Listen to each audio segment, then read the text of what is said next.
The event begins at 8 a.m. Pacific Time.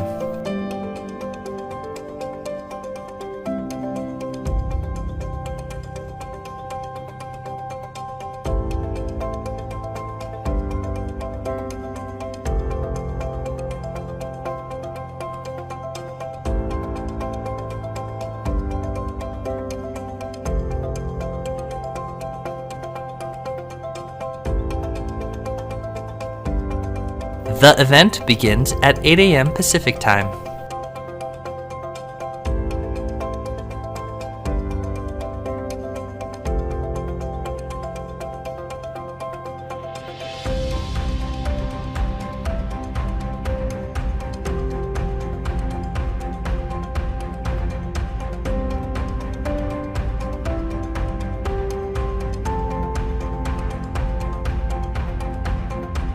The event begins at 8 a.m. Pacific Time.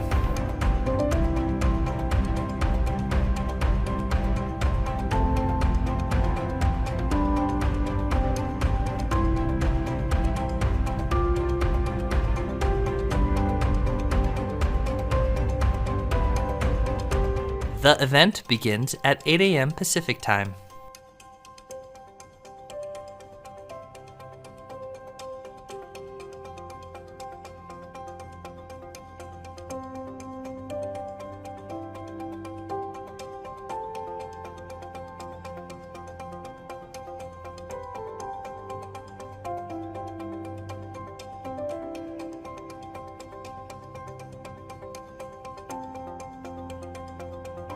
The event begins at 8 a.m. Pacific Time.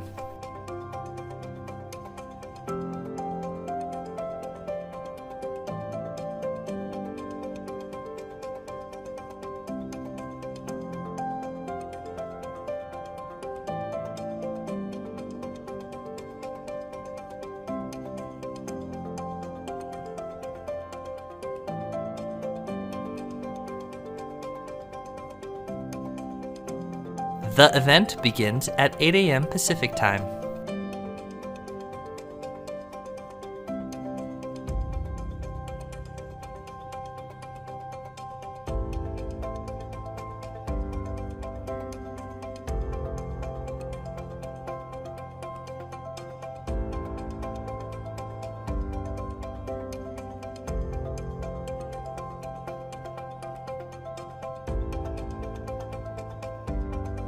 The event begins at 8 a.m. Pacific Time.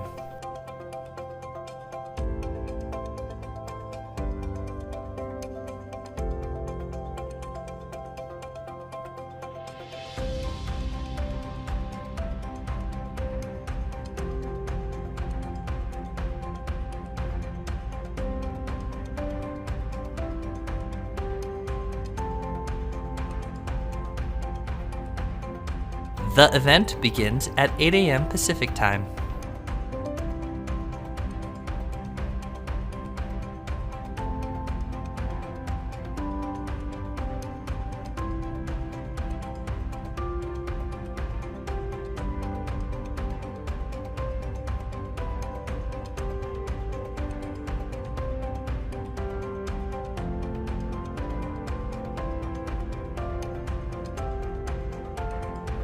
The event begins at 8 a.m. Pacific Time.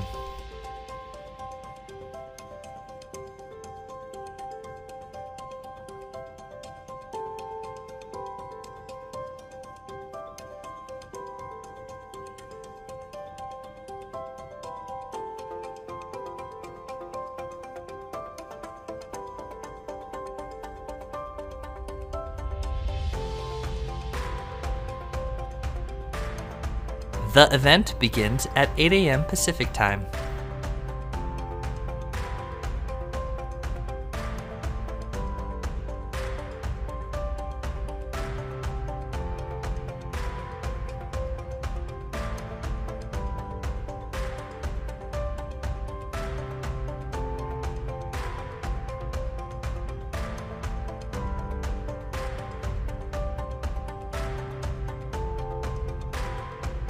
The event begins at 8 a.m. Pacific Time.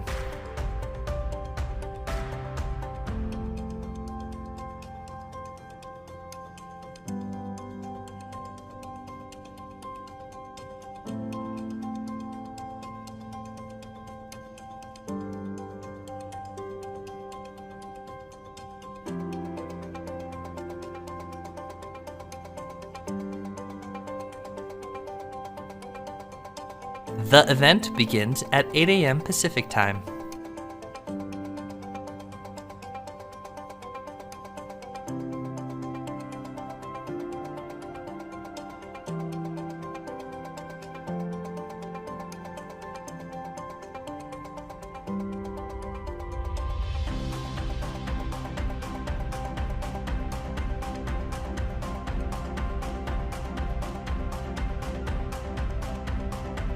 The event begins at 8 a.m. Pacific Time.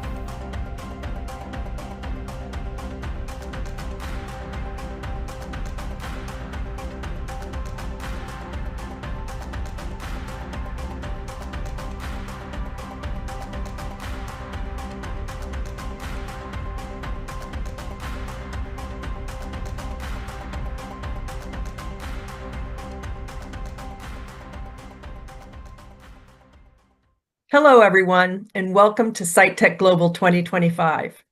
My name is Corey Lyle, and I'm honored to host our global online audience today as the CEO of Vista Center for the Blind and Visually Impaired and as the producer of this extraordinary conference. It's incredible to have so many dedicated minds come together at this conference with a shared purpose of ensuring technology is a force for inclusion. Before we dive in, I'd like to introduce Vista Center, a nonprofit serving the blind and low vision community with members ranging from age 3 to 103 years old. Our trained staff provides programs and services in mobility and travel, daily living, assistive technology, and therapeutic support, all designed to empower people living with vision loss to live independently and thrive in their communities. Our board, donors, and volunteers are united in advancing accessibility, not just through the innovations we showcase, but in the values we prioritize. And that's why we make this event free to all attendees, because we believe that everyone should have access to SiteTech Global's thought leadership, regardless of their socioeconomic means or where they live in the world. SiteTech Global is a two-day conference where leading technologists, designers, advocates, and innovators come together to reaffirm our belief that universal design doesn't just improve products, it elevates lives. Accessibility innovation isn't just a technological shift, it's a societal one. It's a call for equity and a commitment to creating a digital world that everyone can access and engage with equal footing. So today, day one, you'll hear from the leaders shaping the next wave of accessibility innovation. We'll open with our keynote, two accessibility leaders discussing the promise of AI and its life-changing potential. Then a deep dive into Salesforce's leadership in building accessibility at scale. We'll bring a forward-looking conversation on visual interpretation with IRA and Google DeepMind. And with Whimo, we'll explore the future of safe and inclusive driverless transportation. The Blind Institute of Technology will share their notable apprenticeship program, Driving Technology Careers. And of course, we'll introduce some new and exciting technologies that are driving breakthroughs across the accessibility landscape. Across all of our sessions today, one theme connects every discussion. Technology is at its best when it serves everyone with equal access and functionality. At Vista Center, we see every day how access to information, to mobility, to opportunity can transform a life. SiteTech Global convenes annually because we believe that the future will be defined by the choices we make right now. Will we continue to build technologies that include everyone? Will we design with empathy, curiosity, and accountability? Will we choose a world where independence is not limited by sight? I believe the answer continues to be yes, and that every person watching today carries part of that vision forward. So whether you're joining us from one of the 70 countries represented today as a technologist, a researcher, policymaker, advocate, or someone personally touched by the power of accessible technology, you are part of this important movement. We encourage you to engage with us throughout the day, join the conversation in Slido chat, share your thoughts, and connect with the global community. So let's get started with the conference. accessibility pioneers on the promise of AI, a life-changing technology. Speaker Saqib Sheikh, project leader for Seeing AI with Microsoft. Moderator Mike Shabanik, consultant. Welcome to SiteTech Global. It is year 6, and we are so happy to be here again. My name is Mike Shabanik, and I'm here with Saqib Sheikh from Microsoft. And it seems like we were just here a minute ago. Saqib, it's been a year. We got so many things to cover. But before we jump in, maybe just take a moment for those people who don't know you to give a little bit of background on who you are and some of the things you've been working on. Oh, wow. Yeah, thank you, Mike. It's really good to be talking again and to be here at SiteTech Global. So I work at Microsoft. I lead the Seeing AI team here, where we're looking at how emerging technologies, of course, like artificial intelligence, can help the blind community. And the Seeing AI app is something I've this whole project started 10 years ago, which is crazy, but so much has happened in the decade, but so much has happened in just the past year as well. Yeah, and I can't wait to jump into all of those things. It is actually, I mean, even as we were thinking about preparing for this, so hard to kind of sort through, like, what do we talk about? There's so many things to cover. But I hope through this conversation, people in our audience will be able to get a sense for some of the big changes that are happening, some of the kind of major announcements, maybe some of the sneaky things that have happened that people don't really realize are going to be big game changers over time. I think the way I would think about this last year, maybe you would too, is things have sort of changed from in the future it will be like to today I'm doing X, like today I'm doing something with this. And so I wanted to ask you, like, even your daily life over the last year, like, how are you using AI or some of these new technologies that have come out?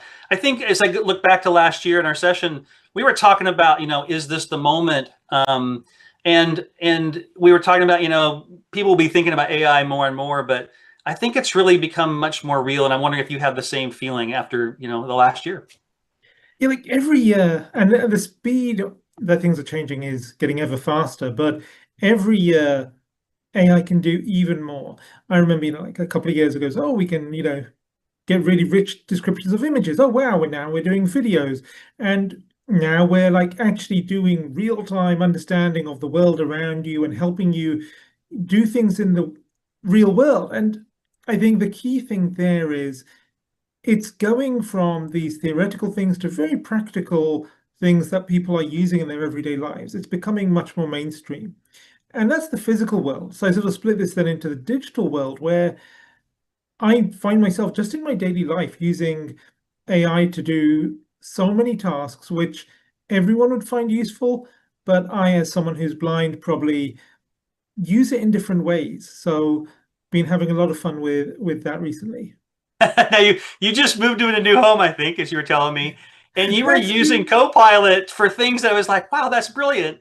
Talk a little bit about like what your experiences want moving into a new home and having Copilot versus maybe a year or two ago if you had done the same thing, not having Copilot.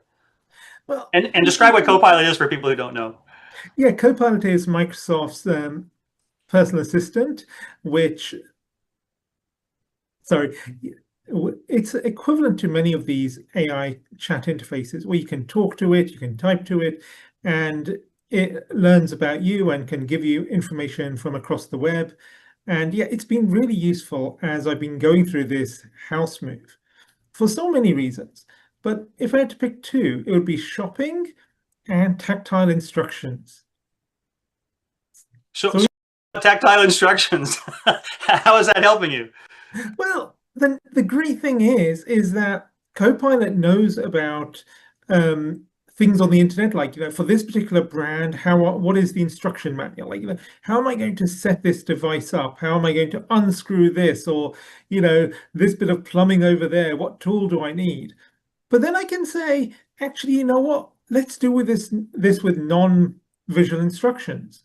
And that's true for these household tasks, but also just this weekend, I was trying to teach the kid how to tie different knots for scouting. And I could just say, okay, give me a tactile, a non-visual version of instructions on how to tie a knot, and so forth.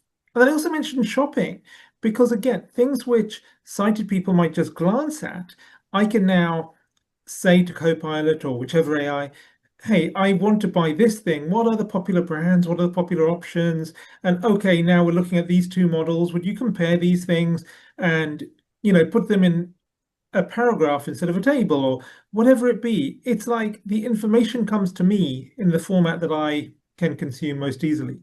And that's helpful for everyone. But I think as someone who's blind, if you learn to use these tools, it's been a game changer this year. Yeah, I love how you describe that this is allowing you to interact with the physical world. Like a lot of times we talk about accessibility, we think of it sort of digitally, and it's like, well, a website or a form or something.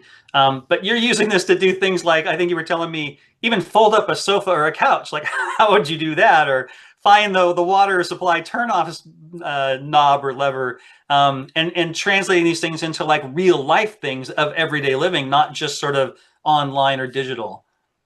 Exactly. It's kind of this continuum. So the work on seeing AI initially was just like, you're going to have your camera that's viewing the world and help you get around the world. And on the other end, you've got this something that's looking just at your computer screen and helping you complete tasks there. And now you've got this intermediate, like you say, where you're in the physical world, it's looking things up in the digital world and saying, run your hand along this surface and look for this shaped screw, and then you're going to turn it this way. And that's really helpful. And how would you compare that to, say, a year or two or three ago, where you didn't have that? Were you asking people for assistance? Were you looking it up like online PDFs on the web? Like how are you doing it? Or you just didn't?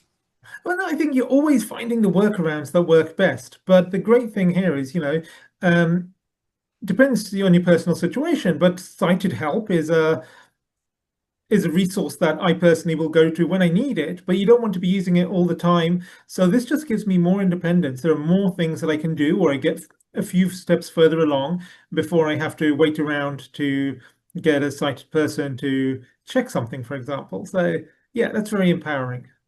Awesome. Yeah, and I love the shopping example too. I mean, we buy things all the time, every day, whether it's just things to live on, things around the house, clothes, food, what have you, but also services, things like that. And to have AI help out, I mean, you tell me, does it change like your quality of life a lot, or is it just that you get more done in a day? Oh, quality of life, I don't know. I just think it brings a whole new dimension to the things that you do. Like, just things that I wouldn't have even thought of doing. Like in the past, I never thought that I would be the person, say, choosing very visual decorations in the house. But we were redoing some of the flooring and it said, hey, these are the designs, and it's got the pictures from the website. And then I'm like, okay, I'm going to take a photo of the kitchen, and then it's going to say, okay, these ones match and these ones don't. And honestly, I'm not sure I trust the AI yet, but it actually lets me get a few steps further before I go and send my wife some proposals and say, what do you think about these ones? Because it's filtered out that these things are never going to match. And that's really cool. Oh, and then just something completely else is the other day I was using the AI to create a 3D printable model. And I was like, I never could have imagined I did this. I was just sitting there on my phone, typing in what I want to design, and had a half an hour discussion about the model I wanted to create. And it never occurred to me that as a blind person, I could be on my phone creating a 3D model. That's mind blowing to me. That is mind blowing, and that's like real. It's not like someday maybe, but it's like really, really happening. That's It's amazing. happening now. And again, Have you it's not here. tried? Yeah, sorry. I was going to say, have you tried this thing? I just read about this the other day that Etsy, the sort of online website for crafts and things for people to sell and buy and purchase and talk about, is now integrated into Chat GPT. And so now in a chat with GPT, you can ask it, it will present things from Etsy and actually let you buy them in the chat without leaving. That seems like game changing to me. Is that your sense of it? Yeah, it is very cool. I have not tried the Etsy example specifically, but this is the bigger idea that so ChatGPT is sort of calling them apps where companies can now allow the AI, they call it sometimes you call it the agentic web. This idea that the AI is not just going out onto the web and giving you information or from its model, but actually it can do things on your behalf. And that could be buy something from a shop, it could be searching for travel reservations or house prices. So I've definitely used different apps quite a bit, and it's an exciting possibility as more of these AI first apps come online. And I think for someone who's blind, that's extra exciting because it's not just about automating tasks like, oh, I can just buy this craft item here. It actually could be a whole new way of computing that could be more accessible if done right. Okay, now you cracked up on a huge topic. So let's jump in a little deeper here. I think you called it agents or agentic, and I wanted to stop on that because if you're in the AI field or in the tech field, this is something that's now really common to talk about. It's like almost the main topic of conversation. But I think for a lot of people who don't know about this, we should sort of stop and explain, because you're going to probably hear these terms and concepts as you go through SiteTech Global and also afterwards. So can we just kind of double click a little bit on what is an agent and how is that different than, say, like an assistant that we're used to having, like an Amazon assistant or something? Like, what is the difference between those two? And then we'll talk a little bit more about like what that means for people and the impact it's going to have. Yeah, these are buzzwords in the tech industry. The industry is always good at making up these terms, but the way to think about it, assistants have been there for a while. They help you do things, often by giving you information. But the notion of an agent is something that acts on your behalf. And the example you gave is where if it knows your credit card details, it can actually just go and place the order for the thing you want to buy. It could also go and do multitask steps. So you say, not click on this item, but rather you can tell it, I want to find this information, and you're going to summarize it like this and use these tools, and it will do the steps, for example, on a computer, but it doesn't have to be on the computer, and actually take the actions on your behalf. So I think that's one way of thinking of an agent, is it does things. Whereas maybe the typical assistant type things give you information. Yeah, it's a great way to think about it. And I think of agents as kind of, especially AI agents, running around talking to each other, doing a bunch of work, and then coming back. And then, as you said, the assistant sort of saying, okay, here's what it found, or here's what it did. Let me inform you and tell a bit more about that kind of thing. Have I got that right? And then it goes crazy. Agents can talk to other agents to get the tasks done. Yeah. So if I, for example, say to an agent, I want to get tickets to travel somewhere, like that's a lot of steps manually now, right? You got to go through, usually you used to call an agent an actual person. And now, of course, we do it ourselves on computers or phones or what have you. Do you trust it to like spend your money and buy that ticket or make a change to your schedule? Like, how do you think about that, especially since it's relatively new? Are you excited about that? Are you thinking, I might wait a little while? Like, people who haven't used this before, what do you think? Should they jump in? Is it time? Definitely try these things out, but always with a pinch of salt. Like, even when you're getting information from the AI, from Copilot or any of the other apps, always double check. It's incredibly useful. But same when it's taking action on your behalf. I think the two important things for me are keeping the human in the loop, because at the end of the day, all these AIs, they are just tools, and they are tools whose purpose should be to make your life better. So I think it's really important as we design these systems that they double check, they confirm the important things, and maybe they automatically present you with some options. Maybe they automatically say, I'm about to do this. Is this okay? But keeping the human in the loop is really key. Yeah. And some of these agents in businesses are used for automation. And I think that's amazing because they can automate complex processes. But for the blind community, what's even more exciting are the agents that will work side by side with us in the same way that maybe we occasionally have a sighted person sitting next to us. So it's that partnership and working together that excites me the most. Yeah, it just really lets you be more creative, more thoughtful, faster. And it gets to an interesting question, which is, do you think that sort of agentic AI, this agent-based model that everybody's sort of working towards, is finally really going to be sort of that equalizer in the workplace for people with vision loss and blindness? is this going to actually put us on the same level now, or will it always still be sort of a step behind trying to catch up kind of mode? What do you think? I think it really could be, but it's going to require us to be careful and to purposefully think through this. A bit before my time, but we went through this transition in the past several times, but from text-based interfaces like DOS and terminals to graphical interfaces.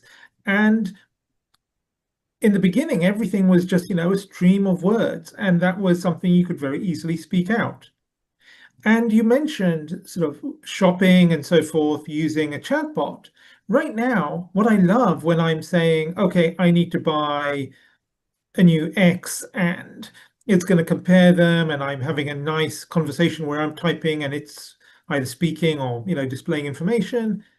That's amazing. It's almost like I'm browsing the web without the browser there. But that is probably not the way that most sighted people in the world want to use these systems, because I haven't basically got a chat interface to a web browser.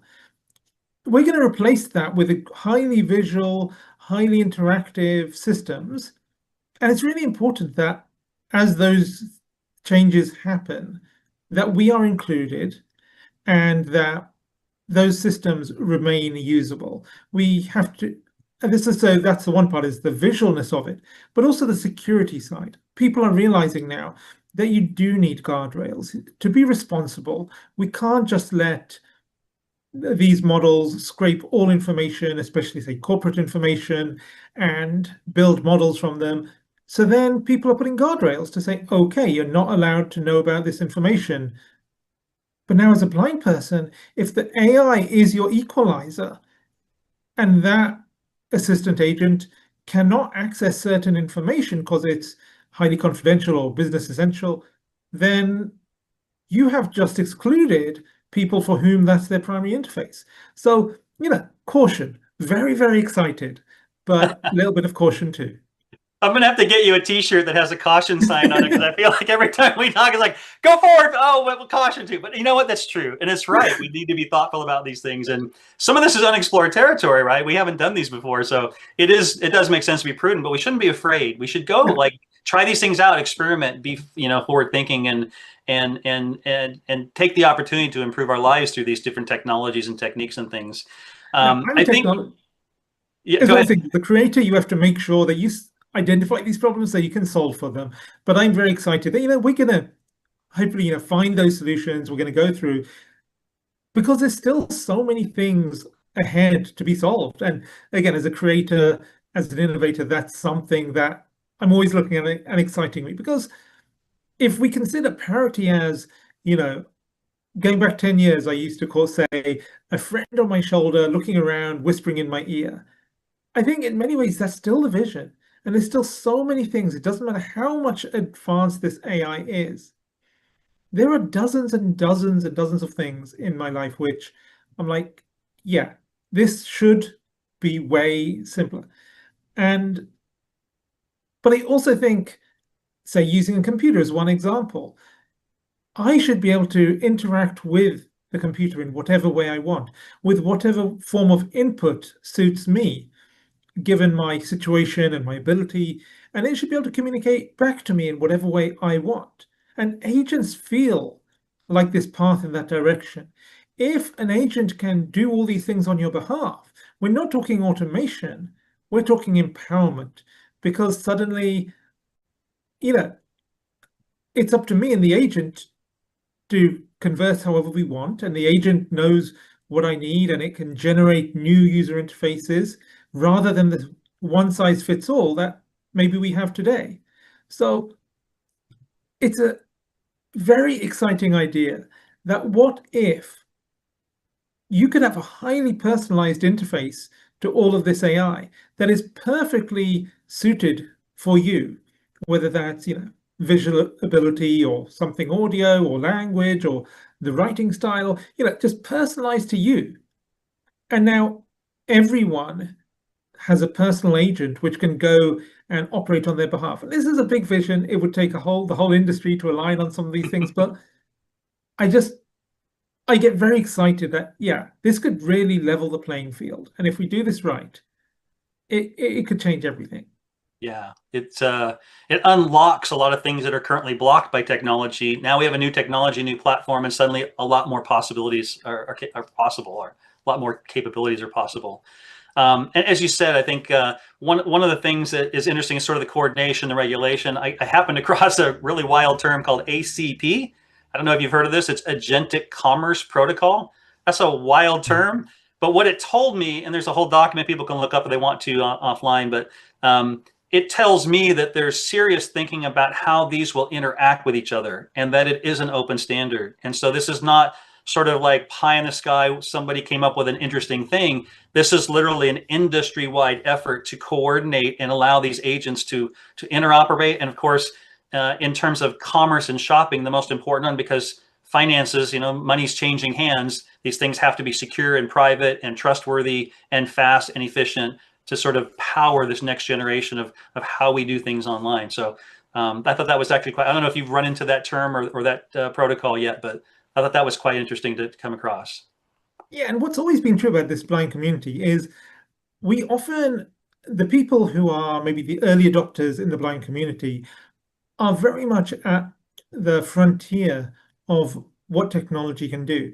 And this has been true for, 50 years, probably way more. But because people with disabilities have so much more to gain from these new technologies, we're often dabbling with this stuff really early on. So the things that we're doing now, like trying to, type in what you want and compare products and shopping, that's something I think everyone is trying to figure out and everyone will be doing eventually. So we're just dabbling with these things now, but they're just going to become standardized and mainstream, and there'll be whole ecosystems of apps and companies making new solutions over time. Yeah, well, it's a great segue to my next question. So I'm glad you raised that point, because I think the other kind of big thing that's happened since the last year we talked about them starting to happen, but I think now they're kind of, this is getting to be truly mainstream, is wearables, and particularly these glasses with AI integrated them, glasses with microphones and speakers, things that allow you to have hands free, allow you to be mobile and independent and go outside and explore the world with confidence, right? Yeah. And I know since we talked last, I think Meta's come out with a new set that has a display built in. Oakley has some now that are for sports. You can, like, if you're running, or you can ask it, like, how's my pace during my mile distance or things like that.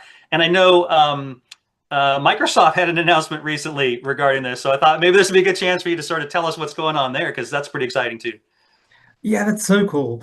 Going back, I think 2014 was the first time we had a pair of glasses hooked up to an AI, and all that became seeing AI, but we never managed to find a way to do like the commercially mass market viable pair of glasses with a camera on that sees for you.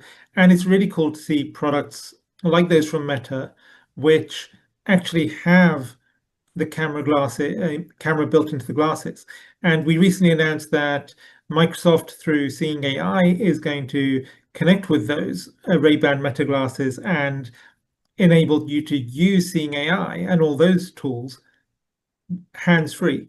So, while you're holding your cane and maybe trying to open a door or carry some shopping, we never have enough hands.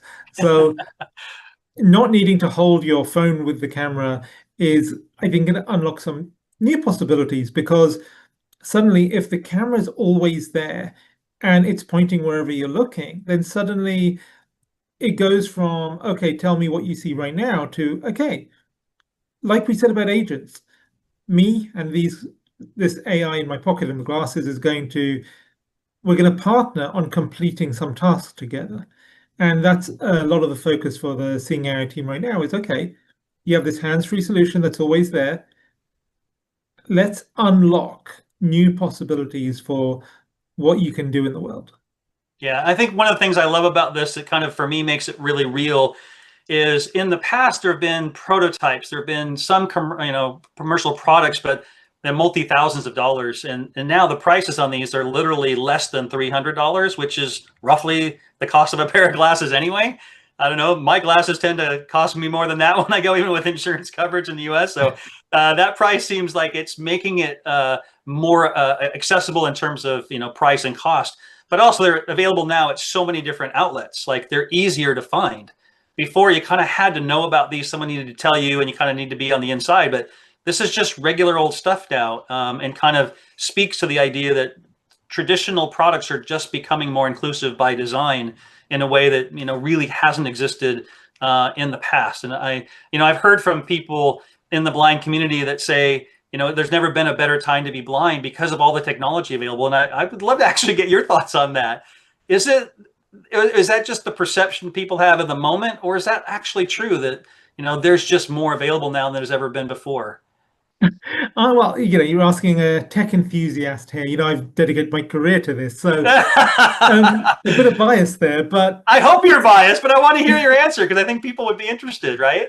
but I think at any moment in time, I would have said yes. The answer is yes, but it's always been yes. So, when I was in university, there were books I could read on the computer, but they were far and few between, and audiobooks were, there but not massively available. And then, over time, the day that, services came online that I could read thousands or hundreds of thousands and millions of books on the internet, that unlocked more and all the way through. But yes, today the technology is incredibly exciting with all the examples we've discussed, from processing information to understanding the visual world around you to doing your schoolwork or your work at work.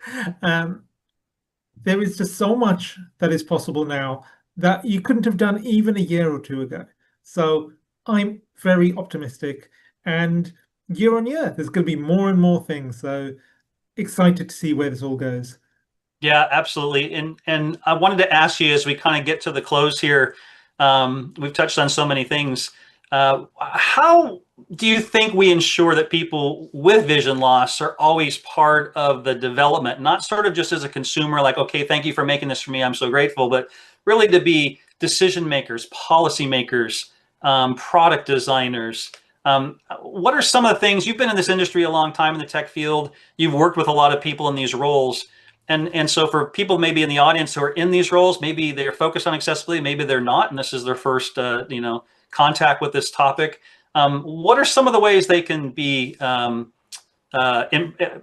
of this process? Make sure that it's not done for people who are blind, but with and by people who are blind.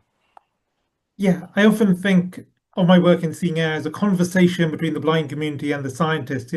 How do we bridge the gap of what people need and what the technology is capable of, and have the luxury of doing that because my team creates products for the blind.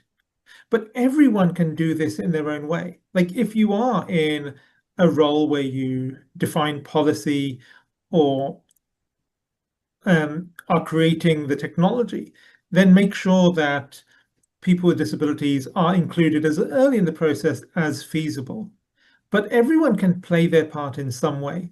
It could be that you're helping test some software. So can you get your perspectives represented much earlier on in the development process?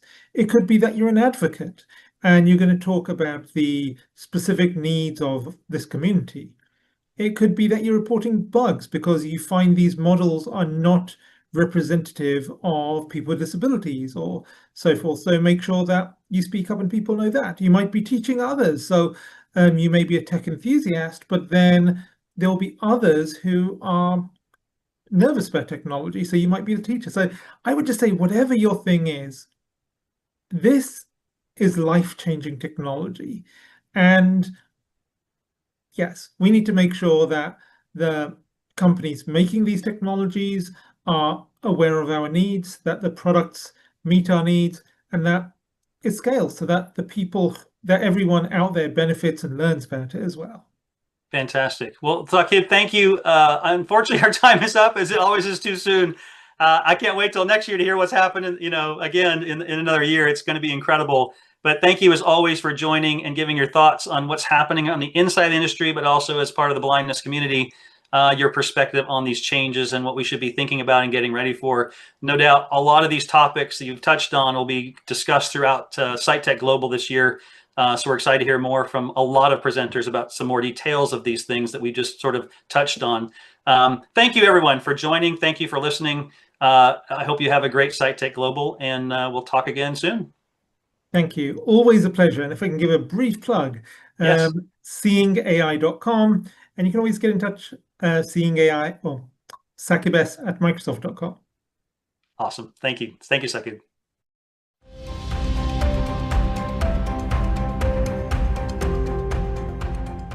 Beyond Compliance, how Salesforce builds accessibility at enterprise scale, leveraging a culture of inclusion. Speakers: Christian Birch, Director of Accessibility Programs with Salesforce; Alex Dunn, CEO of Sephable; moderator Matthew Krieger, Chairman, Reader's Digest Partners for Site Foundation.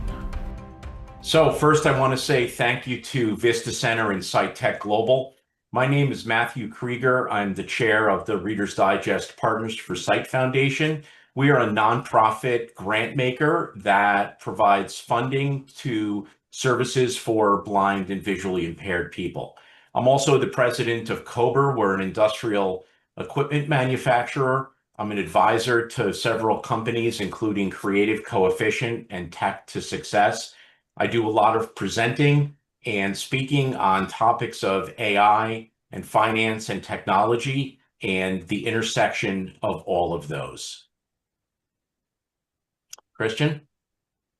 Thank you, Matthew. Hi, everybody. I'm Christian Birch. I'm Director of Accessible Technology with Salesforce. I've been with Salesforce for just coming up on 13 years, located in Portland, Oregon, where I live with my wife and 2 daughters. My youngest daughter is 22 years old and has Down syndrome, so I won't age myself, but for close to half of my life, I've been very dedicated to working on disability inclusion and advocacy at the government level, state, federal, local level, and been privileged enough to blend that passion with corporate America and working for Salesforce and working in a global capacity. I also am on the board of Disability in Washington State affiliate, and I very honored to be joining everybody today. Over to you, Alex. Awesome. Hi, everyone. I'm Alex Dunn. I'm the founder and CEO of a company called Sephable. We're an on-device AI tool that helps you control, create, and automate across all of your different apps and tools, games, and everything in between. I was originally founded out of research I was doing on creating more inputs for my youngest brother who lives at home with a disability, trying to just keep up with his friends in Minecraft and Roblox. And it evolved over time into not just how do we use our voice in games, but into how do we make the human-computer interaction sort of model and paradigm more inclusive, personalizable, and accessible. And so we do that with a lot of different AI and assistive technologies and work with partners like Salesforce and many others to continue to develop our platform and products to just help people get things done more easily throughout their day. So today, what we're talking about is how to achieve accessibility at scale, both internally across business and employee functions and the employee base, and also externally in a company's products and services. It's generally accepted today that accessibility just makes sense, both because it's the right thing to do and economically. Accessible development, I believe we've seen this, and I believe we've seen also in the arc of general consumer technology development, that accessible development and technology benefits everyone, not just people with disabilities. Good accessibility efforts start on the inside as a core tenet, not as a bolt-on solution to products and services and practices. So internally, you have leadership acceptance, you have employee acceptance, and you have adoption throughout a company's tools and business processes and practices. And then from there, that accessibility mentality and culture can extend outward in product development and marketing and sales and support.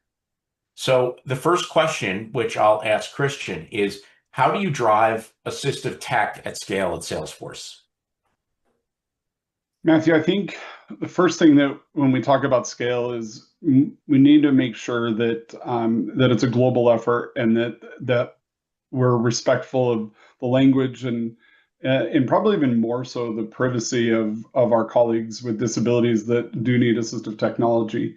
And in an effort to do that, we built a process where we have a centralized assistive tech catalog, a number of different software titles available, of which one of them is Sephable. And so I'm very happy that Alex was able to join us today.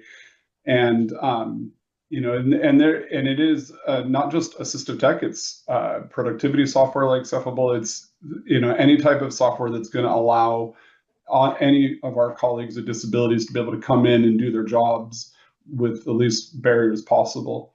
And privacy is paramount in this. That means employees don't need to go to their managers and ask for money. They don't need to go to their managers and ask for permission to use a piece of assistive technology. And in fact, if they join a webinar or a meeting, a virtual meeting, and they might be using captioning software or other software, they don't need to disclose that, right? And so we built our program around, first and foremost, the privacy of our colleagues to be able to get their assistive technology needs met with the least restrictive barriers. And cost, is always a concern when you talk about scale, because, especially in an open environment where we don't make you go get a doctor's note and go ask for an official accommodation to get a piece of productivity or assistive technology software that you need. And so, we make it available for everybody.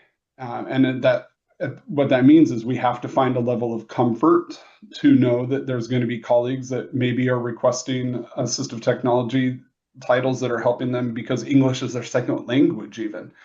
But we don't allow those barriers that impact other people without disabilities to prevent us from providing a very wide range of assistive technology and purchasing enough licenses to meet all of those needs. And then we scale also by having webinars to actually with our assistive technology vendors.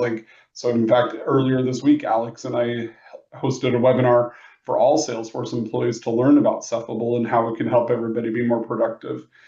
And in those webinars, we're doing some pretty in-depth training so that people don't ask for licenses for AT that's not going to be beneficial for them. Right? We don't want to just force a bunch of software when someone says, hey, I'm not sure really what I need. We don't want to force a bunch of software at them. And so we do some enablement to talk about what assistive technology is, what productivity software is available to them. And then we help employees tailor that for their own needs. Super. Alex, tell us about how you and Sephable and your products partner with Salesforce to help them achieve accessibility at scale, as well as other companies that you work with. Yeah, absolutely. So if you've never heard of or used Sephable, the way to think about it, and especially in this AI space, is that we're an on-device AI agent that works directly into your other applications, meaning that functionally, it's a desktop app that you install on Windows or on Mac. You can get the companion app on iOS and Android. You sign in with your account. If it's a provision license through your company, then you'll get an invitation to it and everything too, or you can just download it right from our website and get started for free. And ultimately, what it is in the world of AI is speech recognition and dictation, computer vision for detecting gestures and expressions, and then AI that runs processes to understand what applications you're in, how to control them, and then generative things to help you with writing assistance, document creation, translation across languages, and anything else directly into your own app. So it's not like a chat interface.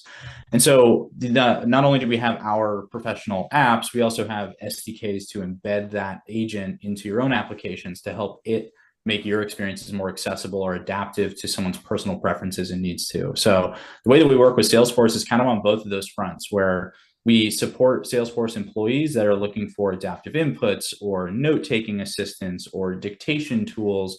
And we provide Sephable and the means to use it to those folks in order to help them be successful in their day-to-day workflows and functions. And we're also exploring ways to integrate Sephable into different aspects of Salesforce for their customers to be able to enhance the usability or just make it even easier for existing Sephable users at other companies who are also Salesforce users to get more things done too. So a lot of different ways that we explore both employing or supporting the employees at companies like Salesforce, but then extending that support and adaptability into as many places as we possibly can. Christian, from what you've learned at Salesforce, how can other companies begin these initiatives of really implementing accessibility at scale? I think for the purposes of the question, I'll make the assumption that their heads are already there. They believe, leadership believes it's the right thing to do, but now they need to take action. How should they do that? First and foremost, hire more people with disabilities. Any of our initiatives that are meant to support colleagues with disabilities are led by the community, and that, when you only have a couple of folks with people with disabilities, it's very hard to go get executive support, right? Because unfortunately, as we all know, we often hear the question, well, how many people are we talking about? So hire more people with disabilities, make it that are honestly the most productive, innovative group of professionals who we work with. So hire more people with disabilities first and foremost, and then learn from the community. Join events like this with SiteTech Global, join conferences, join the ERGs or BRGs, build them if you don't have them. In fact, our Office of Accessibility was created because our colleagues in our ERG for our colleagues with disabilities went to our executives and said, hey, we need a team dedicated to resolving accessibility barriers and providing us the tools that we need to be successful. So I can just come in and do my job, whether I'm a lawyer, a people leader, an executive, a tech support engineer, and build that voice. And that voice is much louder when you have many people in a large community. And so hiring more people with disabilities. So talk to your recruiting teams, talk to organizations like Inclusively, who can help source, or Making Space, who can help source colleagues and professionals with disabilities. And there's so much talent out there. And then make it a corporate priority. Not just for your employees, by the way, make it a corporate priority for your products. And if you have that as a corporate priority, which at Salesforce we do, then it kind of makes my job quite a bit easier, because everybody that I go meet with to ask to conform to what our goals are, I get to point directly to our corporate priorities around whether it's a product issue and we're dealing with a customer who's encountered a barrier, or an internal issue with an employee that's not either getting the technology they need or is encountering barriers. So those are the probably two biggest things: hire more people with disabilities, make it a priority. Alex, I understand you lead a consortium. How do you use that? How does the consortium help achieve driving accessibility and achieving scale like we're talking about? Yeah, so our consortium is essentially our user advisory board, and it's such a core part of our team and our organization and our product development process. Even before starting Sephable, I come from a product development background and an engineering background. I've always believed in building with your users, because they're ultimately the ones that are using it. And if you're not doing that, then you're going to miss at some point. You're going to create gaps where people have expectations or goals that you're not meeting if you're not building with them. And so when we started doing the early research that led to Sephable, we started doing that with our community of users with disabilities, starting day one with my younger brother, because that was the original thesis behind the research, was how can I make playing Minecraft easier? Start there, build for one, and extend to many. And so we've done that over the years now as we've continued to develop Sephable into a pretty well-oiled machine, where we work with our community partners and with some of our enterprise customers to bring people into this program that we call our consortium.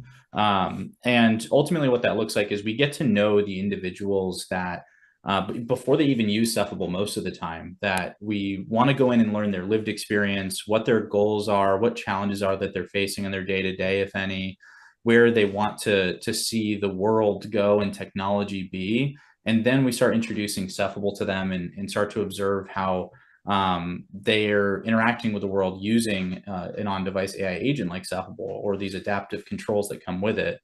And we bring them into then our entire product development lifecycle, from ideation to design reviews to getting daily builds of the latest versions of the platform. And ultimately, we continue to just bring people through this program in a continuous fashion. It's usually around like 50 or so people that are highly active at any given time, usually for about the first 30 days.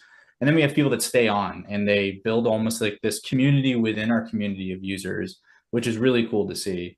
But really, we continue to build it and try to make it as representative of our users as possible. So it's still very much primarily folks with disabilities. Some of it is now folks that are using Sephable as like a pure productivity tool. In a more enterprise functions, we have professional esports athletes and gamers. We have folks from around the world that are a part of it. And so I think it's good product development. When you're building for as many people as possible, you need to have as much representation as possible in who you're building with as part of it too. And then that extends into our own team. Like Christian said, hire more people with disabilities. A majority of Sephable employees identify as having a disability, and nearly 100% of employees identify as having either a disability or identify as being a neurodivergent individual. So we have to also not just represent it through these sort of programs like our consortium, but also represent it through our teams too. So Alex, by definition, selling your product into an organization requires acceptance in that organization of either that it's the right thing to do or there's economic value. So how do you manage resistance or people who are apathetic or people who are just unaware of the opportunity? How do you bring them along, and how do you demonstrate not only inclusive, opportunity on the inclusiveness spectrum, but also economically? Yeah, it's the hardest question that we've had to answer over the years. And what we've learned is a couple things. First is that companies that have a well-defined program around disability inclusion and accessibility, like Salesforce, have a much easier time already understanding the economic value. So then they're just mapping that sort of like, well, I get how Sephable is a part of that equation. The math makes sense. For others, it's having to explain the productivity gains, not just for employees with disabilities, but ultimately how Sephable can enhance and quicken things for just about anyone. Especially in a lot of these enterprises that are facing challenges in accessibility funding or disability and inclusion funding. What we're finding is we're kind of getting more success in this almost like digital curb cut, where we created Sephable to be accessible, and now it's being adopted by just about everyone. And that is also still elevating our people with disabilities at these companies too. So even if you're bringing on Sephable purely from the perspective of, I'm going to save every employee at my company 40 minutes a week, right? It's like a bare minimum expectation to get out of the platform. Well, that also means that I can create a more inclusive environment to hire or support more people with disabilities in that flow as well, without having to go through that traditional medical accommodation practice where someone needs a doctor's note that says this person needs Sephable specifically. It's a tool that's there, just like how Christian and his team have sort of defined that flow at Salesforce. The second is that we're seeing a big uptick in this sort of challenge of what we call shadow AI. And I think it may have been IBM that coined the term, but it's this use of personal AI tools in the workplace, and that's breaking things like data governance and data privacy acts. Think of like someone who's working at a bank needing to get a report out really quickly. So they go to ChatGPT and ask it, but now they've given private and sensitive information to a cloud AI tool without knowing the implications of you doing that. It's sort of outside of the IT sanctioned world. Well, the big reason that happens is because companies aren't providing an accessible and internal and private tool to do the same things. And that's where we're filling a lot of those gaps too. So we're minimizing privacy leaks, we're creating opportunity for productivity gains, and we're enhancing inclusion through that entire process too. All of those end up creating some pretty significant enterprise value. Got it. So this next question is for both Christian and Alex. How do we foster this kind of thinking among the many startups that are emerging? Again, so we have this accessibility from the ground up. Most startups don't have enough funding or mass to create dedicated departments. Can you both comment how startups can adopt this culture? Yeah, and great question, Matthew. And not just they don't have the mass or the staffing, they don't have the knowledge often, right? And so that's why we're a big supporter of programs like Teach Access, which is encouraging universities to require and provide curriculum to universities around accessibility. We're noticing, we hire a lot of software engineers, and everybody we're hiring is coming out of college, and no one knows anything about accessibility. And startups are being built by some really talented engineer teams that also came out of university without any knowledge of accessibility. And so we want to reach the students first, right? That's for us. These startups are often recent graduates. We need to reach the universities and get them to help their students. We also have a responsibility as Salesforce, and I think this is true for any large technology corporation. We have a responsibility to help usher in this priority of making sure that technology that's being developed is accessible, and so we do that obviously by the influence we have through our Salesforce Ventures firm. So I get to work with startups in two areas: through Salesforce Ventures, and when they're looking at funding a startup, they come to us and they get our perspective. I won't name any names, but we've even had startups that came and talked to us, and we found out they were overlays, and said, "What the heck?" And so we're glad we have a partnership with our ventures team to ensure that we're investing in the right startups, but also we're using that influence to tell those startups what they need to be working on and provide them the resources to learn this. Because it's not hard, right? It's hard when you forget about it and you have to go re-engineer things, but this is easy. And to Alex's early point, right, it becomes a curb cut. These amazing digital experiences, when they're built very creatively with accessibility in mind, becomes better for everybody. So we have a story that we tell with that for those startups. But I also I oversee digital accessibility procurement, and we have a lot of startups that really want to sell to Salesforce and work with us. And we're never going to shut the door on the startup that isn't accessible just because they're not accessible, if they are willing to work with us and agree to our terms around accessibility, and find ways to make it accessible before it does hit our employees. In the 6 years that I've been doing this work, I've had one startup that basically told us, "Sorry, there's 3 of us, we're not going to be able to work on it." And I said, "Then we can't partner." And we did have to revert back to the terms and cancel the contract. But that's only one. And I would say there's probably easily, anecdotally 50 to 75 startups that we've talked to that are willing to do this work and are actually excited to learn. They haven't even thought of it. The one thing I'll always say is, other than that one startup, everybody I talk to about accessibility cares about accessibility. But the problem is, and we all know this, is it gets forgotten about, right? And so our job is to make sure that startups don't forget about it, and that it remains a priority, not just when they're working with Salesforce, but when they're pitching to other companies. And we talk to them about that. You can't pitch to Salesforce. You're not going to be able to pitch to Microsoft. You're not going to be able to pitch to Google, Amazon, which all these large technology companies have commitments to accessibility and supporting our colleagues with disabilities. So we help them grow, and we help them, and that reverberates because they're attending conferences for whatever technology they're building, and they're talking about accessibility and spreading that message. And so for us, this is a responsibility in big tech as one of the largest software manufacturers out there. I definitely want to echo a lot of that. I think programs like Teach Access are creating that long-lasting result that we need to see in this community. Also, Procure Access, to Christian, to your point, creating a standard that more and more enterprises are saying, there's a line in the sand now that you have to meet to be accessible to work with us. Those are things that drive from one direction down onto startups, at least, in this case, startups selling B2B like we do with Sephable. And then I think the other side is creating more positive engagements with the community. For folks who are creating companies or joining early companies, that don't have a lived experience with a disability, or that don't have someone close to them with a lived experience with a disability to like fully understand what that means on the inclusive design side. It's important for the folks like us that are in this community to teach people and bring them into that level of understanding in a positive way.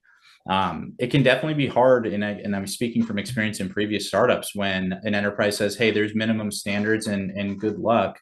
And because it's not just accessibility, right? It's environmental impact, it's security and compliance, it's your SOC 2 and ISO certification expectations that a lot of new companies don't realize they have to fit into. So there's a lot of things that come down on someone to be like, that's another thing I have to check off. We have to balance that with positivity and showing the innovation that comes from our community. One of the ways that I like to do that is creating and also participating in hackathons, creating a challenge for someone to solve a problem for people with disabilities brings out innovation and inclusion in doing that. And it's also the type of spirit of an entrepreneur that I feel like comes out of those types of challenges too. Usually someone is creating a company because they see a problem that they want to have solved, not simply because they want to become rich someday, simply because mathematically you wouldn't be, right? Most startups fail. But when you create this engaging sort of opportunity to bring more people into the community and say, hey, here are problems that our community is seeing. I challenge you to solve them. You're going to get a lot of interesting products and ideas that come out of it. And you'll see this more positive interaction with the rest of our community of folks with disabilities too. And we really, really need that to balance the compliance, the standards and the certifications and the sales processes that always feel like they come with some type of negative connotation to someone who's not in the space and doesn't get it. Obviously, to folks who are, they're like, yeah, that's the standard. That is, to Christian's point, it's not that hard to do it. But if it feels like another thing on top of the infinite other responsibilities, that's where it pushes it. So I think we got to create these new fun and engaging and positive ways to get involved in accessibility and inclusive design, and in supporting and building with our community of people with disabilities too.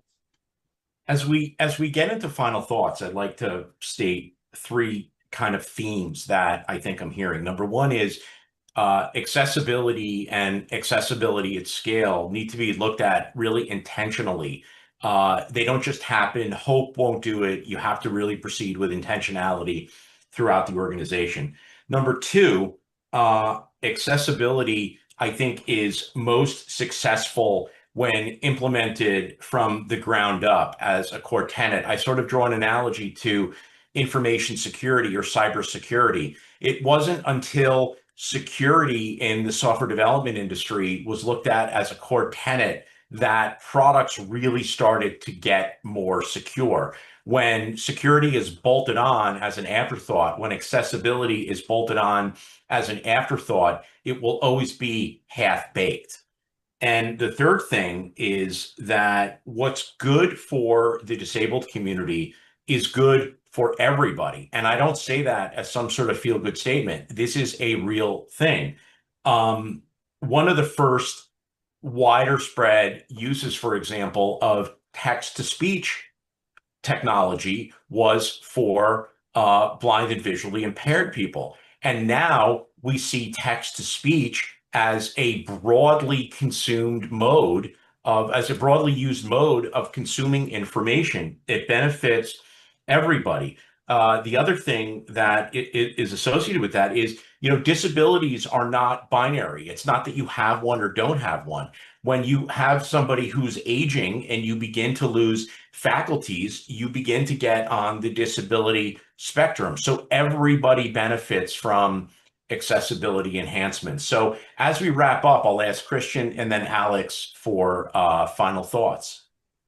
Well, Matthew, it truly is an honor to be on this panel with you, and you summed that up very, very nicely. Thank you. I would quickly, my final thoughts are, to wrap up, my main areas is hire more people with disabilities, give them the tools to be successful and productive, and then get the heck out of their way. Over to you, Alex.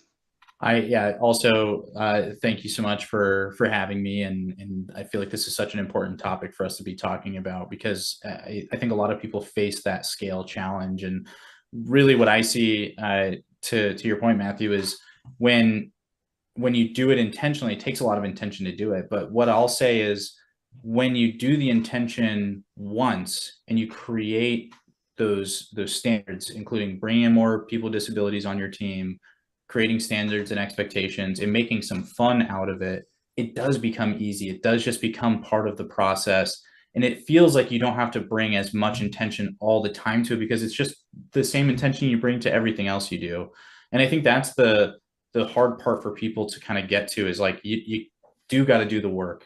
But when you do the work up front, even if it's starting now, it gets easier and easier and easier, and you start to reap the benefits of the sort of enterprise value that comes with disability inclusion and accessibility. So I guess it's just sort of like, hey, if it feels like it's daunting to get started, and maybe this is the entrepreneur in me speaking, like someone's got to do it, right? It might as well be you that kicks it off too. Great. Thanks to Christian from Salesforce and Alex from Sephable, and a big thanks to Vista Center and SiteTech Global for hosting this panel.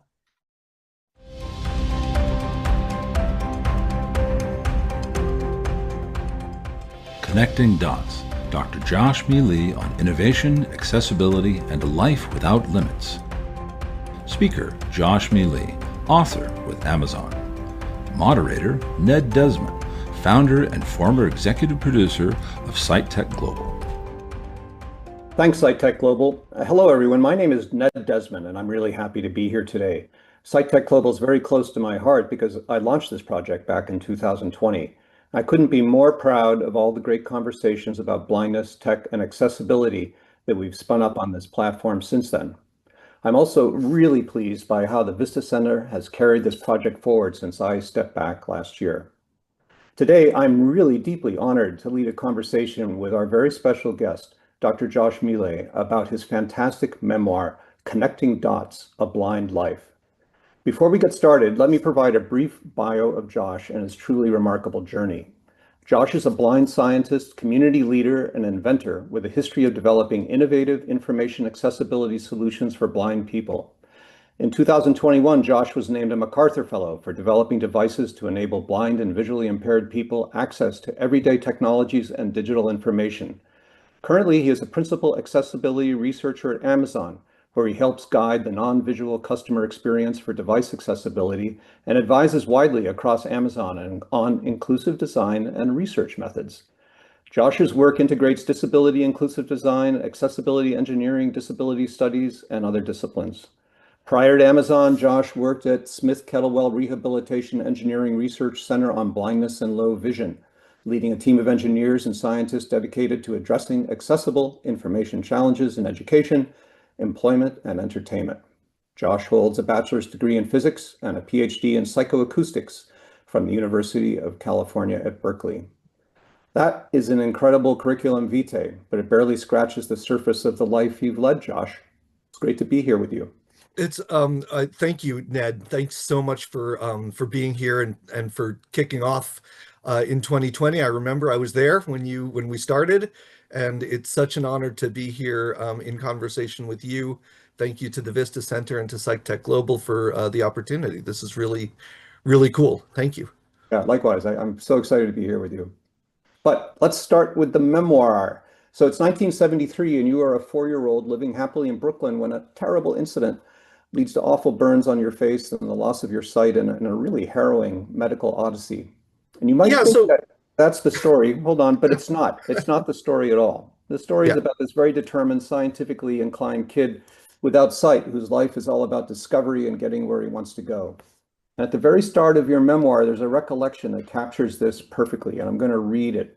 It's about a 5-year-old who's blind, and he's roller skating on a sidewalk in Brooklyn, pretty much heedless to the hazards around him and completely absorbed in echoes.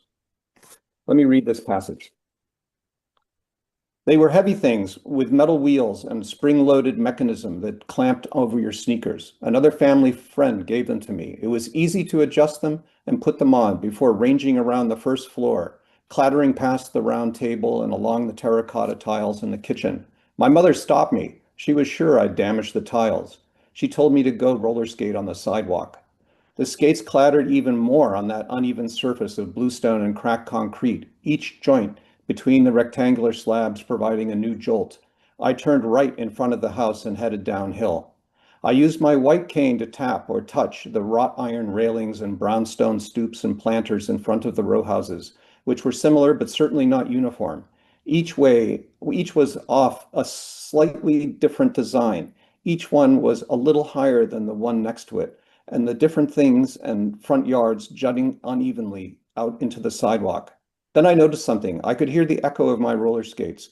I could hear the ambient sound bouncing off those railings, planters, and stoops coming back to me. And when it did, I could hear how close I was to them. Even the difference of a few inches was easily discernible. When my skates clattered in front of a stoop, I heard a series of echoes, one after another in lightning succession. I didn't have to hold on for guidance. I could use my ears. I could go up and down the block in a straight line. I didn't think, wow, I've discovered something. I just thought, I can hear where the planters and railings are, and I can tell whether I am too far or too close. I can hear inanimate objects. That was echolocation, although at the time I didn't know what it was. Nor did I know that the rapid-fire echoes bouncing off the stoop steps were called flutter echoes. I just thought, oh, that's useful. I wasn't surprised, not at all, but everyone else was. In fact, the neighbors were freaked out. They couldn't wrap their minds around the idea that this little blind burn kid was roller skating up and down the block and could hear auditory cues. That's when I realized something I'd be reminded of again and again. I can do things sighted people thought I couldn't, even though it's really obvious to me. If they put on metal roller skates and closed their eyes and ripped down President Street, they'd surely discover it too. But why would they? They could see. They didn't need to listen and pull out every last bit of information from those echoes. I needed to pay attention to things that other people weren't noticing. It's such a great passage, Josh. Thanks, Ned, and thanks for the great reading there. So you started out with the fact that I was burned and blinded as a young kid, and that is a brutal little story. But it's really, it's an easy place to get stuck. And I appreciate that you focused on the roller skating, because what what I was focused on was not how I got burned and blinded, but how I was going to do the things I wanted to do. And roller skating was definitely at the top of the list. And I'll say, I noticed the echoes and found them very useful very early on as a kid. They helped me roller skate. They helped me in my O&M.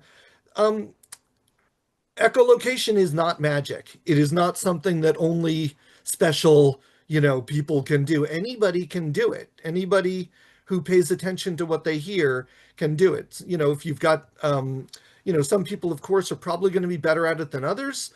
But I've, in my experience, almost everyone who travels independently with a cane or with a guide dog uses some level of echolocation. Yeah, I'm sure it's one of the remarkable things you learn when you interact with folks who are using a cane. It's still stunning to me. I don't think the rest of us can hear all that well. Yeah. But when you decided to write the memoir the way you did, Josh, it feels to me like you had a mission in mind.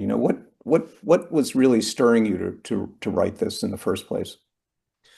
Well, the subtitle of the book, it's called Connecting Dots, A Blind Life. And really one of the things that I want to make sure folks understand is that it is just a blind life. It is not the blind life. It is not, I'm not trying to be an exemplar for everybody, but it was useful to me to learn a bunch of stuff as a young blind person, and then an older blind person going through the world.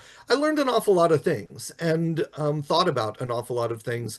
And I thought that they were worth sharing with others. And the thing that I was the most scared of in putting this to paper was writing another blind memoir that was going to rehash the same stuff that blind memoirs have been rehashing for a long time. There are many memoirs out there and many cool blind people who've told their stories in books, and I didn't want to just add another one. So it was really important to me to to focus on blindness identity and my journey of becoming aware of the fact that blindness was cool, and that I didn't have to hide being blind. I didn't have to be ashamed of being blind, that I could in fact take pride in my blindness and the skills that I had developed as a result, and the work that I had to do in order to be good at being blind. And I wanted, because there is so much, because there is so often shame associated with disability and blindness. It's really important to me to let people know that I lead. I'm so sorry. It's really important to me to make sure people know that I lead what I call a blind first existence. I am not a person who happens to be blind. I am a blind person, father, scientist, researcher, etc. Whatever else I am, I do as a blind person. And there's no way to do it any other way. Blindness impacts everything I do, and I'm proud of that fact and don't want to minimize it. And it comes through so strongly in the book, yeah. Josh. I mean, really, mission accomplished there. And you know, one of the questions that that surfaces, we're going to jump further down in your life pretty quickly here, but I just wanted to ask before we do that. You know, there were so many remarkable people in your early days of your life. There's this your stepfather Klaus, who was a scientist, and your early teacher Wilhelmina Ellerby, who pounded out things for you on the Perkins Brailler. And then this very persistent teacher of yours, Joan Smith, who taught you to type. You know, I kept wondering, who is my favorite character in your life that helped you get down the road? Because, you know, by your own admission, you weren't the easiest kid around to work with. And I just wondered, you know, looking back on it, what or who made the biggest difference to you in the long run? Oh man, that would be impossible Yeah, to I figured it say. would be an It impossible. really, but you know, the thing that I think is really important to underscore is that you don't do anything that's worth doing by yourself. Anything that is valuable is almost invariably the result of collaboration and encouragement and support from a community and a family. And I am just the reason I have been able to achieve what I have achieved is because I am lucky enough to have had the support and encouragement of an amazing set of family, friends, mentors, teachers, and you know, friendly rivals.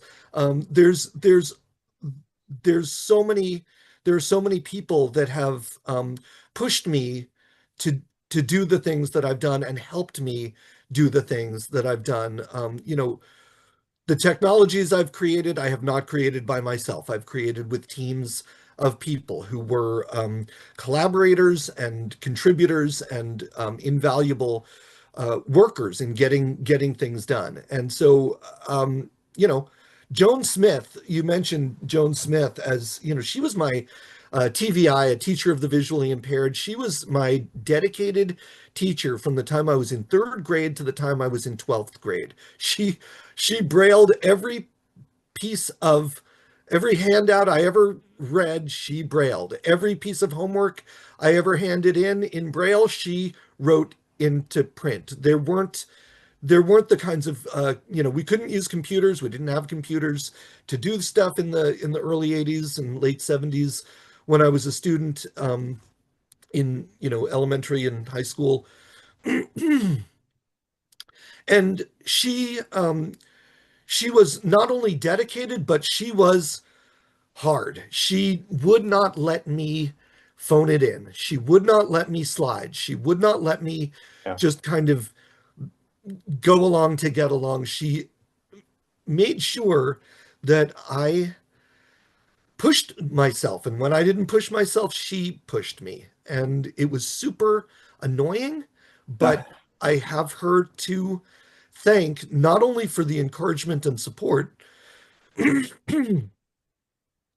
not only for the encouragement and support, but for all of the incredible work, all of the braille, all of the tactile graphics, all of the recorded stories that we couldn't find on, that were on RFB and D.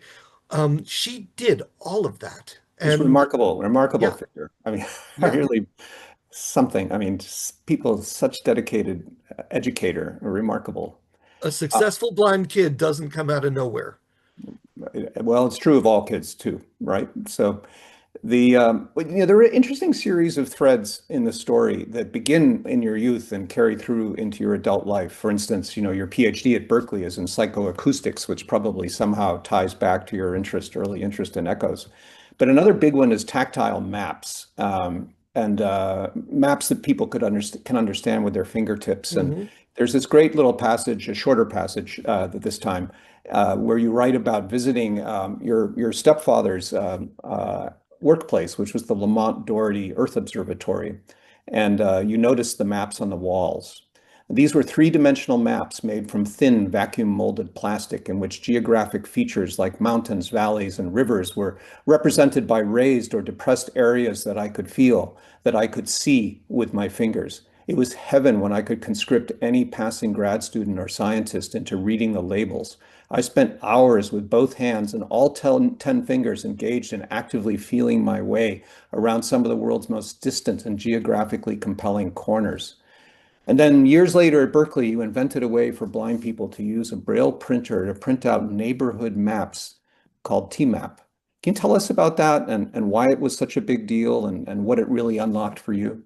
So TMAP stands for Tactile Maps Automated Production. And I have always loved maps, that experience at Lamont with these relief maps showing mountains and valleys and river gorges and shorelines and deserts and lakes. I mean, it was so amazing, but those were mainstream products, right? Those had visual, things printed on them, and the relief part was really just for fun. It was like it wasn't intended for blind people. It was just a thing. And I had seen maps of, the United States, like where you've got a raised line for the state boundaries. I had it in school, and that was really great. But what was missing from my childhood was a way of seeing maps of neighborhoods. The map of the United States is great, but I'm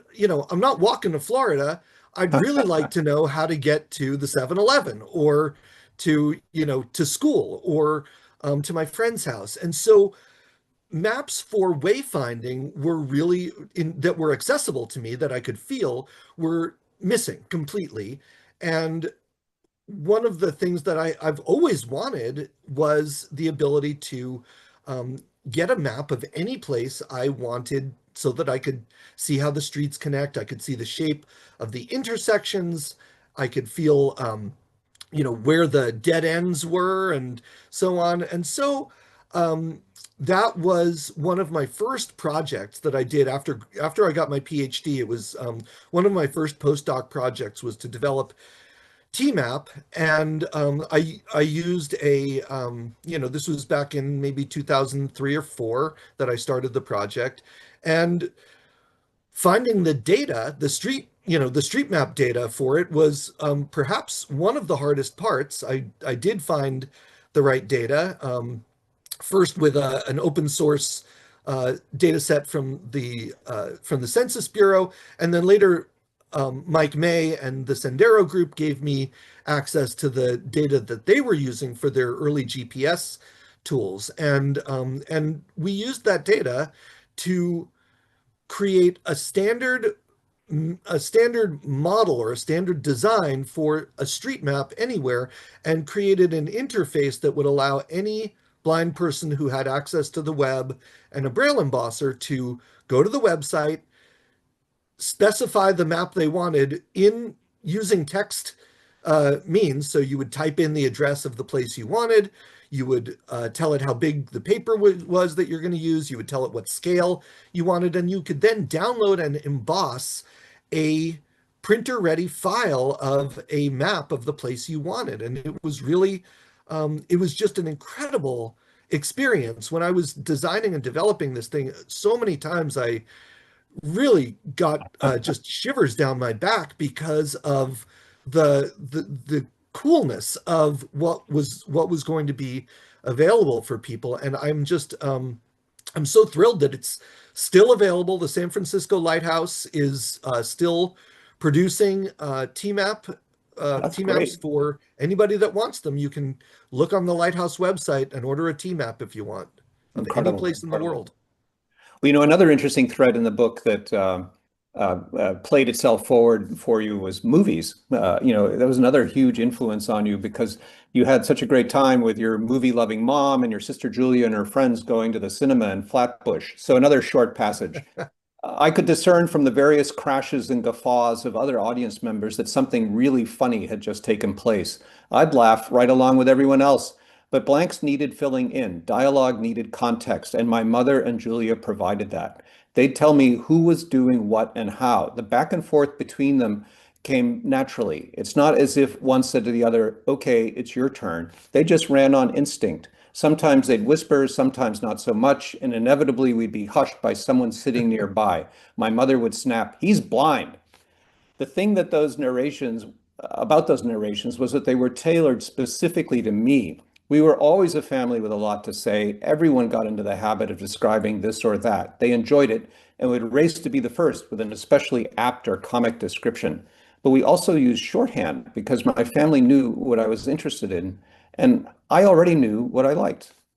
So years later, another amazing invention, comes to the surface from your lab called You Describe, which is narrations tailored specifically for me. Could you give us a little bit of Yeah, sense of the origin story, and also, play that forward in terms of how this has influenced audio description and how AI is now starting to sort of take center stage in audio description? sure. I don't know about center stage, but sure. And before we do that, let me just say audio description, for those who don't know, is the tool that is used for making video accessible to blind people. And it's, you can think of it as being somewhat like captions. Captions make the audible part of a program accessible to people who can't hear the audio, and audio description makes the visual parts of the program accessible to people who can't see the visuals. So unlike captions, which have a very definite sort of right and wrong, if you do the transcription right, and if you place the transcript in the right place and have the timing right, you've done it right. Audio description, on the other hand, requires a lot of judgment and a lot of editorial decision making because there's so little time to describe so very much. And I think that my experience in the movie theater as a kid in the 70s was not unique. I think any blind person who has gone to the movies before we had audio description available to us in a variety of mechanisms, anybody knows that the way you accessed a movie was by poking your friend in the ribs and saying, "What the heck is going on?" And my sister and my mom would sit one on either side of me, and they would sort of talk into both my ears. And sometimes I would have to say, "Shut up! I gotta hear the movie." But they would provide running commentary on what was going on. And yes, we would often get yelled at by other people in the theater. We were a noisy bunch. Um, and and I'll also say that uh, kind of visibility and taking charge of the accessibility that you need, and not really, it's nice to be quiet if you can, but you got to know what's going on the screen, and sort of that was an early model for self-advocacy for me. Interesting. So Yeah. rolling forward to You Describe, um, we now have access to more described video than we have ever had at any time in the past. We have streaming platforms that have audio description readily available. We have audio description available in movie theaters. And while it may not always be convenient or easy to get access to, and the audio description may not always be perfect, we have this expectation of audio description that we've never had before. Now we're focused on getting good audio description rather than just getting audio description at all. And when I created You Describe with my team at Smith Kettlewell in 2012, 2013 area, we created this platform. So UDescribe is a web-based platform that allows anybody anywhere to add audio description to any YouTube video and share that description with everyone. And it does that all without violating the terms of service of YouTube. So so basically, it allows a describer to watch a video and record descriptions in sync with the video, and then those recorded descriptions get stored elsewhere. And then when somebody else watches that same video on UDescribe, those descriptive clips are resynchronized with the original video, still playing direct from YouTube. So it's not changing the original video, it's just annotating it. It's just adding extra information. And so it means that you don't have to go to the person who created the video to get permission. Because you're not changing anything. You're just adding information that is being stored someplace completely different. And I love that we were able to do this. And it's a totally different model for audio description than the standard model of, you make a movie, you send the movie off to be described by a professional production house. Then whoever's streaming the video, you can turn on the audio description if you want, but there's only one option, right? It's only that very professional level of description, hopefully. And very often, especially for stuff on YouTube, you don't need a professional describer.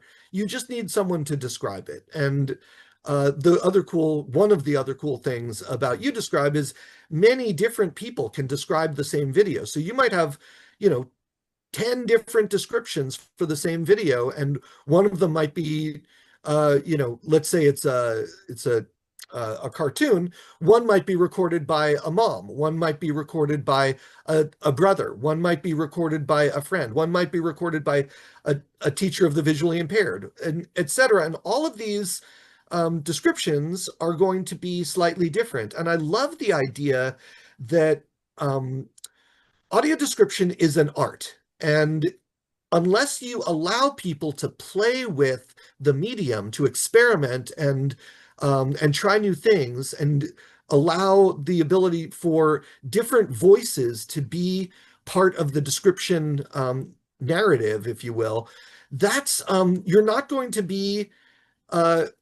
you're not going to find a great height of that art. You're restricting the art. You're restricting what people can do with it. And with UDescribe, anybody can do it. Anybody can experiment with description. And there's, of course, a rating system. So if you don't do a very good job and people don't like it, they won't give you very many stars. But it enables other people to figure out which describers have done a really good job and focus in on those descriptions. So audio, I'm very passionate, obviously, about audio description. Access to video is really, for so long we focused on access to text, and we thought, video description or audio description is just a, that's extra. That's a luxury. That's not going to help anybody get a job. That's not going to help anybody get a PhD. But of course, that's not only is that not true, people do need access to video and to get jobs and to have equal access to education. But access to video for fun is critical. If you're not participating in the same social and entertainment opportunities as everyone else, you're a second-class citizen. So that's why I talk about you read that's why I like to talk about the 3 E's: education, employment, and entertainment. Entertainment, right. We're running a little low on time, Josh, so maybe I should jump to my next question, which is, in 21 you received the MacArthur Fellowship, which is an incredible honor. And it's helped you move forward with another project you call the Center for Accessibility and Open Source, which acronym sounds a lot like chaos. I don't know if that's the idea, but It doesn't just sound like chaos. The acronym is chaos. what is the center and why is it important? Well, I don't think we have time to dive into all of it here, but I will say that open source software and hardware is an engine for economic equity and equal rights all over the world. People use open source in order to do the things they want to do, and people with disabilities need equal access to those opportunities. In fact, one might argue that people with disabilities are in even more need of access to those opportunities than most. And so, unfortunately, uh, it the open source world is still has still not sort of woken up to the fact that accessibility and disability inclusion are critical aspects of equity. And so the Center for Accessibility and Open Source, or CHAOSS, is dedicated to promoting disability inclusion and accessibility in open source communities. And we have a bunch of different ways that we're going to do that. But CHAOSS is we're just starting up as a 501c3. It will be an international organization, and I'm really thrilled to be collaborating with a bunch of other people on open source accessibility, including folks at GitHub, folks at Create at the University of Washington, folks at Berkeley. Accessibility to open source is a real a very exciting issue, and one that has not received quite enough attention yet. And while you might think that there are organizations that already do this, there aren't. There are organizations that care about disability and that care about open source, but there are none that make open source accessibility their main mission. And that's what CHAOSS is doing. Great, great. Well, thanks for that explanation. So I have a one question lightning round. Looking 10 years down the road, Josh, what's the most fantastic thing that will be available to the blind and visually impaired? I think probably autonomous space station landing craft. Okay. 10 years is an eternity, Ned. I have no idea where things are going to be in 18 months, let alone in 10 years. I think that clearly as computers become smaller, more more powerful and less expensive, the kind of computing that we now need to access the cloud for will be available on personal devices without the latencies, without the constraints that we think of today. And of course, that will open up incredible opportunities for accessibility for people in all kinds of ways, all sorts of autonomous vehicles, autonomous guidance systems. I think, Braille teaching, I think, will be strongly facilitated by computers in the future. But also, of course, these exciting possibilities come along with real challenges to privacy and challenges to personal freedom. So we are at, everybody knows we are at an inflection point here where AI is becoming ubiquitous and it's incorporated into everything we do. Accessibility is no exception. And of course, just like everyone else, we have to be very careful about how we do it, or not only might we do it wrong and have tools that aren't as good as they should be or as we deserve, but we may corner ourselves in ways that we can't yet predict. So I encourage real care in the way we use AI for accessibility. I'm completely with you there, Josh. We've got to be careful about all this. And unfortunately, we're out of time. I just want to say on behalf of SiteTech Global, thank you very much for joining us. It's a real honor to have you today. And I'm now holding up your book again. So Connecting Dots, A Blind Life. A Blind Life. Get it at your local bookseller, Amazon, wherever you can get it. It's very worth it. Thanks again, Josh. And of course, it's available on Bookshare and all those other places as well. And Bookshare, Thank you, Ned. That's right. thank you, Ned, for an incredible conversation. And it's always too short, but I look forward to the next time. Thank you. Thank you.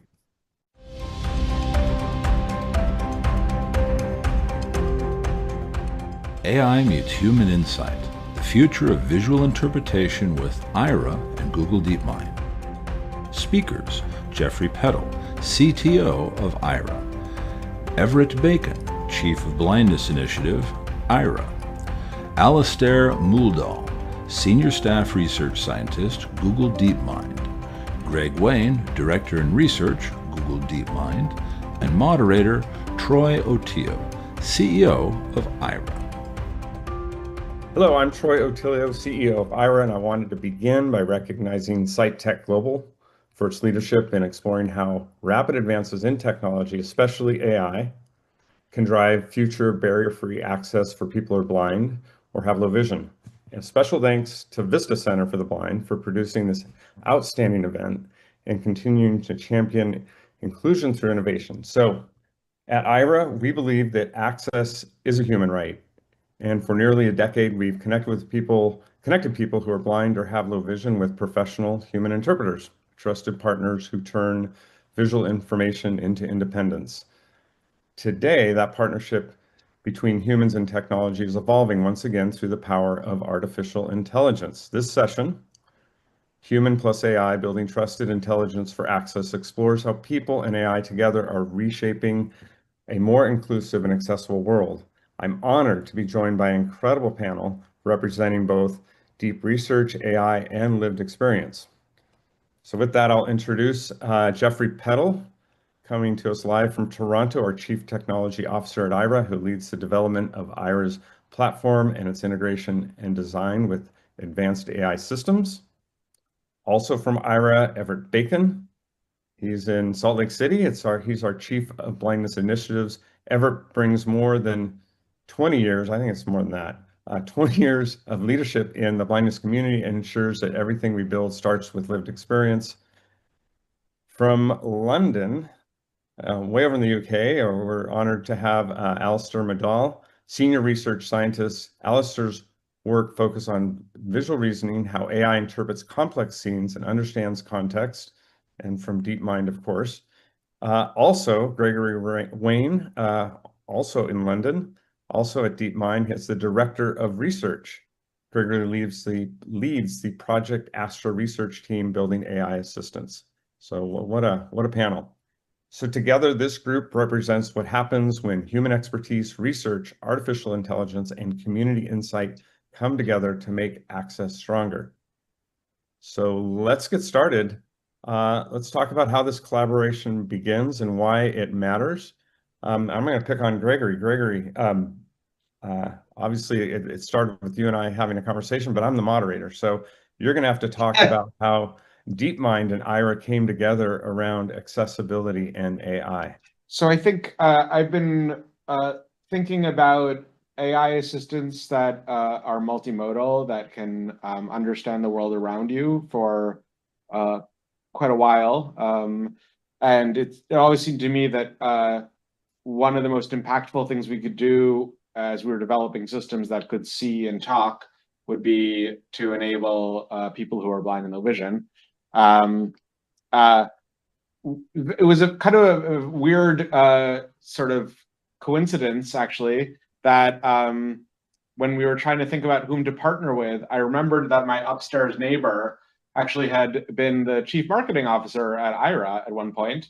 So as I was trying to figure out how we could find a company to partner with, I ended up just knocking on her door and saying, "Hey, can you get me the number of that CEO over there?" And I called you up, and we had, I think, like maybe a 3-hour, 2-hour-long conversation in which we, I think, mutually developed an appreciation for each other and thought we would be an excellent fit. So yeah, it was something I felt that would be very important and a meaningful use of the skill set that I have and others at DeepMind, like Alastair, have, where we could make a contribution to the world. Really wanted to do that, and I felt like I had an in, more or less. Awesome. I'll open up the group.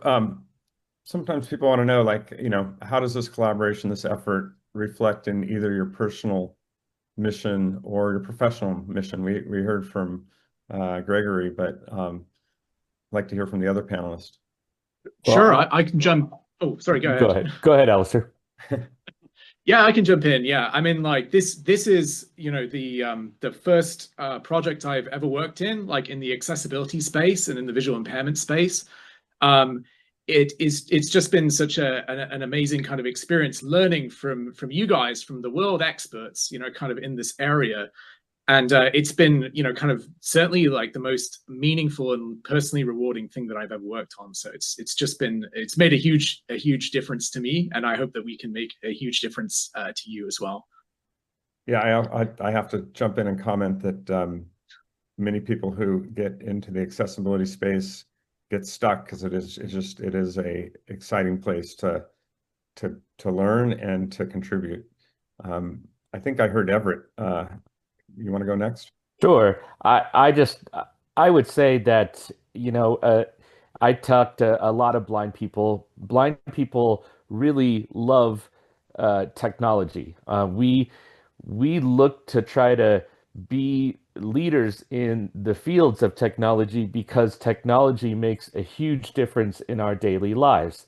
I would not say that it is the only part of my life that I rely on, but it is definitely something that I think about all the time, and I'm really grateful that I have the ability to use technology. We all like to say in the blindness community that it is a marvelous time to be blind because technology has done so many things to make our lives so much better in a multitude of ways. What about you, Jeffrey? I'll just add that there's actually a third party in this collaboration that's played a really significant role, and that's the IRA Explorer community. Through the Build AI program, they shared their videos with Google DeepMind as a way of capturing how the IRA interpreters, sort of handle a call, how they speak to the community. And that's been a really essential part of this collaboration. We really wouldn't have a collaboration without them. So I'd like to thank the IRA community as well. And I suppose the visual interpreters, right? Like they, in a way, they're memorialized, or they're the initial set of data that helps build this Astra. Okay, well, we've heard about why this partnership exists. Now let's show what it looks like in action. So we're going to show what you're about to see is the IRA Astra model. You're going to see the app. It's a context-aware continuous system that understands scenes over time. We'll talk more about it, but I want to roll this video because it's a great way just to explain how it's different from what we've seen to date, which is kind of an image at a time use of AI to provide visual information. So let's watch this. Hi, Kobena. What would you like to do today? Hi, can you look and tell me what this thermostat is saying? It's currently 4:24 p.m. and the temperature is set to 75 degrees. All right, thank you very much. Hey, can you tell me what this coffee pot is set to? It is currently set to 12 ounces. What about now? It is now set to 28 ounces. Okay. And what about now? It's set to 37 ounces now. Okay. And is it set to classic or iced? The light is next to over ice. Okay. Now is it on classic? Yes, it is now set to classic. Perfect. Thank you so much. Hi, Justice. That is a T-Mobile authorized retailer store. There are some tables with green umbrellas. What is this business? That business is called Menchie's Frozen Yogurt, written on the green umbrellas. What does this sign say? That sign says consume your cellular and now open with an offer for $20 off. Well, I may need an agent because I need to find my dog's harness and leash. I can help with that. Would you like me to scan the room? Yes. And I don't see the harness and leash right now. Could you pan the camera around a bit? Still don't see them. Can you try panning again, maybe towards the door? I apologize, but I'm not seeing the harness and leash in the frames. Could you try panning the camera again? I still don't see the harness and leash. Would you like me to help you look in another part of the room? Okay, that's what we're doing. It's right in front of her, but the I AI see is a not seeing harness it. and leash on the floor there now. Okay, can you tell me where do I need to go? You are already where the harness and leash are. They're on the floor in front of you. Okay, just a second. Aha! Take your time. I think we got it. The brands on these cans are Patriotic Seltzer, LaCroix, Athletic Brewing Company, and Dogfish Head. Where is the Dogfish Head can? The Dogfish Head can is the green can on the far right side of the top shelf in the door. This one? Yes, that's the Dogfish Head can. Thank you. That's handy. Yes, that is the side with the directions. I can see the microwave directions and the stovetop directions on the box. Can I have the microwave directions, please? Sure. For microwave directions, step 1, empty contents of pouch into an extra large microwave safe bowl. Step 2, pour cold water into measuring cup until it reaches the fill line. That's 2/3 of a cup. Stir water into bowl. Step 3, microwave on high for 90 seconds. Carefully remove hot bowl from microwave. Stir again to blend. Let cool to taste. Enjoy. The update is still at 90%. Great. You don't have to tell me if it's The still update is still at 90. You don't have to tell me if it's still at the same percentage. Just let me know when the percentage changes, please. Understood. The update is still at 90%. So I have a couple prompts for the group. I'm going to share a few of them, and then the first one I'm just going to open up. But maybe for people seeing this the first time, what makes this model, this experience, what makes Astra different from the traditional AI vision? Actually, I'll just start with that prompt. I'd like to hear from perhaps Gregory on that first. So actually, maybe I want to call back to something that Everett said, maybe to sort of frame it a little bit. Sure. One of the things that was so exciting to me when we first started talking was you sent me a list of technological innovations that enabled people who are blind and low vision, starting from like Braille and the white cane being included, screen readers, and then into the visual interpreter video call concept, and then AI. And I felt extremely exciting, and like it felt like we were participating in something that would be historically important, to be on this path of technological development, to be involved in this long story, and which will surely also succeed us, right? One of the things that I think we've done here is tried to build models that are based on what this previous, which is really the gold standard of a human visual interpreter experience. So based on these calls that have been donated through the Build AI program, we've been building AIs that are more like visual interpreters are as IRA, at the IRA standard. This means that our AIs don't just take in an image and caption it, for example, but they're able to actually experience the video feed in an ongoing sense, perceiving it, and even directing dialogue based on ongoing activity. We call that proactivity. So the visual interpreter is actually observing as it goes and can say things like, "Oh, can you flip that package around because I can't see the ingredients list?"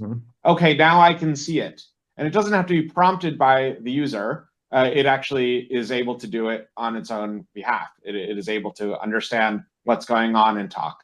That's one of the kind of core anchors of the experience. I think Alistair can provide a lot more information about all of the properties of the system and other things that we've worked on. All right, Alistair. Sure. Yeah. Yeah. Yeah, I mean, I think, yeah, visual proactivity, I think is like a real kind of differentiator for this. It unlocks lots of use cases that were kind of not possible before. For example, being able to kind of scan around a room and have, you know, the agent kind of describe what it sees. As Greg said, giving kind of instructions to bring things into frame. We actually, by the way, this is kind of half the battle in many cases, right? Like, you know, one of the things which surprised me from sort of working on this is just how much of the problem of seeing we kind of take for granted as sighted people. Just getting the relevant information into view is quite a challenge, and I think proactivity really helps with this. One of the other things you'll have noticed is the voice. So we've worked really hard to kind of give the agent a very kind of natural and kind of expressive voice. We wanted it to feel like talking to a person. It can kind of it can be interrupted by you, and the conversation can kind of flow naturally. I think you've also seen some examples of the fact that it can use tools. So, for example, it can control the flashlight on the user's phone. This is actually very useful because quite often, you know, these calls can happen in low light situations. And as I said, like half the battle is even being able to kind of get the relevant visual information into the agent. And so, kind of ensuring that the scene is well lit is really important. And we also can integrate with like a lot of the other kind of Google tools and services, like you can use search and maps and so forth as well. Yeah, it's probably worth mentioning on this as well, because maybe I think we forgot to, that this is based on Gemini models from Google, which I think are really best in class for vision understanding from the start, and we're improving them with these new capabilities. Everett, you use this, you're testing, and we'll talk a little bit about the trusted tester in a little bit, but just from a experience perspective, you know, maybe comment on or tell us how it's different from, you know, for example, IRA's Access AI, which you can take a picture and get a description, you know, which was novel and still powerful, you know, a year ago. But yeah, give us a sense, and maybe to other people, you know, who are blind and use AI, like help us understand how this is different. Sure. So, you know, talking about image description, I'm holding a can of soup, and you don't know where the actual front of the label is. It's just a whole wrapped around label of a can, and there's nothing that is tactile that I can tell where the actual name of the soup is, and so if I take a picture of it with image description, I get exactly what's in the frame of the camera, and so with this model, it tells me to rotate the can, and that's pretty phenomenal, and that's one of the best use cases I can think of. There are lots of other things that it does. For instance, it knows where I'm at because of GPS capability. It has the ability to tell me that I'm in Salt Lake City, Utah, that it can tell what address I'm in. It does lots of other things, like if I'm walking down my neighborhood, it can tell me that there are low-hanging branches in my path. So those are all things that image description can't quite do. You have to kind of again take multitude of pictures to get that information, where with the live AI model that we're using with Astra, it is giving me that real-time information as I need it, and it's processing all the time, and I'm having you know, a real life experience with it, which is pretty phenomenal. Awesome. Well, I think we're getting an idea. I know that we've built some oversight, and the visual interpreters are still involved even in the active use and development of this model. Jeffrey, how do visual interpreters integrate into this experience, and share how that looks behind the scenes and what it would be like for someone who's not yet tried it? How would that work? Sure, Troy. So at the moment, IRA visual interpreters are observing every call in real time as it's happening. And there's two guiding principles for them. One is to ensure a first-rate experience for the end user on the call. And the second is to generate training data that we can feed back to Google DeepMind so that we can continually iterate together and make the model better over time. And so based on the first one about the experience, if there's a situation that's happening that's likely to cause the task not to complete, or if there's any sort of safety risk, then the human will jump in right away and take control and ensure the successful completion. If it's not that situation, if maybe the model's made a mistake, but it's not critical to the completion of the task, or it looks like the model might be able to recover, the observer will provide commentary in an audio track, but kind of watch a little bit and see what happens. And a lot of times the model will recover working with the Explorer on its own, but if not, they will jump in eventually.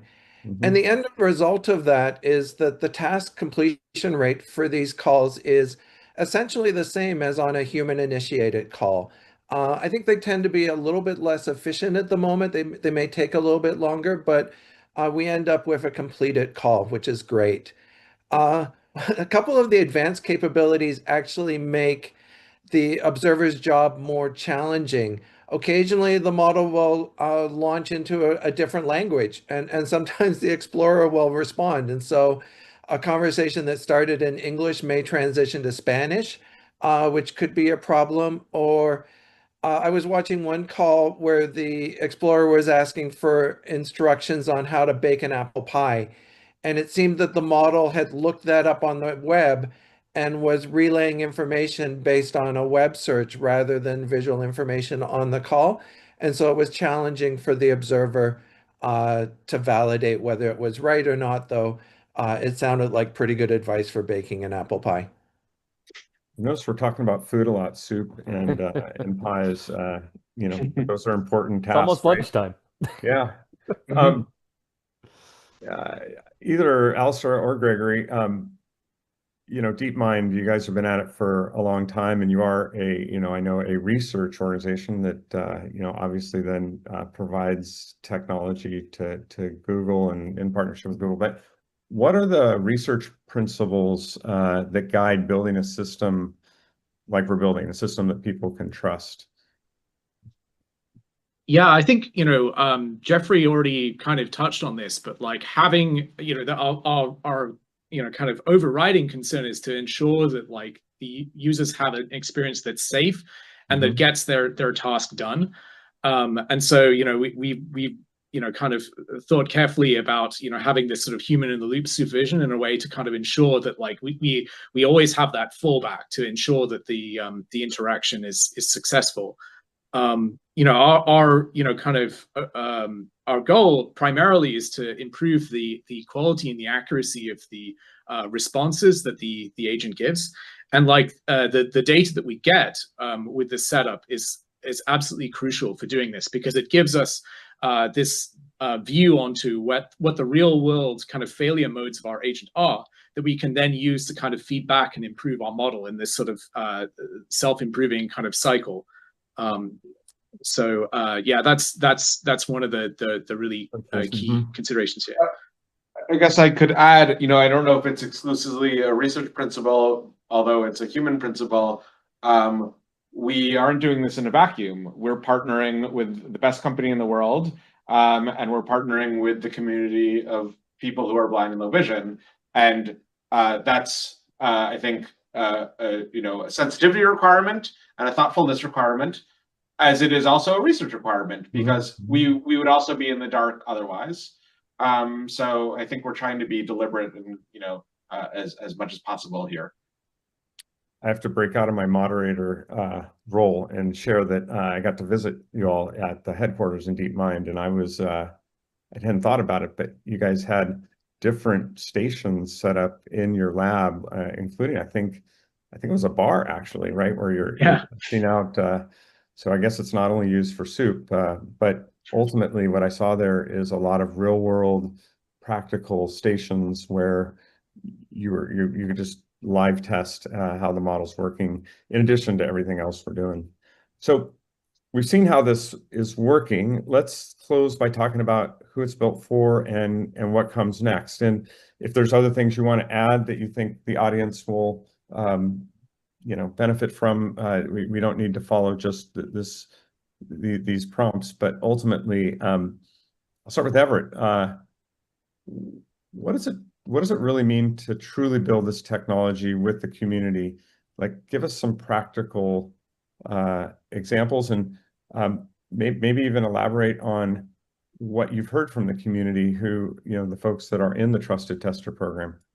Sure. So, first and foremost, trusted tester. So people can sign up for this program in the IRA Explorer app, and it's a simple Google form that they will fill out, and we work with Google DeepMind to activate them. We're activating people on a daily, weekly basis, and getting them more involved in it.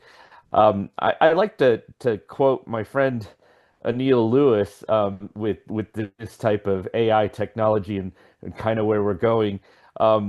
He says, if a sighted person can see it, and we know that the AI can see it, we should be able to see it. We should be able to get that same information. So if I'm in a National Federation of the Blind convention and I know Ray Kurzweil, leading futurist and Google leader, and I know he's in the room, and I want to find him. I want the AI to be able to tell me Ray Kurzweil is in the room and he's over to the right, that type of thing. And that's where I think this technology is going to go. And that's what I think all of my friends, we talk about on a daily basis. We want access to all of the visual information that's out there because we feel like it's a right that we should have. And so that is something we all talk about on a daily basis. And we're excited about where this technology is going to go and where it's going to lead us in the future. Well, that's a whole nother session we could have on privacy and facial recognition and how that intersects with AI. So I think maybe next year at a future event we can talk about that. That's amazing. Jeffrey, where do you see the greatest opportunity for impact coming from this effort, either in the near term or long term? Yeah, so IRA spent a decade developing our visual interpreting best practices. We're really proud of our capabilities, of our interpreters and the service that they provide. But there's real limits on how we can scale that. It's not as cheap as we would like. And so through this partnership, it's really an opportunity to take all those learnings and make them available through AI to more people in more places, and really, broaden the reach of this. Now, that said, I don't think professional human visual interpreters are going anywhere either. I think, there'll continue to be people that prefer to work with a human. There'll continue for a while, at least, to be cases where a human can provide a better service. And so it's beyond the scope of this session, but we're also really interested in ways that the humans and the AIs can work together to sort of, benefit from the strengths of each. And so I think that's another way in which this work can have an impact on lives in the near term. Gregory or Alistair, I'll let you both comment here. What do you see in the future? Maybe it's beyond, maybe give us a thought on like what's next overall. I mean, everyone wants to know, like, where's AI going to be in 5 years, but either relative to what we're building here or in general, what do you see coming? Do you want to take this one, Greg? I think we could both maybe, Alistair and I talk a lot, so we'll have similar thoughts. I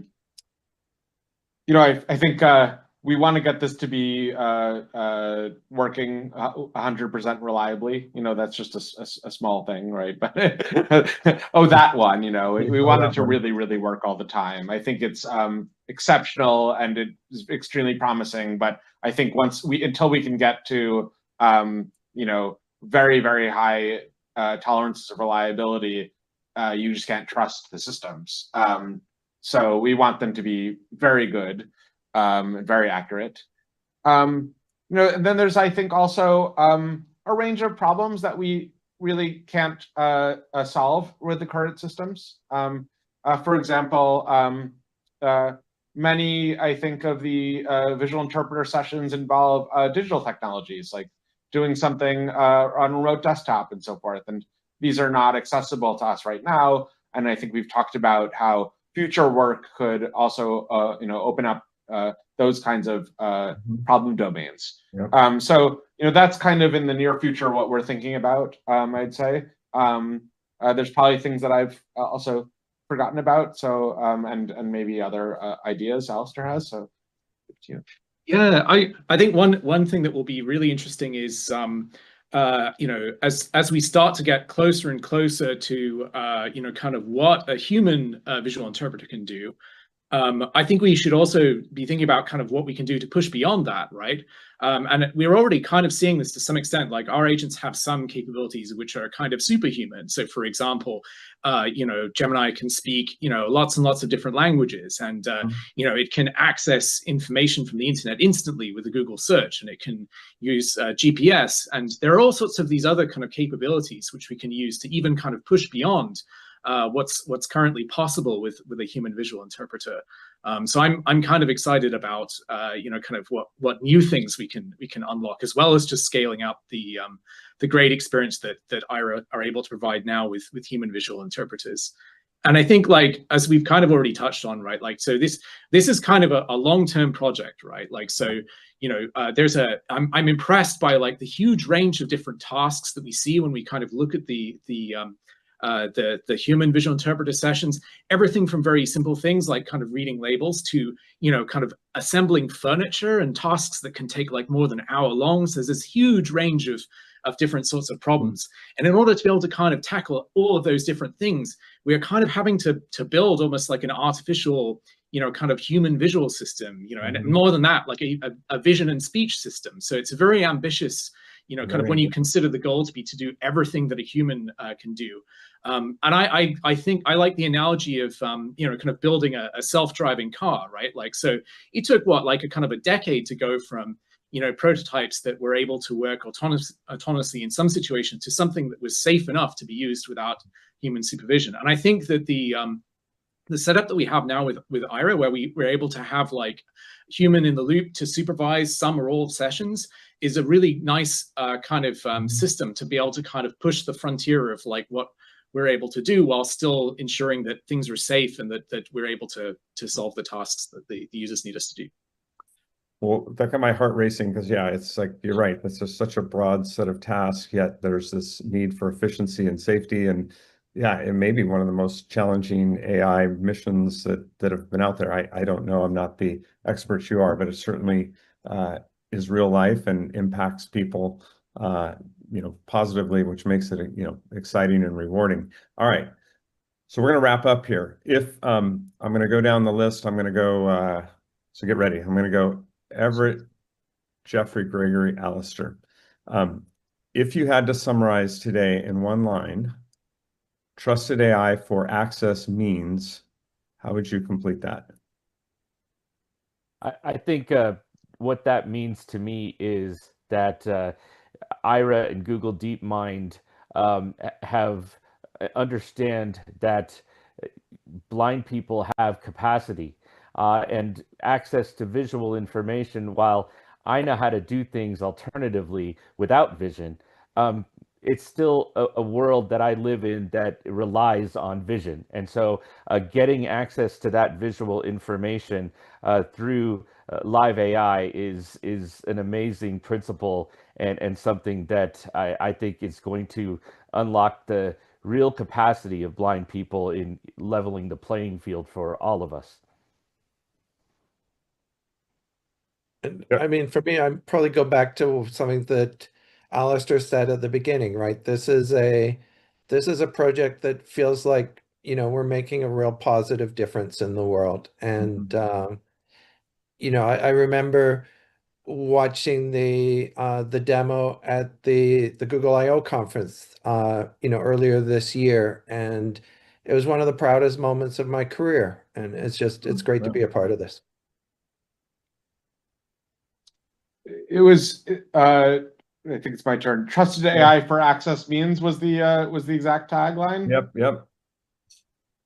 Yeah, what does it mean? I think maybe that the motivations behind the production of that AI are trusted, and the parties involved, and that it works as intended. Maybe is my summary of that. That's good. Yeah, Alistair, you get the final word.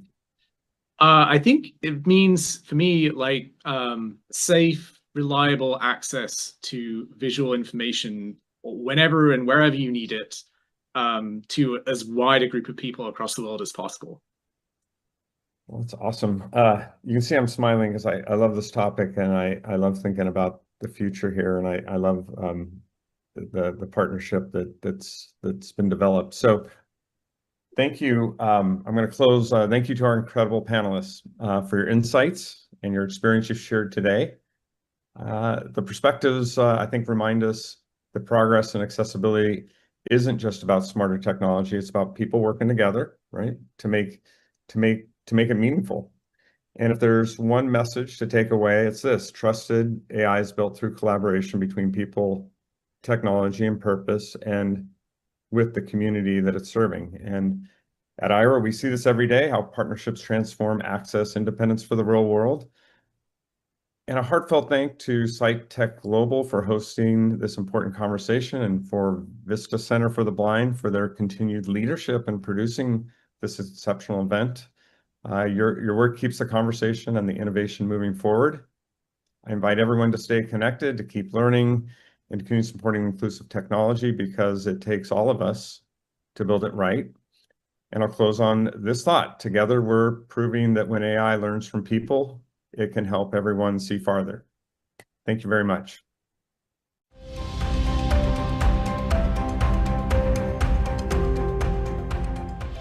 Designing the world's most trusted driver, Whimo and the future of inclusive mobility.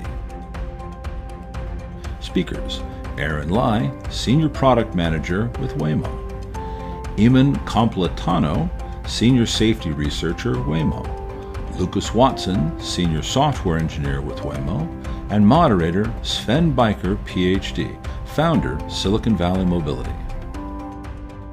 Being independent has been a big struggle for me, and I think for most blind people, I really don't get to experience a lot of independence in my daily life, especially when it comes to transportation. So for me, finding Whimo and having this independence that I've just never had before, it's been the most freeing feeling ever.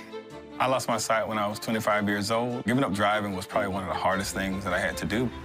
A really significant challenge of being blind is the issue of transportation, because I can't drive. I need to rely on others for that basic requirement of life.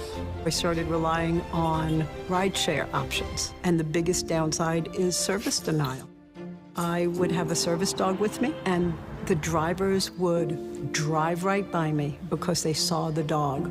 Hundreds of times a day in the United States, drivers don't want to pick up a guide dog, strictly against the law, and they cancel a ride. An autonomous vehicle will never cancel a ride with a guide dog.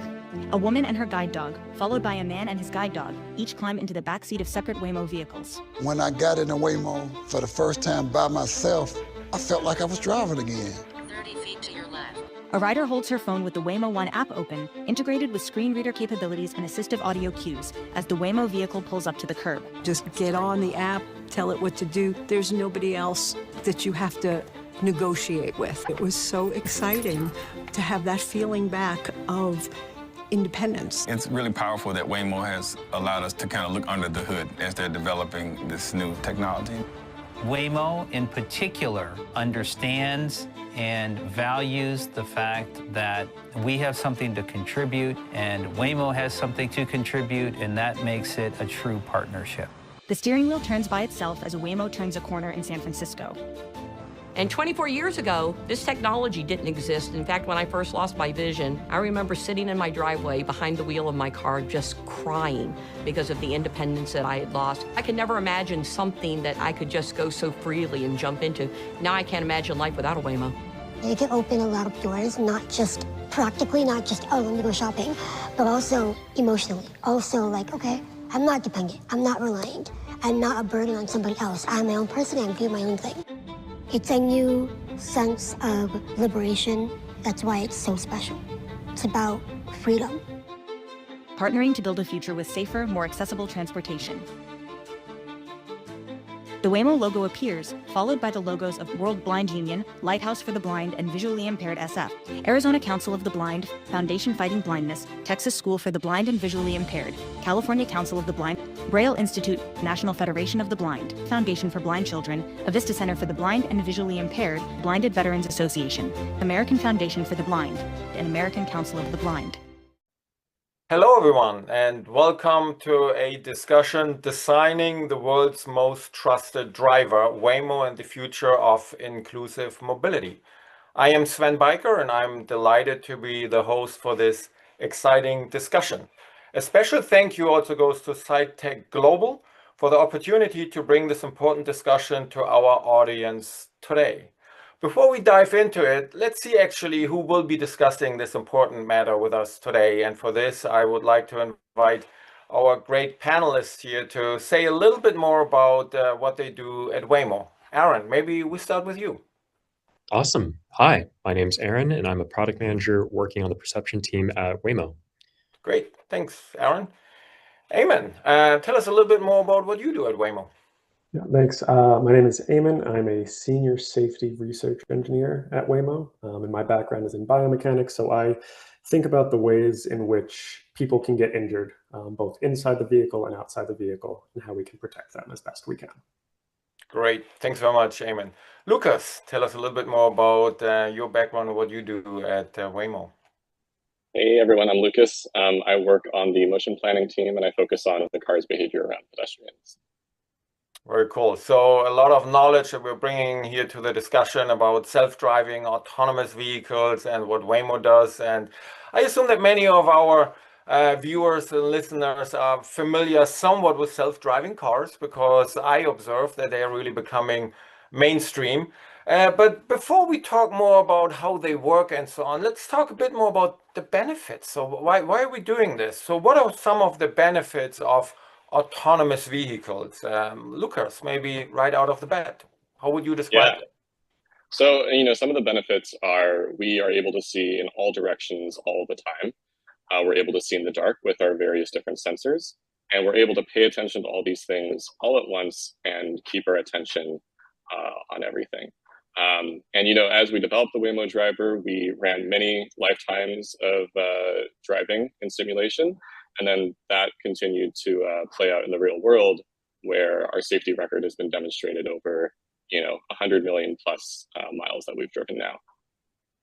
Great. Wow, that's a lot of miles. I mean, I'm just wondering about this, how many miles I drive in my vehicle and multiply this with whatever 300 million population maybe in the US. So it's very impressive. I don't know, Eamon, and anything from your vantage point, how would you frame the benefits of autonomous vehicles? Yeah, so that's a really good question. Lucas hit on, the roadway safety elements of it. But I think the other crucial part is what I would describe more as like personal safety or rider comfort. Right, I think we've all gotten into, whether it be a taxi or a ride-sharing vehicle.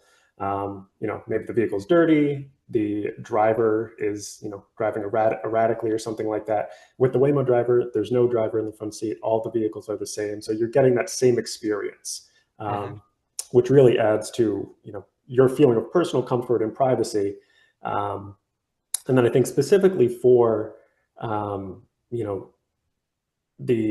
community, the members of our disabled community here, we think about whether there's either outright discrimination from some of these drivers who might refuse to give someone a ride if they have a guide dog or a cane or some other mobility assist, or hostility. They might begrudgingly accept that ride, versus the Waymo. You can call it. There's no driver to discriminate against you. It will wait for you to get into the vehicle, as well as some additional features that we have on the vehicles, like indicating to other roadway users that the Waymo is stopped to pick up a rider or drop off a rider, or halting for a pedestrian in the crosswalk. Some of these additional safety features that are I think overlooked in the day-to-day aspects that Waymo does offer. Yeah, that is really amazing, Eamon, and I really appreciate these perspectives regarding the inclusive mobility. And now it really all makes sense that a self-driving driverless vehicle provides really a different kind of mobility. So that is really great. But I wonder how does it actually work? I don't know if any of you can walk us through it in simple terms, how these vehicles work. And from my own driving experience, I mean, I care about where am I, what is around me, what might happen next, and where am I supposed to go. Is that also how a Waymo vehicle works? I don't know, Lucas, Aaron, if that's maybe something that you can enlighten us. Yeah, I can handle maybe the first two parts of the way you decompose that, which I think is a great way to break it down. So where am I? This is actually a process we call localization. And so the Waymo driver uses a pretty detailed 3D map, GPS, and its own sensors to pinpoint its location as it drives. So you can think of it almost as a very accurate GPS system that double checks its locations with its landmarks as it's driving around. In terms of what's around me, so this is what we call perception. And this is really about understanding everything in the vicinity of the driver. So we have a suite of sensors that act as our eyes and ears. You can think of cameras as being like our eyes, LiDARs, which as being sort of bat echolocation, but with lasers, and radar, which uses radio waves. And so the Waymo driver fuses input data from all these sensors together to generate a very rich 360-degree view of the environment. And we're able to identify different objects, their speeds, and their directions. And I think from this point forward, I'll hand it off to Lucas to answer the next two questions. Yeah, Lucas, bring it on. Yeah. Yeah, so once we know about everyone around us and we see the world, we want to predict what's going to happen next. We see all these other road users and we want to think about, do they have the green light? Is that pedestrian going to try to cross? What's the cyclist trying to do? Are they trying to turn? Are they going to stay next to me? And that all helps us inform what the Waymo driver actually decides to do next. Do we need to react to another road user that, we think is suddenly going to be in front of us? Or, how should we behave to make sure we're comfortable when we're interacting with a pedestrian or a cyclist? Great. Hey, Aaron, so you talked about, if I followed this correctly, like three different kinds of sensors. I think you mentioned cameras and LiDAR, which is laser-based, and radar, which is like, well, what many people maybe have heard about, what radar is, I mean, being used on ships and aircraft. And so a Waymo vehicle seems to be using all three of those in tandem. Is that something that helps you in particular, maybe challenging situations? Like, I mean, driving in the fog, with my two eyes, if I need to add my ears to drive in fog, that's obviously not a great solution, not recommended to drive by hearing only. But walk us through these three key sensors. How do they work together, in particular in situations where a human driver really wouldn't be up to the task? Yeah, that's actually a great question, Sven. So ultimately, as you mentioned, our cameras, LiDARs, and radars do all work together in concert through a process we call sensor fusion. And as to why we do this, it's because each sensor type has strengths that can really compensate for any potential weaknesses and the others depending on like what day we're driving, time of day, driving conditions, and so on. So for example, let's say we're driving in dense fog. Well, camera visibility and LiDAR performance actually can both be impacted by dense fog. Camera visibility, like you said, similar to our eyes, we can't really see through it. LiDAR can actually be scattered by fog. However, radar cuts through fog and also rain, kind of like hot knife through butter. So that's actually great redundancy for the Waymo driver there. So we are able to use all three signals together to detect pedestrians and vehicles and so on in foggy conditions. Similarly, when we're driving at night, cameras perform less well in darkness. LiDAR, in contrast, actually creates its own light through laser pulses and is unaffected. So that's where LiDAR helps, where camera might be insufficient in that case. Ultimately, I'd say sensor fusion, these three sensors together, are what really empowers the Waymo driver to safely navigate any difficult weather or lighting conditions that could impede a single sensor type.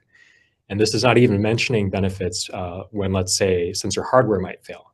So in that case, we have other sensors to make up the gap.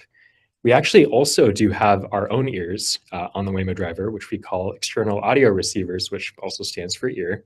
And this helps our driver understand situations like maybe active emergency vehicle sirens as well. Wow, that's a lot, and I hadn't thought about it. I mean, sure, you need to listen to an emergency vehicle, whether that's a police car or a first responder or what have you. Oh, that's quite a bit, quite a bit. And then I wonder, I mean, I know my daily driving, my daily commute, and I basically know what to anticipate and so on. But then there are these situations that are new, that are unusual, and where I get scared as a driver, where I might certainly get out of my routine. And I wonder how a pre-programmed, what I would think, a pre-programmed automobile like a Waymo responds to this. Like, let's say a pedestrian that behaves erratically. So how does a Waymo maybe use its own experience, if it has anything like this, to really challenge these or navigate these challenging situations that it has never encountered before? Is there any like long-time learn from one situation to be better the next time? Anything? I don't know. That's Aaron, Lucas, whoever wants to shed some light on this. Yeah, that's a great question. So I can answer some of the planning aspects of that. And one of the big answers is we leverage machine learning to take all of that data of all those diverse experiences that the Waymo driver has seen, and uses that to inform how can we better predict and react to those interactions in the future. So again, we've driven many human lifetimes of driving. We've seen things that only happen on the road maybe once in a million miles of driving. Things that you or I would never see as a human driver, or hopefully would not see. And that really allows us to have confidence that when the Waymo driver sees those really rare events on the road, that we're confident that our reaction and road safety is very good. Wow. Yeah, I guess to add on to that, like Lucas mentioned, we've driven tons of miles, in fact, more than 2 million miles per week. And so as a result, we see a lot of those weird or novel, unusual situations that a human driver might never experience, just given pure volume. So for example, let's say we see a pedestrian in a chicken costume approach our car. We can automatically log this and flag it for review by our experts. We'll then look at the sensor data to really understand how our system perceived the pedestrian in this costume, how it predicted the person would then move, and then we always decompose how our Waymo driver reacted. Ultimately, I think what really sets us apart is that we're able to add it to our simulation set, where crucially we can create tons of variations of this in other events. So what if the pedestrian arrived earlier? What if they were moving slower or faster? And ultimately, we've been able to simulate tens of billions of miles to help improve our performance over time. And depending on the kind of situation, we're actually also able to replicate challenging situations through closed course testing. So for example, with a fog or rain tunnel, with dummies, we're able to really replicate long tail, very rare cases that human drivers might not ever see. I think ultimately it's really about a cycle of continuous learning, where the more we drive, the more unique situations we're able to encounter, the more examples we have to refine and really improve the Waymo driver. And I'd say that this data-driven approach has really been fundamental for us to be able to interact safely and responsibly with pedestrians. Wow. So, and is it safe to say it's really a collective learning? So let's say if vehicle number 53, if that exists, vehicle number 53 encounters something, vehicle number 278 actually gets the same experience because it's shared across the street. Unlike actually when I drive my vehicle, I don't really learn from the mistakes that others are making. So that's really across the fleet that learning happens. Exactly. Any individual event like one car sees will be reflected in the performance of all of our cars across the fleet. Wow, that is certainly a huge asset. And Aaron, you mentioned it, and I think Eamon, you also referred to it earlier, like the millions of miles that Waymo vehicles have covered now in years and years of testing and now public deployment. And I think, Eamon, you also mentioned some publications, the safety record of those Waymo vehicles that it's out there. So what are some of the key findings from these safety research papers regarding the Waymo driver's impact on the safety, in particular for vulnerable road users like people in a wheelchair, cyclists, pedestrians, vision impaired community members? So some of the safety records maybe that you can reference to give us a bit more of a feel like, how good is it compared to Sven driving a car? Yeah, so that's a great question, and one that we've spent a lot of time in our safety research community thinking about how can we best represent the driver performance of the Waymo. And so what we do is we do an extensive amount of benchmarking of human driving. So, we look at drivers in the average human driver in San Francisco or LA, and we think about how much they're driving and how often they get into collisions of different severities. We can then look at the Waymo driver operating in those areas, driving those miles, maybe in different parts of the city, and compare our performance. And what we've found is that kind of across all of our geographies that we operate in, over our first 96 million miles, so this is almost 100 million miles, the last several years of driving without a human driver in the front seat, we've had 80 to 90% reductions in crashes overall, of higher severity crashes. And then, like you mentioned, wheelchair users, perhaps the vision impaired, just general cyclists and pedestrians, we've seen reductions for pedestrians of 92%. So, right, over 96 million miles in the areas where we'd operate, we'd have expected humans to get in 35 more crashes with pedestrians than we've seen with the Waymo. Right, that's 35 fewer injured pedestrians. Wow. That's unaffected families now. So as we continue to scale and reach new communities and drive more miles, we're having positive safety benefits for all road users. Right, we're not just protecting Waymo vehicle occupants. We're thinking about others on the road as well, and how best we can serve them. Wow.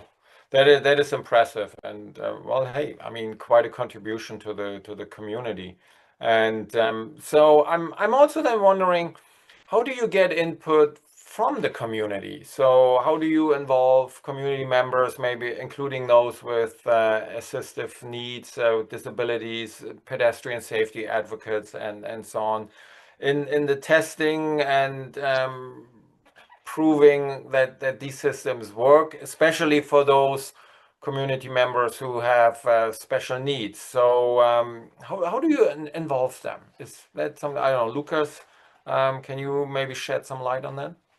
Yeah, that's a great question. So connecting with the communities that we operate in is really core to our mission of improving road safety. And that's because the users of the technology we're building are not just the passengers who are hailing the car, but they're also the road users that the Waymo driver interacts with on a daily basis. And the needs of passengers and road users in these communities we operate in are very diverse. And to understand those needs, we need to partner with a combination of local nonprofits, disability advocacy groups, government organizations, and just everyday people living in the communities where we serve. And personally, I've really enjoyed the opportunity to meet folks in our communities because they are just as passionate about improving road safety as we are here at Waymo. And at Waymo, many of us are members of the disability community or have friends and family who are, which is really a driving factor motivating us to show up and continue to improve the experience of both riding in and interacting with the car. And we approach this with a lot of humility because no one knows your needs better than you do. This is why it's so important for us to learn from the communities where we operate. Specifically, we've conducted user experience studies, roundtable conversations, and listening sessions. And specifically for our blind and visually impaired community members, we've done a lot of user experience research studies where we've invited folks to come and either use the Waymo service as a passenger or interact with the Waymo vehicles as a pedestrian and tell us what they liked, disliked, and what they would want to change. And in addition to this, we partner with a variety of local and national nonprofits and disability advocacy organizations who are also very passionate about accessibility and road safety. And together, we're able to work towards creating safer roads. Wow, that is really, really great to really include the community and this and seek the feedback, and good to hear that you also have people on your team who actually know what it's like to have accessibility needs and to serve those. To maybe also understand a little bit more, because not all our viewers maybe are that familiar with Waymos. What is it typically like when someone gets into a Waymo for the first time? Are there concerns that you are aware of, and if do they change over time, that people at the beginning maybe say, well, I don't know, driverless car, I'm not really sure, but how does their perception change? Or I don't know, and any of you might want to add to it if you can. I can maybe give an attempt to this. I think, at least for myself, the first time I rode in a Waymo, I was very nervous. And I think what happens is over the course of the next 10, 20, 30 minutes, and over the course of the next several rides, it becomes incredibly boring. And that actually is our goal. We want this extraordinary product to be extremely mundane at the end of the day, just given how much safety and redundancy we want to build into it. And I think for me, in the matter of 30 minutes, I went from looking out the door, freaking out about the car moving around without a driver, to just kind of checking my phone and being really relaxed. So overall, I think that's kind of the goal we're kind of working towards as Waymo employees ourselves. Mm-hmm. Yeah, to make it a boring experience. That's what you want. Yeah, that is quite something. So also maybe related to this, the experience and especially maybe, let's say, for vision impaired community members, that I can't imagine getting into a car like this and there's no human driver. So I understand there's like a operator on standby that you can call. So any experience that you can share, maybe how these interactions work and how important they are? Lucas, maybe, yeah. Yeah, I'm happy to answer that. So there's several features of the rider experience that are designed with accessibility in mind. And one of the first ones is in the app itself. There are special features that help someone with a visual impairment actually find the vehicle. You can play a sound, you get like a little a thing in the app that helps you locate where the car is. Mm-hmm. And then once you're actually in the vehicle, all of that design is also focused on being accessible for someone with a visual impairment. And of course, there's also a rider support person that, if you ever have any issues, you're able to call into and talk to, should you need to. Mm-hmm. Great. Before we come to a close, I also wanted to get back to the safety aspect again, and maybe that's something for Eamon. So impressive safety record.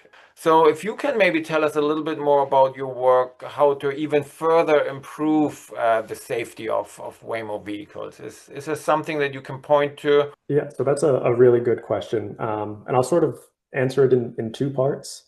So one thing that I've really enjoyed about our safety record and how we continually improve is when we carry out research, looking into things and identifying potential risks, the product team, and that's implemented in the vehicle. So we did some research looking at the risk of cyclists being doored, right? Having a vehicle door opened into their pathway, whether it be in a bike lane or, possibly injuring them and sending them into the travel lanes.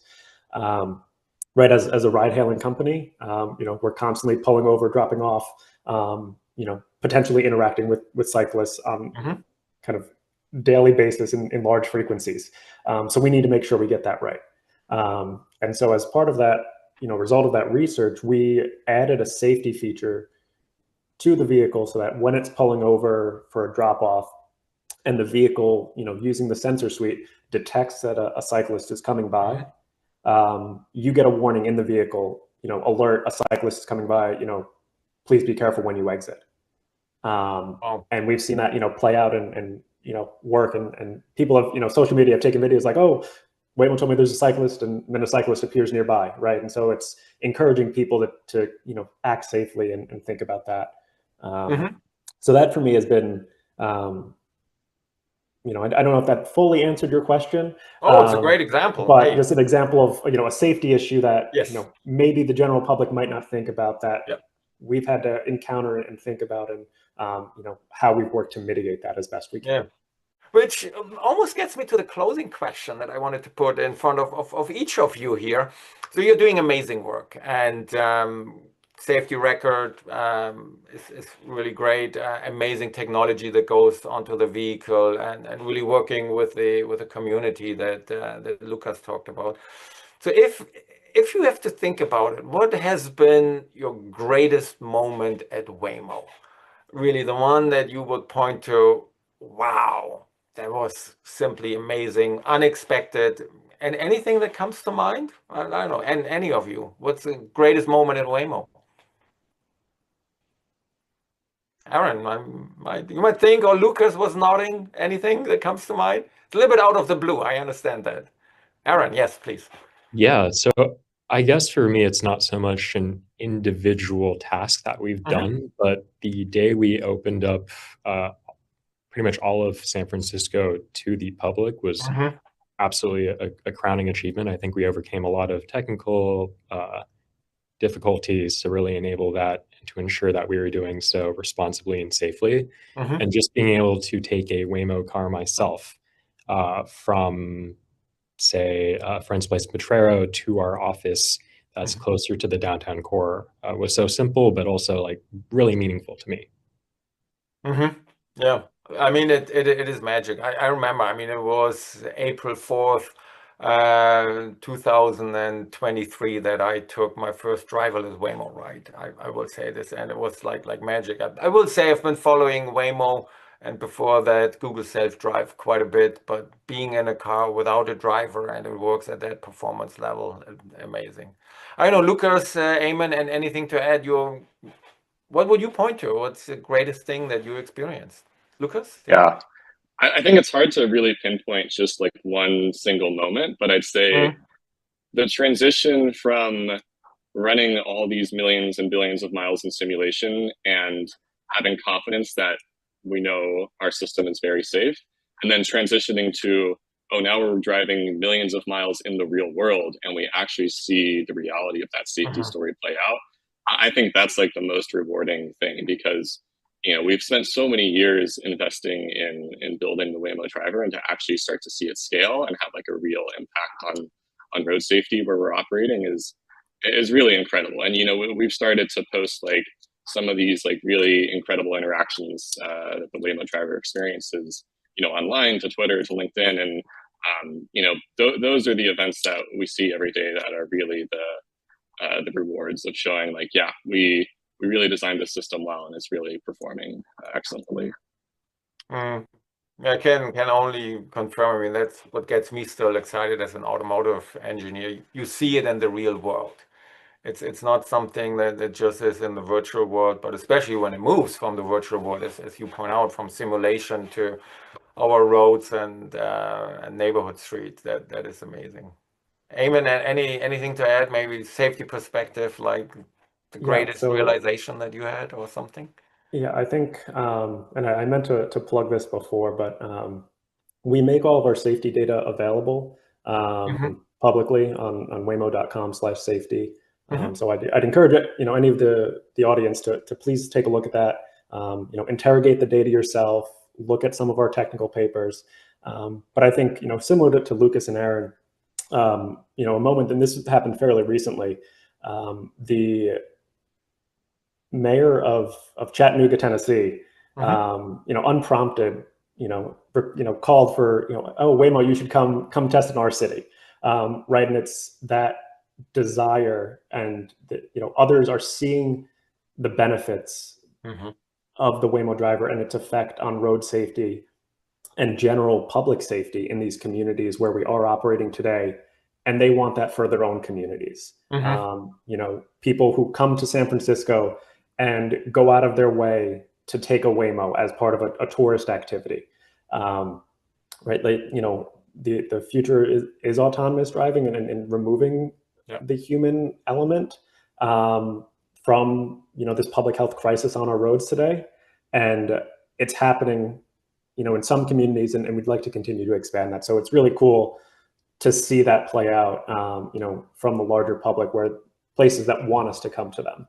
Yeah, absolutely. So it is real, and great to hear that you're getting more and more requests from communities, municipalities to take benefit of this technology. So really. Well, you know what, that gets us to the end of our discussion here. So it's been really great. And first of all, I want to thank you, our Waymo panelists, Aaron, Lucas, and Eamon for a great discussion here.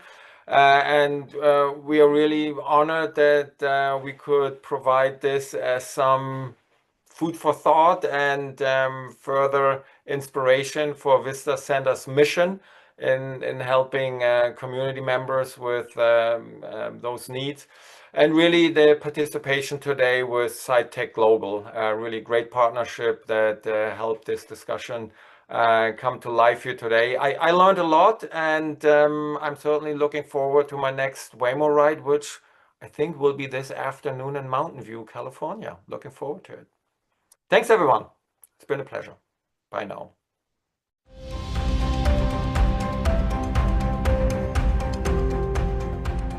Holding AI accountable, benchmarking accessibility with AMAC. Speakers, Joe Devon, Chair and Founder of GAD and A11Y Audits. Eamon McErling, VP and Global Head of Digital Accessibility and Globalization with ServiceNow. Moderator, Karay Lyle, CEO of the Vista Center. Well, hello, everyone. My name is Karay Lyle, and I'm the CEO of Vista Center. We're the executive producer of SiteTech Global 2025. Our speakers today are going to talk about AMAC, the AI Model Accessibility Checker, a wonderful benchmark for the accessibility of AI coding models. So this one's going to get technical, which I know a lot of our audience is really excited about. So I'm going to turn the mic over to Joe Devon and let him begin our session. Thanks, Joe, for being here. Thank you, Carrie, and everybody at the SiteTech Global team. We really appreciate this opportunity to share our benchmark with you. My name is Joe Devon. I am co-founder of Global Accessibility Awareness Day, chair of the GAD Foundation, and with me is my frequent collaborator, Eamon McErling. He's VP and Global Head of Digital Accessibility and Globalization for ServiceNow. Eamon, would you like to just add a couple words of intro? Yes, first of all, again, thank you for having this opportunity. I think before Joe goes into the technical side, just to give you an idea of the reasoning, I've been fortunate enough to collaborate with Joe now for the last couple of years, and ultimately we came to the conclusion that with the pace that Gen AI and AI in general is moving at, accessibility cannot be an afterthought. It can't be. We can't make the same mistake again. So the collaboration was basically, we were in tune right from the start, like how can we avoid that? How can we take the steps, not just at ServiceNow, but scale conformance across the board? And ultimately, the idea was at the foundation level, and the foundation being the LLMs. So the whole premise of AMAC is really to set the tone at that foundation level, not only to improve conformance, but hopefully take accessibility to the next level. So I think that's just the overall premise. It's exciting. Thanks, Eamon, for explaining that. And we'll see how technical it gets, but you know, I think it's really important to tell the story and why it matters to us personally, because in a lot of ways that's more important than the technical stuff, so that the entire audience will enjoy. So don't get too worried, and if we get a little technical, We'll just dip in and out for the people that might want to dig into those details, and you can always reach out to us for more, which a bunch of people have done, and we've run through it on a more technical way. So please don't worry about that too much. So now, Eamon, you and I have been on a great journey together. We've co-hosted a podcast with some luminary, fascinating, some technical guests. We've built this AMAC together. But I think we should start with the personal. And you have had a fantastic career working at Apple, Nike, Royal Caribbean, before now joining at the perfect time ServiceNow, who is a leader in AI. And I'd love for you to share a bit about your journey at those companies and when accessibility became personal to you. You know, I'd love to say I got into accessibility for the right reasons. I'd love to be able to say that, but the truth is I can't. I got into accessibility back in 2015, about 10 years ago. We had built a program at Apple where we were working with store employees from all over the world, bringing them into Apple headquarters to do what's called our UAT, or user acceptance testing, for all of our retail store products and applications. Unfortunately, it was an oversight. We had an escalation for one of our store team members who could not use EasyPay, which is Apple's POS system, because it didn't have the features and functionality for her being visually impaired. It was I don't want to use the term light bulb moment, but it truly was an awakening for myself. Subsequent to that, we started bringing in and working with a lot of individuals with different disabilities, and it was inspiring. It was inspiring for me. I realized how much I didn't know, to be very honest, in that specific arena, and that was the start of my accessibility journey. Fast forward 2 or 3 years, 2017, joined Nike to lead quality engineering for Nike, and fortunate enough to have an awesome team who helped kick off accessibility at Nike and start to grow that program. And then that led in to where I'm at now at ServiceNow. But the one thing I will say about accessibility is what we're doing now foundationally in AMAC, Joe, and you know what you've basically built could be a game changer. I really do hope it's a game changer. I think there's 2 areas. One is conformance, right? Really embed conformance at the foundation and through design, through development, through testing, and AI Mac can help with all. But as we agree, we want this to be the catalyst for accessibility features and functionality and new ideas and new concepts. Everyone uses the best accessibility features, all of us. Mm-hmm. And we believe AI can really expedite that journey, and hopefully AI Mac will play a heavy role in that as well. Awesome. And by the way, I think we forgot to mention that the format of this fireside chat is sort of, rather than one of us asking the other questions, it'll be a back and forth between both of us. So it's a little different than you usually see. And then Carrie is going to keep us honest. So. Keep us on track. Yeah. Easier said than done. Yeah. So before we go dive into or maybe a little bit deeper into the tactical, can you give the listeners an idea of foundationally how AI Mac is created from a technical perspective? Yeah,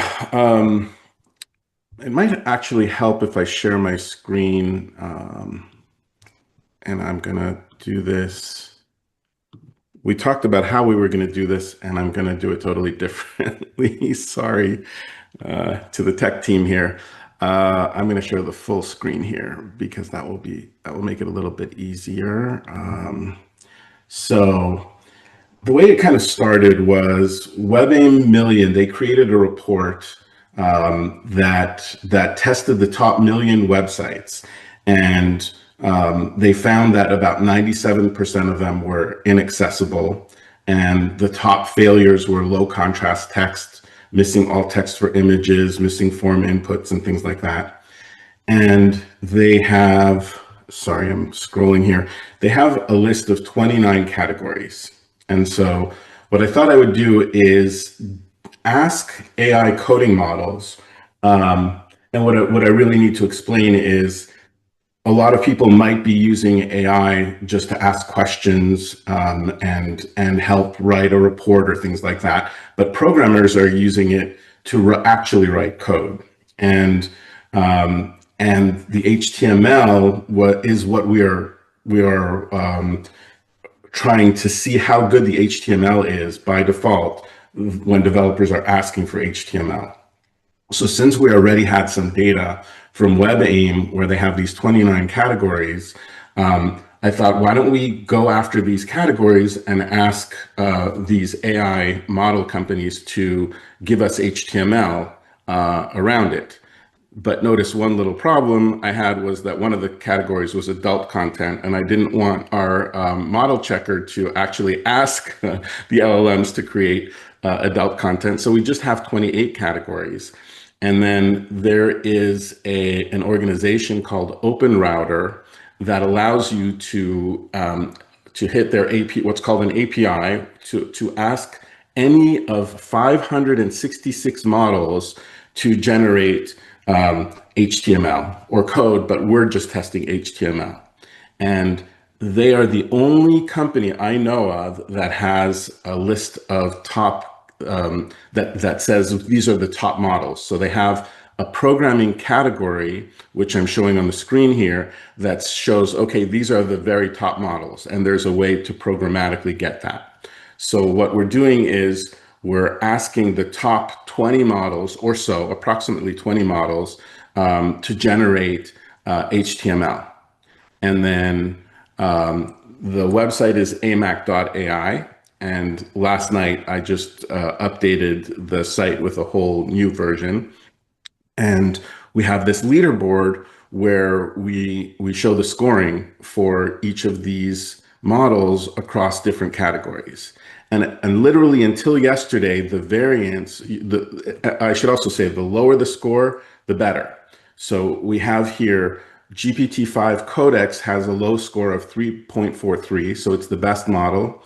And the worst model is 7.62. And it used to be a much greater variance, like 15. So it was 3 times worse, sometimes 20. It literally is starting to get closer. And then there's a cost for this. So the entire run costs $26 almost. And the reason that we're doing this by cost is, if you look at the most expensive, is Claude Sonnet 4.5, which scores 4.6 on the AMAX score and is ranked number 10. That's a very expensive model. And if you look at the very top models are GPT-5 Codex, GPT-5, and Grok 4 Fast. They're all pretty close, but the pricing for the GPTs are $2.5, $3.5, or 6 cents for Grok 4 Fast. And you sort of want a combination of what is a low-cost model that scores really well on AMAX so that you're not spending a lot of money in order to get the best results. So now I am in the weeds in this, obviously, having basically working on this every day, almost night and day sometimes. So I don't know if what I explained was too technical or not. Did it make sense? And if not, feel free to just ask me some questions to clarify any of this. So I think the 2.57, is that per what? So that is the cost. I'm drilling into it. And that is the cost for asking it to generate HTML on 28 different categories. So you can see the breakdown here. It costs 9 cents to get an HTML page for home and garden. And then I'll scroll down here a little bit. Here's the home and garden. Here's a little screenshot of it. And this is the actual HTML page that it generated, which I think is pretty impressive. I worked really hard to be able to get the HTML pages looking good. This is totally, we just gave it a category, we gave it a prompt, and then it just generated this entire page from scratch, making up all of the text.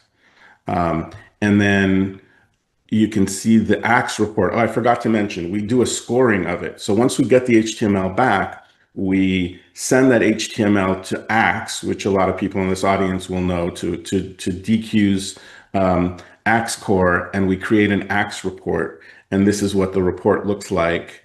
And you can see the violations in here. So we count how many violations they are. And when it's a serious violation, we ding it more. Sorry, a serious violation, we score it ×2, and a critical violation, we score ×5, because if it's critical, it's really bad. So there's a whole algorithm behind it, and I'd be happy to share that with people offline. But I think if I go into more detail, I'll really bore everybody. So it helps with basically doing the validations, the basic accessibility conformance validations like alt text and color Exactly. contrast, etc. What about as it relates to like being inclusive and making sure that we'll help eliminate any biases? So that is not part of the benchmark because the goal of the benchmark, just to give a little bit of understanding, I'm going to go to a little slide deck that I put together. And what's been happening is Andre Karpathy, who's a visionary and just an amazing AI luminary, he created the concept of vibe coding. And since then, it's taken off. And vibe coding is where you don't even look at the code anymore. You just ask AI to generate code. And so today, Cursor writes 1 billion lines. Sorry, this is already in April. Cursor wrote 1 billion lines of code a day versus 3 billion lines of code or so for the entire rest of the world. By now, we are writing a ton more code with AI than humans are writing. NVIDIA, they use Cursor. Every single engineer uses Cursor, and they're a $4 trillion #1 company in the world. And then you have 3 major AI model companies that created their own platform on top of Cursor and all these others. There's about 30, 40, 50 different platforms. And Claude Code is the big star for Anthropic. ChatGPT has something called Codex. So if you're not a programmer, you may not have heard of Codex, but Codex is a tool that I use pretty much every day, along with Claude Code. And then you have Google has Gemini. They have their own coding platform. Between these 4, God knows how many billions of lines of code are written. And so with this coding war that we've got going on, we need to have the top AI model companies compete on accessibility. So the goal initially was sort of to get them interested in checking how accessible their code is. So we started by doing automated testing instead of manual testing. So just to give you an idea, the way that this code is generated, here's a screenshot of the prompts that we ask all of these different models. So there's something called a system prompt, which is just a general prompt. And in here, I'll just read the beginning. You are a lead web developer at a top digital agency tasked with creating a one-page website for a new client based on the following specification. And then below that, there's what's called a user prompt. And there's where we go into the specific category. And so there it says, create a complete, polished, production quality primary web page for a new client in the arts and entertainment sector. And it's a longer prompt than that, but essentially this prompt goes out to the AI models. And then after that, we get back HTML similar to my screen right now. And you've seen already the screenshot of it. And then from there, we send that HTML to AxeCore, and AxeCore grades it. Does that make sense? So we're not talking about the inclusivity or anything like that. And we're not doing manual testing, which is obviously much better, because this is easy for them to make accessible, because they can automate this. They can actually go in and install AxeCore themselves, and then generate a ton of synthetic data showing accessible code, inaccessible code, which is going to be easy for them to label, and then they'll be able to train their models better, and then they're going to come out with a much more accessible code base. And we are working on, let me just see, I have some, I'll come back to this. We've got for the next version, Microsoft has agreed to pay for a full-time PhD student to work on the next version. And we're going to be coming out with manual testing of form components. So that's going to be the next version of it. But the idea is first get the AI model companies interested in the benchmark. And then after that, once they pick that up, then we can make it harder and harder in order to make the AI models much more accessible. And we've already had some great success. I can't say the name yet, but one of the AI model companies reached out and asked us to run through how this works, and they said they're going to pick it up. So that's a big deal. Yeah, that's exciting. Very. Yeah. Would you agree, Joe, that the feedback so far has been even much higher than we could have wished for, right? Oh, I mean, I couldn't, yeah. I mean, the press that we've gotten, and anybody can go check out amac.ai, AIMAC.ai. We have a little press section. So we've been interviewed by New York Stock Exchange TV. And then you and I have done so much media, I can't even keep them all straight, but we've been on curb cuts from a former Forbes reporter. We were in Forbes as well, and just a whole bunch of media. And yeah, it's pretty overwhelming. You know, you sit there and code all this time, and then all of a sudden you're doing media, keynotes, and wonderful events like this. So. It's awesome, but it's awesome to see that companies are interested in it. That as we started off this discussion, they don't want to leave accessibility behind. They realize the necessity of having it at the ground roots level, and hopefully the benefit of AI Mac. So it's been phenomenal so far. It really has. Yeah. And so, Eamon, I'm wondering from your end, are you able to talk a bit about AI coding at ServiceNow and the accessibility of it all? I don't want to ask you anything you can't share, so I'll just leave it open-ended like that. No, absolutely. Excuse me. We've done a lot as it relates to trying and embed accessibility. I've overused this word foundationally, but embedding it the whole way through the entire product development lifecycle. I built my own accessibility agent last week using our Copilot. It's embedded within ServiceNow. And it's funny because when I utilized the agent, one of the references it gave me was AI Mac. Oh, wow. Which was great to see. It really was. But apart from conformance, like, I'm excited about AI in general, what we can do and what we're actually working on at ServiceNow, including new voice features. Yes, we've got voice integration, but we want to have complete voice navigation, voice control skills. The caveat there is we never eliminate the need to work with individuals with disabilities. That will remain. And voice, as an example, we're making sure to work with individuals with different speech impediments, right? So that we do capture that we are truly inclusive.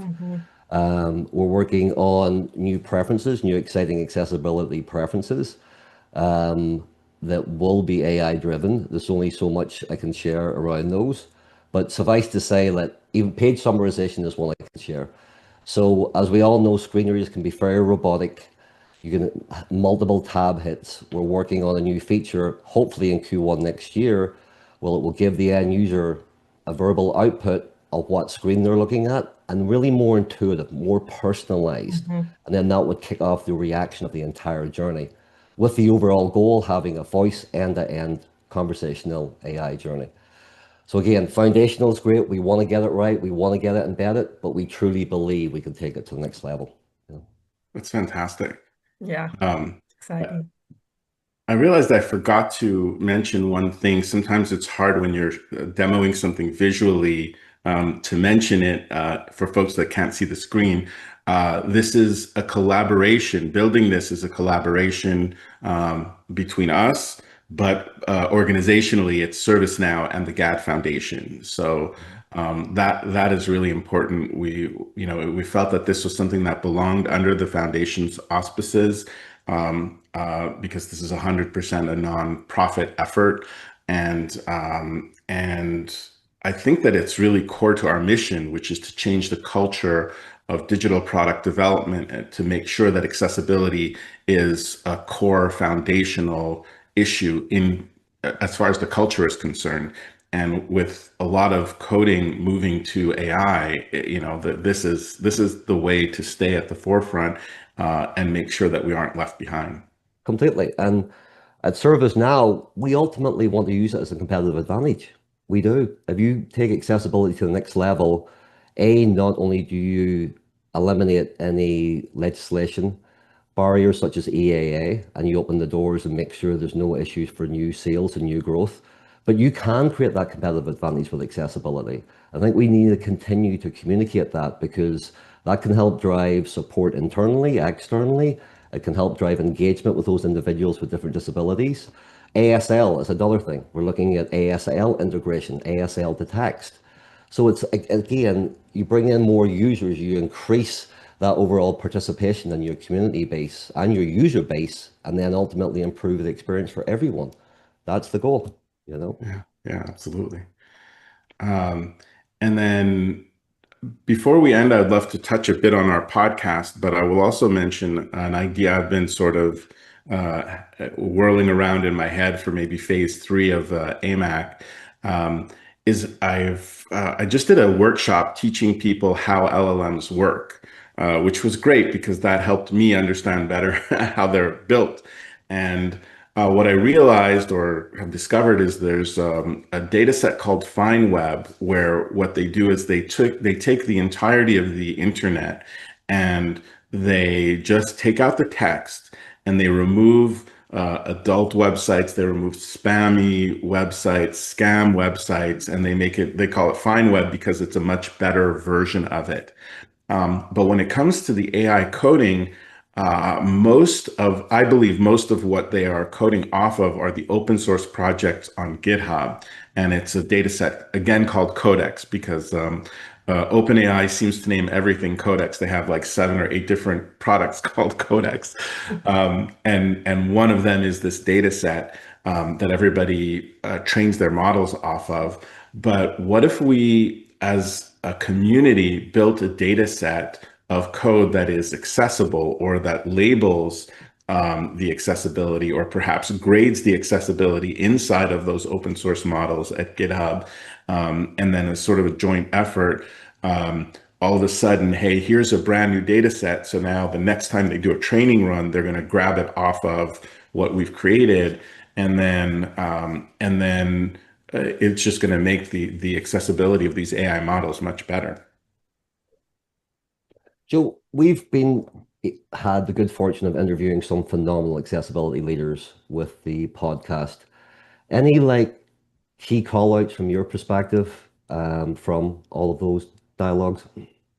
Yeah, I mean, for me, it was very special to be able to interview Simon Willison, who he's not as well known in the accessibility space, but he's like an AI guru. I mean, everybody talks about the work he does every single day for like 25 years. He's been blogging about technology. He created Django. And the reason that I thought of him was that he would regularly speak about accessibility of Django and wanting to make sure that it is accessible. He always does alt text for every image, every post that he does. And so that was just a special moment for me because I've been following him for decades and met him at GitHub Universe and said, hey, why don't you join our podcast? But of course, I mean, there's just so many luminaries. We've had Jenny Leigh Fleury on. We've had Josh Miller from 3Play. We've had Dylan Barrel. I thought that was great at DQ. And so many others. I mean, no matter what you do, you're going to miss somebody that's really good because they were all good. But how about yourself? Moments that were stand out for you? There were a lot, but I think there was one common thread with the mindset. Like those individuals with or without any type of disability, some of them did, some of them don't. But the mindset of growth and moving forward and flipping that from, some people may consider it a negative to no, we'll use this as a positive. And just that, foresight to understand, yes, this is a challenge that some of us have to face, but not only will we fix it, make sure we are truly inclusive, but we'll use this to take it to the next level. All of that positive, future forward thinking mindset. I think that was a common thread, you know? Yeah, absolutely. So we have about 2 minutes to go. So you want to grab a minute of final thoughts? No, just a thank you to SiteTech Global. As Joe mentioned, it's forums like this that help us just increase that awareness and visibility around AI Mac.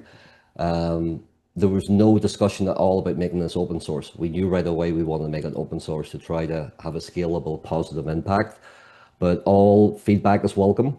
It's all about collaboration. I've been working in this area for 10 years. I'm still learning every day. I'm humbled to be partnering with somebody like Joe, but just thank you more than anything else. We do appreciate the visibility. Well, I can say on my end, it's really been professionally a pleasure to work not only with you, but you have an amazing team at ServiceNow. I'm not just saying that. I wouldn't call it out if it wasn't a fact. Every single person that I've met at ServiceNow, the accessibility team are really top-notch, very good, very technical, but also very nice and very smart. And, you know, ServiceNow just acquired the company of a friend of mine in a previous life around the semantic web, like really tremendous hardcore tech people. And I think that they are at the foundation of the next generation of what's gonna make the AI hallucinations go away. Juan Cicada and Dean Almeng, those are two of the people that were in that company that was acquired. So if people are not aware, ServiceNow is going to be a big mover and shaker in AI, and already really is. Yeah. So just a little call out there. No, I appreciate that. I'd be remiss to say it comes from the top down. Bill McDermott, Amy Luckey, John Sigler, you know, all of the leaders have they've truly stood up for accessibility. They've supported us for the past 4 years to drive where we're going. So it truly helps when it comes from the top down. It does.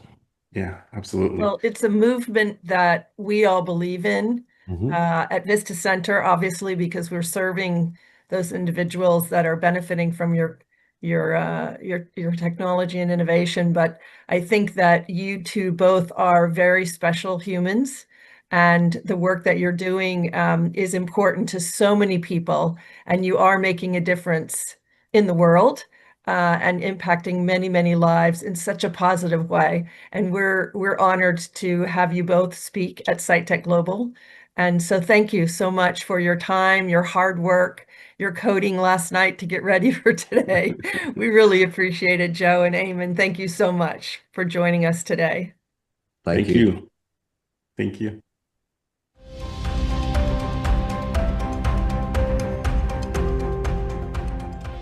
Founders who lead with inclusion, insights from accessible startups. Speakers, Mario Suave, founder and CEO of Cleverify. Patrick Burton, co-founder of Vidiscribe.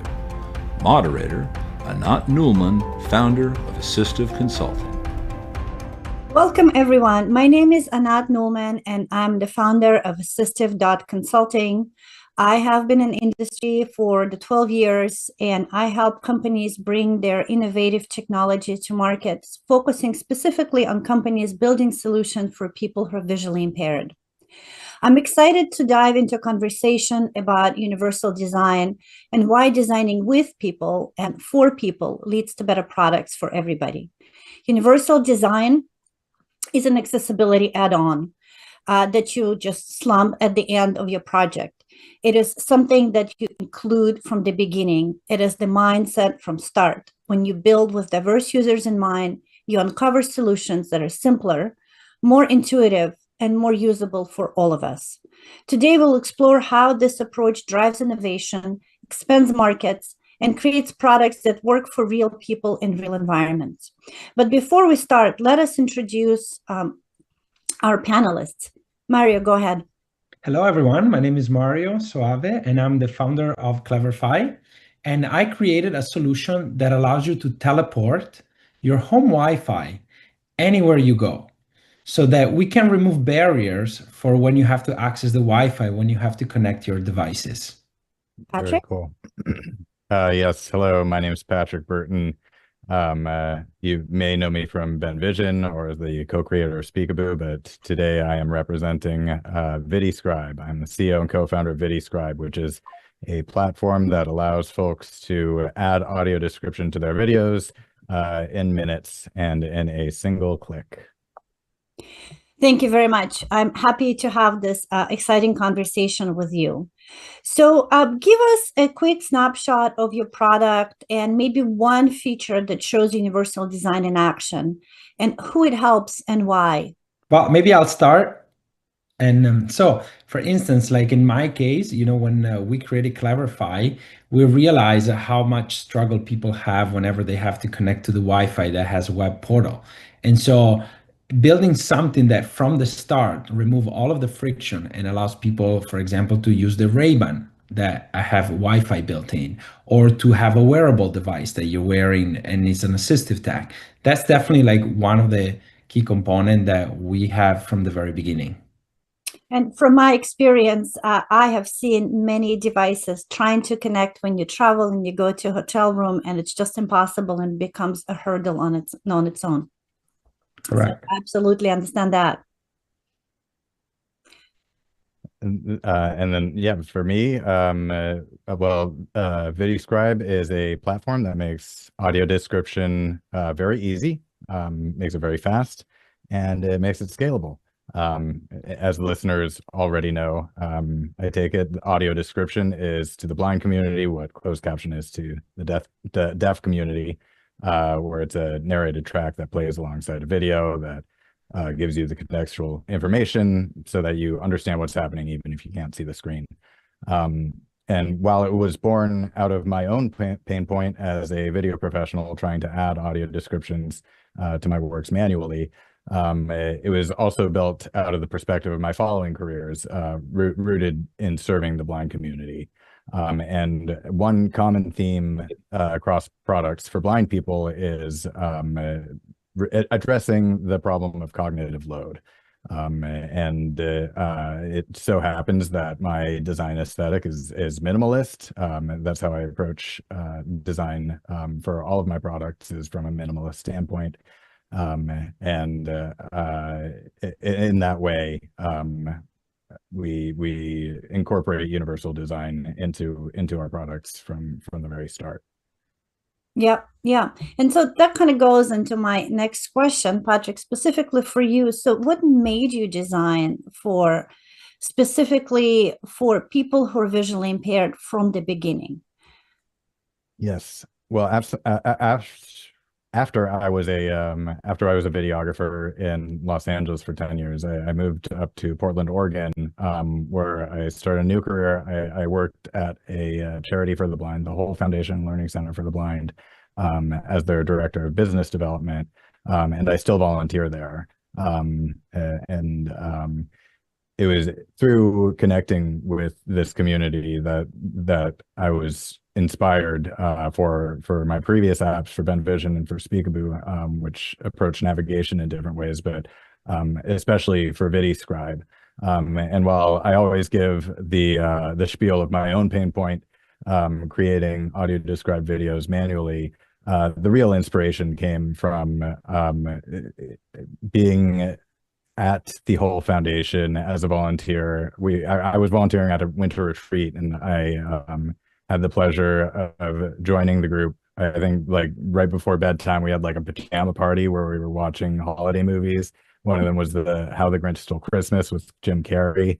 And it was my first time watching an audio described version of a film in the presence of blind people. And I got to see firsthand and experience firsthand every time that the description synced up perfectly with Jim Carrey's physical comedy, that the room would erupt with laughter. And I realized, like, oh, wow, this really makes a big difference in people's lives. Could it possibly be made any easier? So I set out on a mission to do that. I'm just, as you were talking, I was thinking, how difficult would it be to describe Jim Carrey's expressions as an audio description? Now I want to see that movie with the audio description because I think it would have a lot of added value for anybody, not just for people who can't see. Mario, a question for you. So describe a moment when designing for people who are visually impaired reveal an improvement that you would not have found otherwise. Yeah, so I want to let you know first, like a little bit of a story, a background about me. I started my career as a technology, as a software developer, thanks to my uncle. And my uncle was not vision impaired. He has developed a genetic problem where he knew he was going to become blind, and he became blind at the age of 40. And from that moment, I realized that him, and many other people like him had struggled with the technology. And so for me, it was like a moment where I had to say, like, I need to start designing this for example, my uncle, who really needed to connect to the Wi-Fi and when he was traveling. And that was like basically the moment that it changed all my trajectory of my company, because like I was working on the Wi-Fi, I was working on similar things, but I was never thinking like I need to make Wi-Fi accessible, and that's the moment that it started. Personal connection. It's always I speak to many founders on a daily basis, and many of them tell me about their personal connection that lead them to do what they do and really change, like you said, the trajectory of their companies. So both of you as entrepreneurs have a lot of decisions to make with very limited resources. So and both of your products are mainstream products. And so why did you decide to really focus on accessibility and universal design really from the beginning, especially considering all the limitations that you face without access to resources that Fortune 500 companies have? Patrick, maybe I see you're smiling, so maybe we can start with you. Yeah. Well, I think one pain point that I share in common with the blind community as someone with some level of neurodivergence is this constant burden of bearing cognitive overload. I'm always feeling overstimulated, and I can only imagine, when your sight is taken away or severely impaired, that so much of your brain energy is suddenly dedicated to this task of navigation, which used to be which at one point could have been something that you did without a thought. And so that's sort of again, that lines up with my minimalist design philosophy, that the best UIs are the ones that get out of the user's way and provide as little friction as possible between the user and what it is that they want to do. And that was certainly where we started when we built Speakaboo. We tried to build the easiest and fastest platform to get information from an AI assistant, and we carried that over into VidiScribe by starting with a product that simply allows you to upload a video and click a button and then receive it back audio described. We're in an age where technology can arguably think for itself and anticipate what the user wants to do, and so we're trying to lean on that and use it to remove as many barriers as possible between the user and what they're trying to do. Yeah, thank you, Mario. Yeah, I can piggyback off of when you were talking. I was thinking, we all heard this quote, like, simplicity is the ultimate sophistication, right? And of course, like you realize that a lot of the time we live in 2025, we have all this technology and we're trying to do sometimes so many complex things, which in reality we need to keep it simple. I want to tell maybe a little. I like to say stories, right? I'm an Airbnb host in New York City, and I've been hosting for over 13 years. And I saw how much people are struggling with technology. Every time they will check in into the Airbnb, like having an issue, not being able to connect.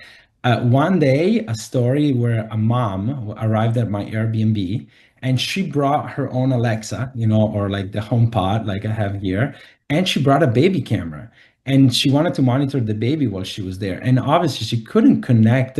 She wasn't able to get it connected immediately. So she called me. I had to help her out. So, like, when answering this question, is like if we're really building something that is super simple to use from the very beginning, where like a mom can just check in into an Airbnb and plug her camera, plug the Alexa, and everything work. Like that's the design choices that we have to make as an entrepreneur. Like it's really the most important part of our company is to create product that are get loved. People have to love your product. People have to be your ambassador, and that's what we're doing here, because that will be the best way to make our company grow. So I'm speaking from an entrepreneur hat here. It's super important to get this done. Right, absolutely. So you obviously care a lot about people with disabilities, people who are visually impaired. How do you involve them, across your discovery, prototyping, validation, improvements throughout the process? How do you go about recruiting them? Yeah, I can start with that. So in the past, I've leveraged my relationship with the Whole Foundation Learning Center for the Blind to facilitate focus groups and demo days with them. So they already the way they're set up is they run retreats where they invite blind folks from across the U.S. to come stay at their beautiful campus, 23-acre campus at the foot of Mount Hood, and for various activities or adventures. And what we've started doing is sponsoring seats to those retreats, to those 5 to 7 day retreats for their guests. And in return, we get to conduct a focus group or a demo day and collect feedback and get to observe how they're interacting with our apps. So in the past, that's been very successful, and happy that it's been able to benefit everybody. But with VidiScribe, we actually have our feedback loops built into the product. So today, it actually speaking entrepreneurially, our I wouldn't say primary focus, but a big focus right now is helping organizations comply with changing accessibility compliance laws. And but what all of that engine is informed by is our original platform, which is built to serve the blind community. We have about 4,000 users using VidiScribe to audio describe their own videos, and we have feedback loops built in so that they can give us a thumbs down if they don't like the audio descriptions that come out. And believe me, we get a lot of thumbs downs. But then they have the opportunity to explain why, and then we look into our code, we look into the system prompts that we're sending, and we adjust those accordingly. And we get a lot of thumbs ups too. It's a constant cycle of iteration, working directly with our blind customers. And this product wouldn't be nearly what it is today without them. Well, it's great to have feedback for improvement, because unless we have that feedback, we are not really truly building products for the audiences. We're just building products because we want to build them. But I am sure it's very exciting to get those thumbs up and to get that validation that what you're doing is right. So I think that's genius. Mario, I think you have a slightly different approach to that. So can you tell us how you guys do that at Cleverify? Yeah, absolutely. And just to let everybody know, we're at an early stage startup, okay? And so right now we have like a WhatsApp group and where we can like exchange with the community and collect feedback and so on. But I think that one of the most exciting projects that we're doing right now is to really set up a playground in New York City. So we have a partner with a couple of coffee shops, a couple of restaurants and one hotel, and plus my Airbnb. And so our plan is to have a real test with user around New York City. So we'll be able to invite people, to provide feedback in real life when experiencing our technology, but going in places that are regular places, like the favorite coffee shop that you might have in Greenwich Village, or the favorite restaurant in the Lower East Side. So that's our approach. We really want to bring this out on the public and show to the public that accessibility is not just something physical, but it also is digital.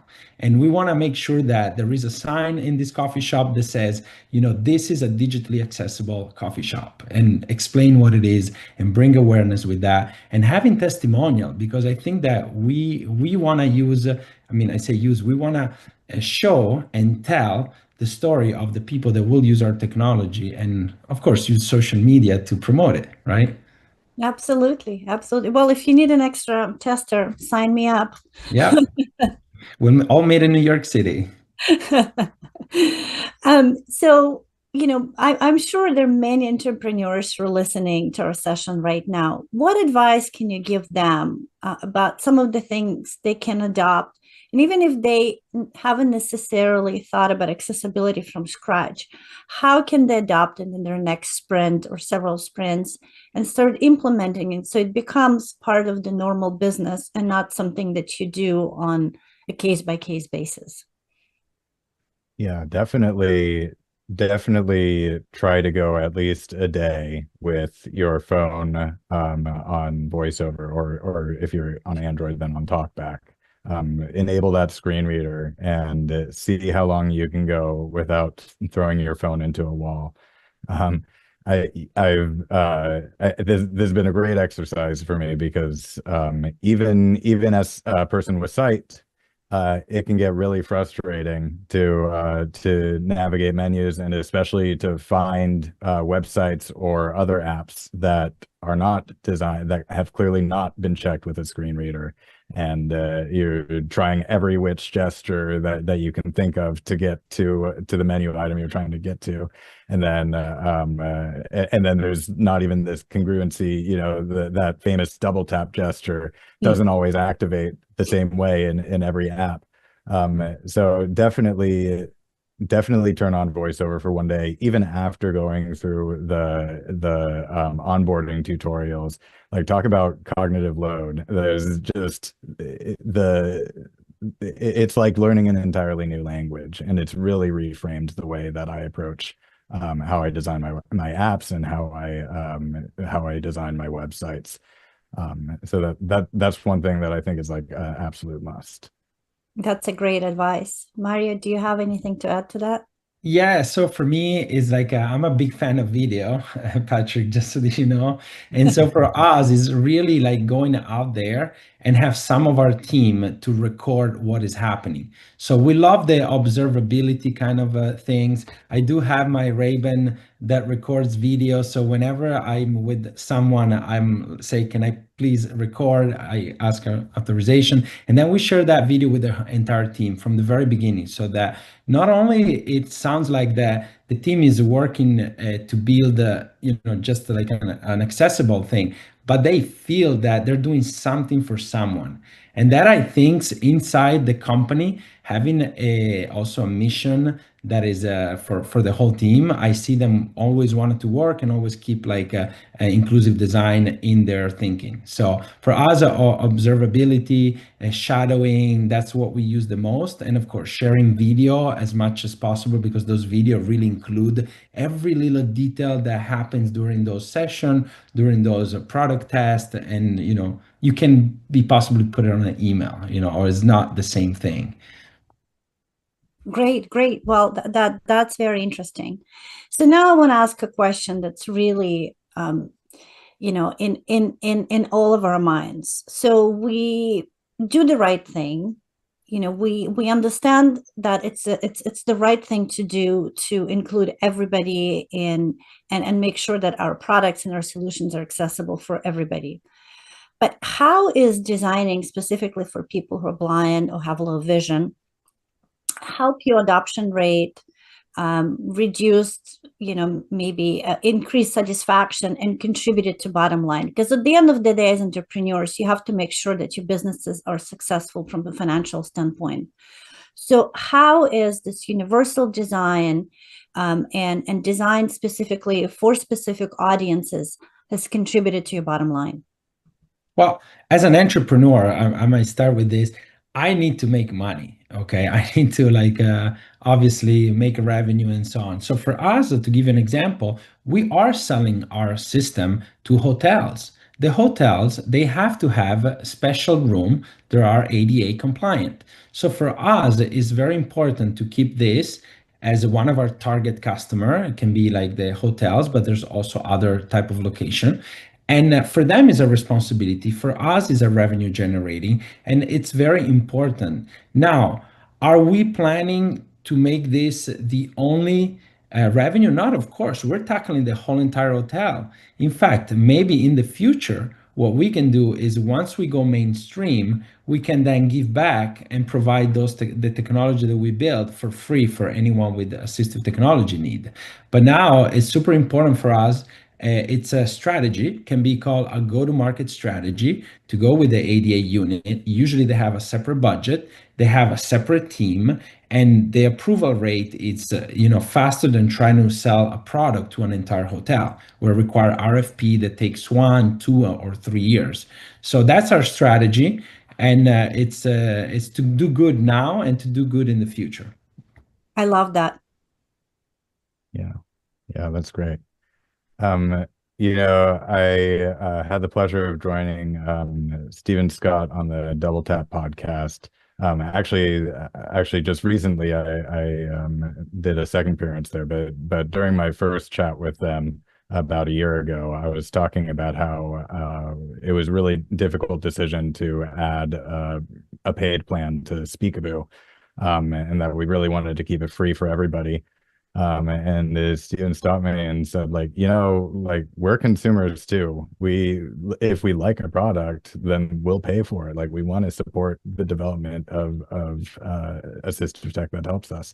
And that's really, well, that's helped me sleep at night for sure when thinking about what we're building from a business perspective. And we've implemented that into VidiScribe by offering what we see as the average everyday use. We have a very generous free tier for all of our users because we think it should be free. But for power users, we offer 2 upgraded subscriptions. And again, those of our blind users are really what is creating the value for the enterprise product that we built, that we're now selling to universities and municipalities, production houses that want to make their content accessible at scale. And that's kind of what keeps us ahead of the pack, is that that we have this deep intrinsic connection with the blind community, the people that are actually consuming these descriptions and whose opinion actually matters on whether it is this very subjective medium, whether it's hitting the mark or not. Because unlike closed captions, where there's one right answer, did they say this word or not? Audio descriptions are very subjective. They can be done in different styles. They can give context around different elements of a scene, and so that's one thing that's really benefited us, and we've been able to lean on as a strength. But specifically, a piece of feedback we got from the blind community was that they wanted to use YouTube videos. They wanted to upload videos from YouTube directly to VidiScribe. And that was difficult for us to do because of some restrictions that YouTube places on third-party developers using their API. But we figured out a way to do it. And we figured out a way to do it in real time. So there's real-time descriptions on YouTube. And the reason I bring this up is because it actually helped me in my life when a tail light went out on my car, and I'm not a car guy. So I wasn't just born with that knowledge of like how to fix cars and what parts to buy and stuff. So I was watching a tutorial and I put real time on to give me audio descriptions while I was watching the video, so I wouldn't have to keep moving my head back and forth from what I was doing and the video itself. And it was actually very helpful to have audio descriptions to describe what the wire that I needed to connect to and the type of bulb that I was using. So I think that this will probably be a ubiquitous feature in the future. But I hope that we can at least play a part in spearheading that effort. This is amazing. I really feel inspired, and now I want to go and use both We Describe and Cleverify for my daily life, because I think both of those would be incredibly helpful and useful to me. As we're closing our session, I wanted to ask you to complete a sentence from your personal perspective. Universal design creates better products because, Patrick. Yes, because different bodies have different needs, but we're all human, and we all want the same things. We can all agree that easier is better, at least when it comes to user experience. Easier is better, because let's face it, life is complex enough, and why should something that is built to help you feel like solving an extra puzzle? So obsessing over reducing every ounce of friction, cutting out as many steps, every microsecond from the user flow in our products, that's what creates an experience that everybody prefers regardless of ability. Beautiful. Yeah. Mario? And then for me, like something that really resonate with me is that it's super frustrating that in 2025, I said it before, we have all this technology available. There's so much technology, but unfortunately, it's not being adopted. So for me, it's like one of those things that I really want to help any other founder out there. If there's anyone else like building a company, please reach out to me. Let's all use this technology. I mean, like Patrick is one of these examples. He's using a tech, like a deep tech, behind the scene to make our world a better place. And I love that. And so, yeah, that's for me, like one of the most important thing, let's make it all universal. Let's teach other founder from the very beginning, from when they're like building their company, to do this. And maybe this is a session that will inspire other entrepreneur to start with the universal design in mind. I hope so. And I want to thank you, Anna, for inviting us. Seriously, this has been great talk. Thank you. Well, thank you, guys. It was such a pleasure talking to you. Thank you so much to Vista Center for inviting all of us and giving us the opportunity to share our opinions, our views on universal design. And I'll say amen to making this world a better place. Thank you so much. Thank you. Pleasure. Thank you.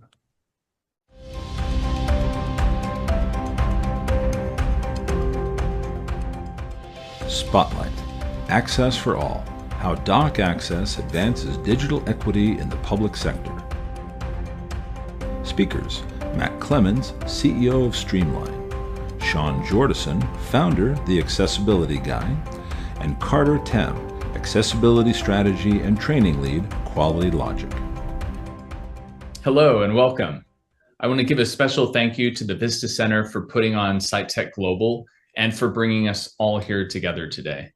My name is Matt Clemens, and I've spent my life as a website developer and working with organizations across the country on how to make their websites and communication more accessible.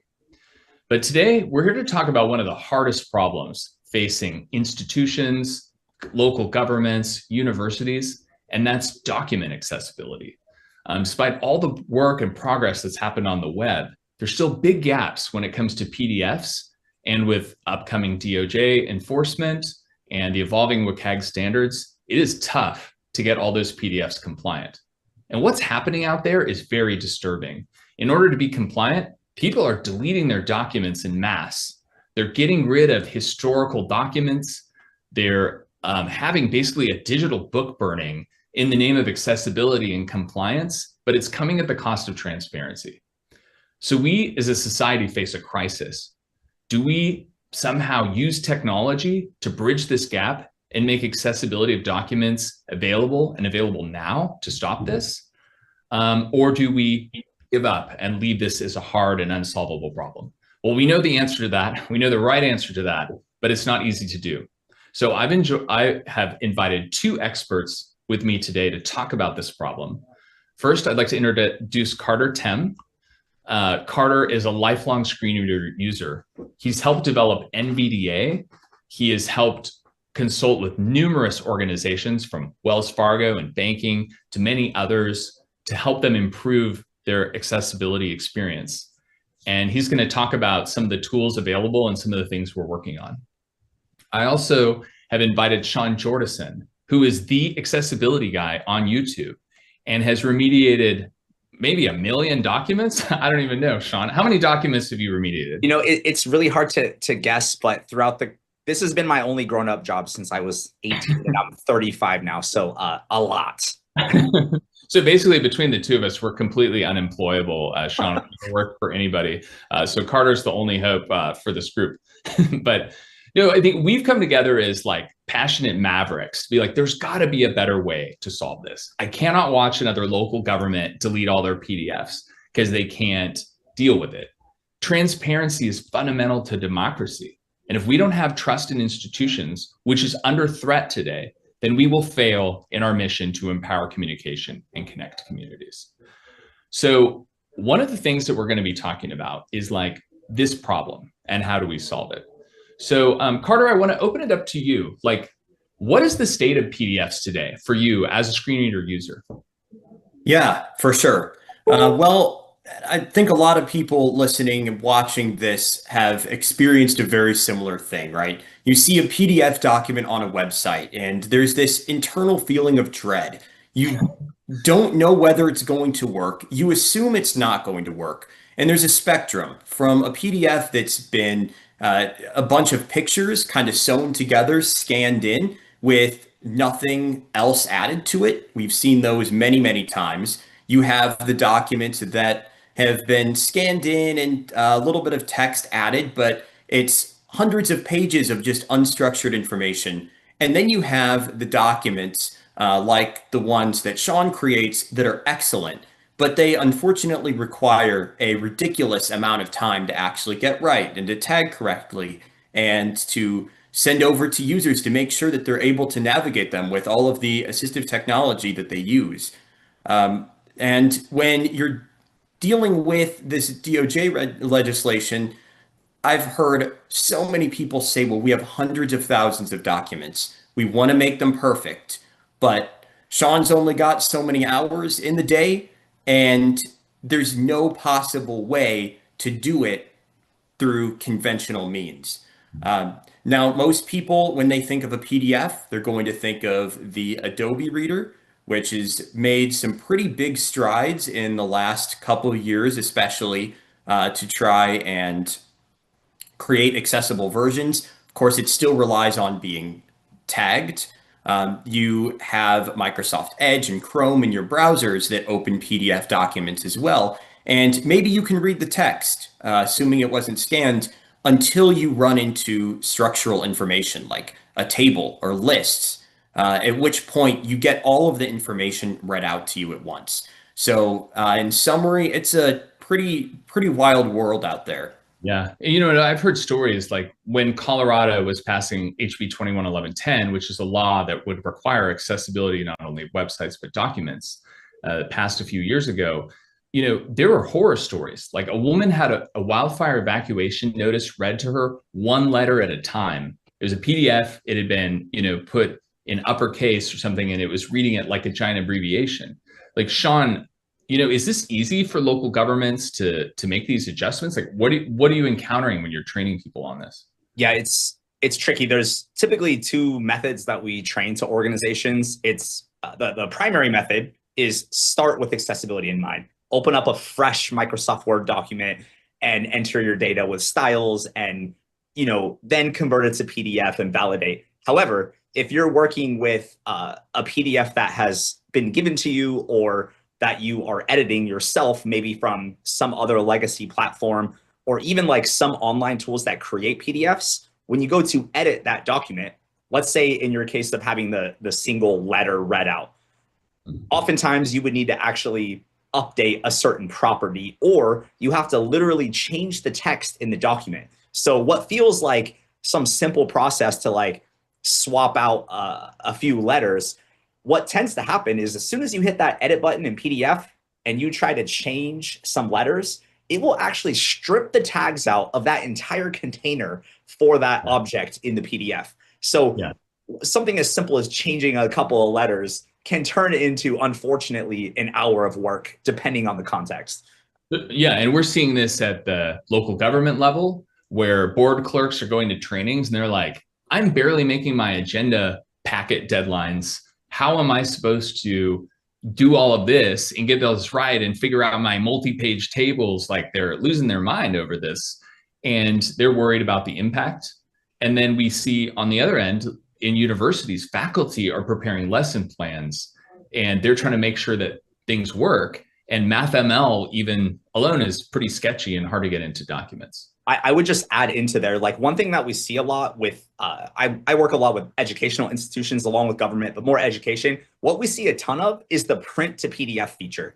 And, you know, raise your hand if you've ever been personally attacked by the print to PDF feature in the chat. But honestly, what it does is it strips out all of your styles and tags. And so seemingly, even if you did all of the hard work in your source program, it is so easy to accidentally like create a terrible PDF. And that at scale is just like such a problem that people are looking to solve.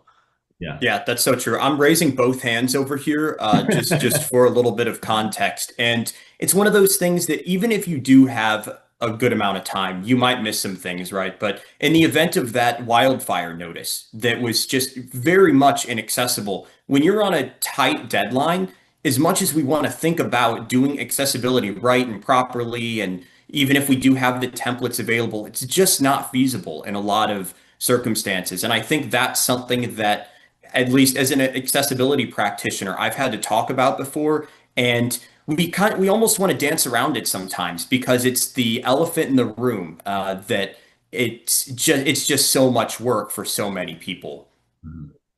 So we believe that the hardship is behind us. The delays when it comes to doing this, the delay for users with accessibility to have to wait, you know, days for after a request for accommodation for an accessible version.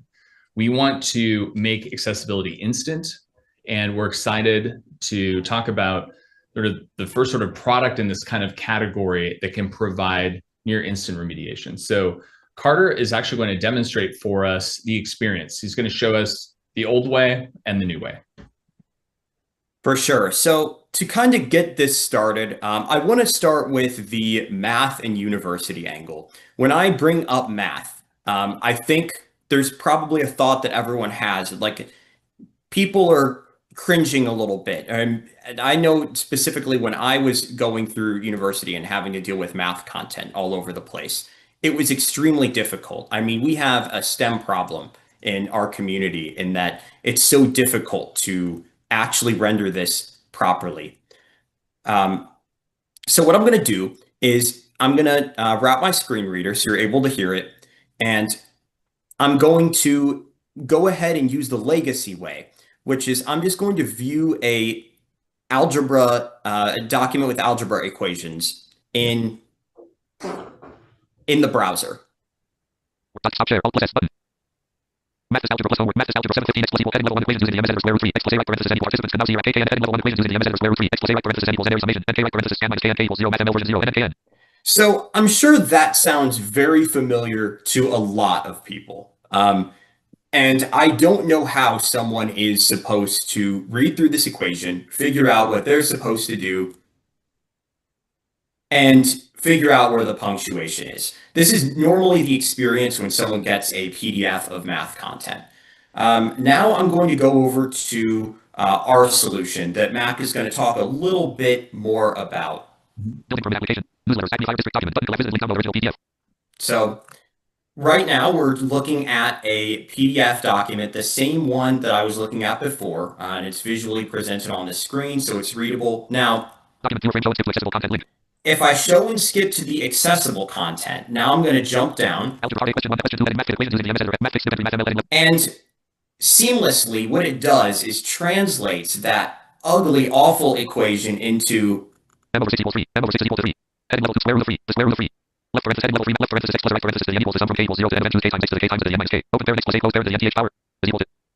and so what this does is it presents it in MathML in a way that I can actually interact with a screen reader.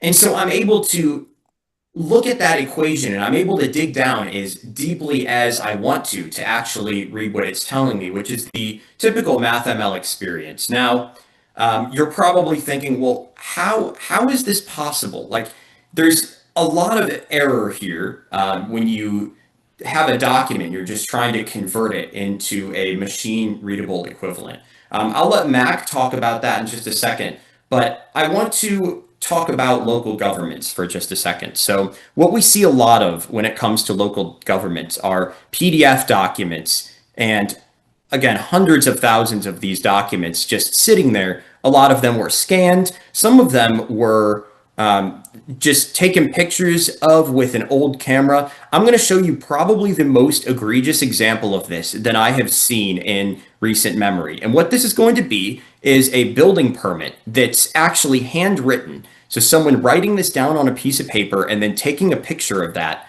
and throwing it over to a PDF. Document fake, building permit applications, 1987. And this is a building permit application from 1987. Now, what you're going to see here normally, if you use a screen reader, is graphic on each and every page. Now, what I'm going to do is through our doc access viewer, show accessible content, same page link. I'm going to click the show accessible content. Switch to accessible transcript 2, document container main landmark is document building permit applications, 1987, 1988, heading level 1. End of fiscal year, heading level 2. No next heading. Handwritten near bottom right of page, calculation/annotation. 1987, 88, PT7.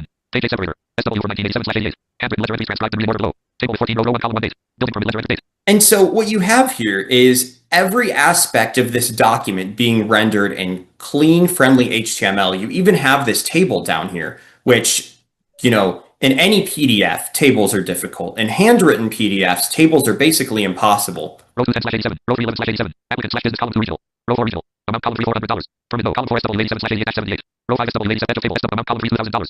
So I'll go ahead and stop sharing and hand it over to Mac to talk a little bit more about the solution, how it works, and our approach to solving this problem. Yeah, absolutely. And so this has been a humbling problem to take on. And I think what we've learned is that we cannot make the mistakes that have been made in the past around overlays and tools that sort of where technology inserts itself and makes an inaccessible problem even worse. So what we began with is a service that integrates IRA, which is a trusted, human there to assist. And then on top of that, we added AI-based transcription that takes the document and it moves it into a fully transcribed document. And it's helped to overcome some of the things that Sean Jordison has pointed out, like the MathML limitations within PDF. And instead of creating PDF, it creates HTML.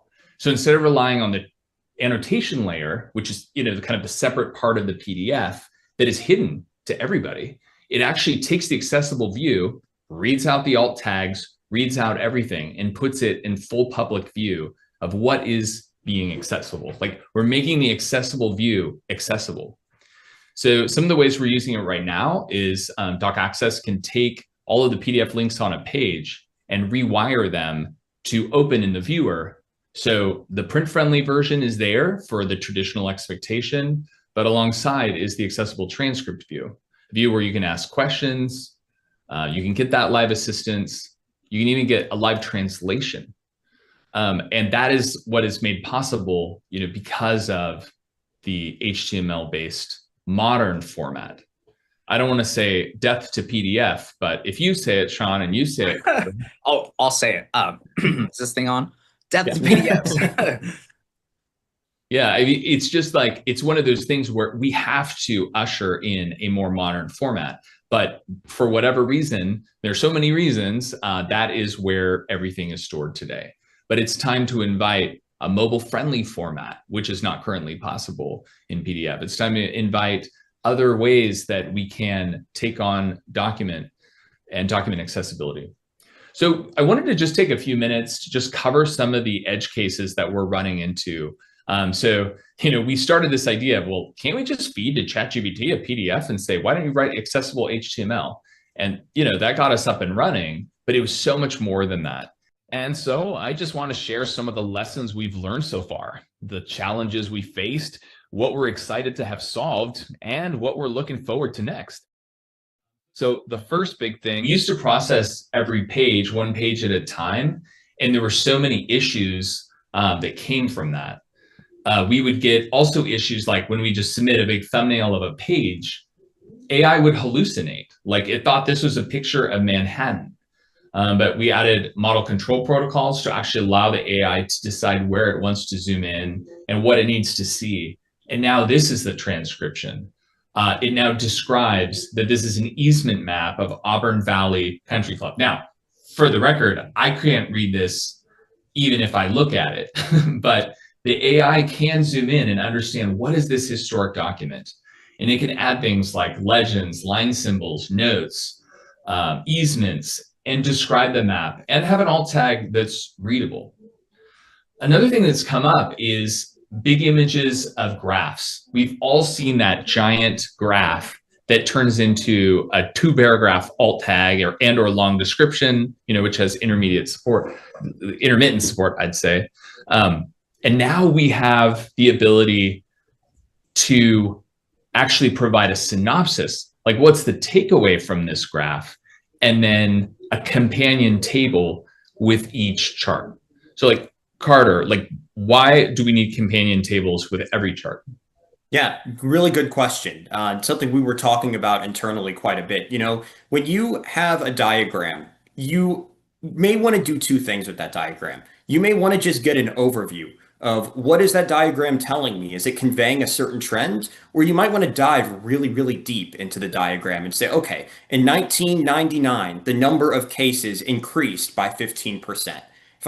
If I'm in a meeting and someone's showing a diagram, I usually just want a general overview of what that diagram is trying to convey.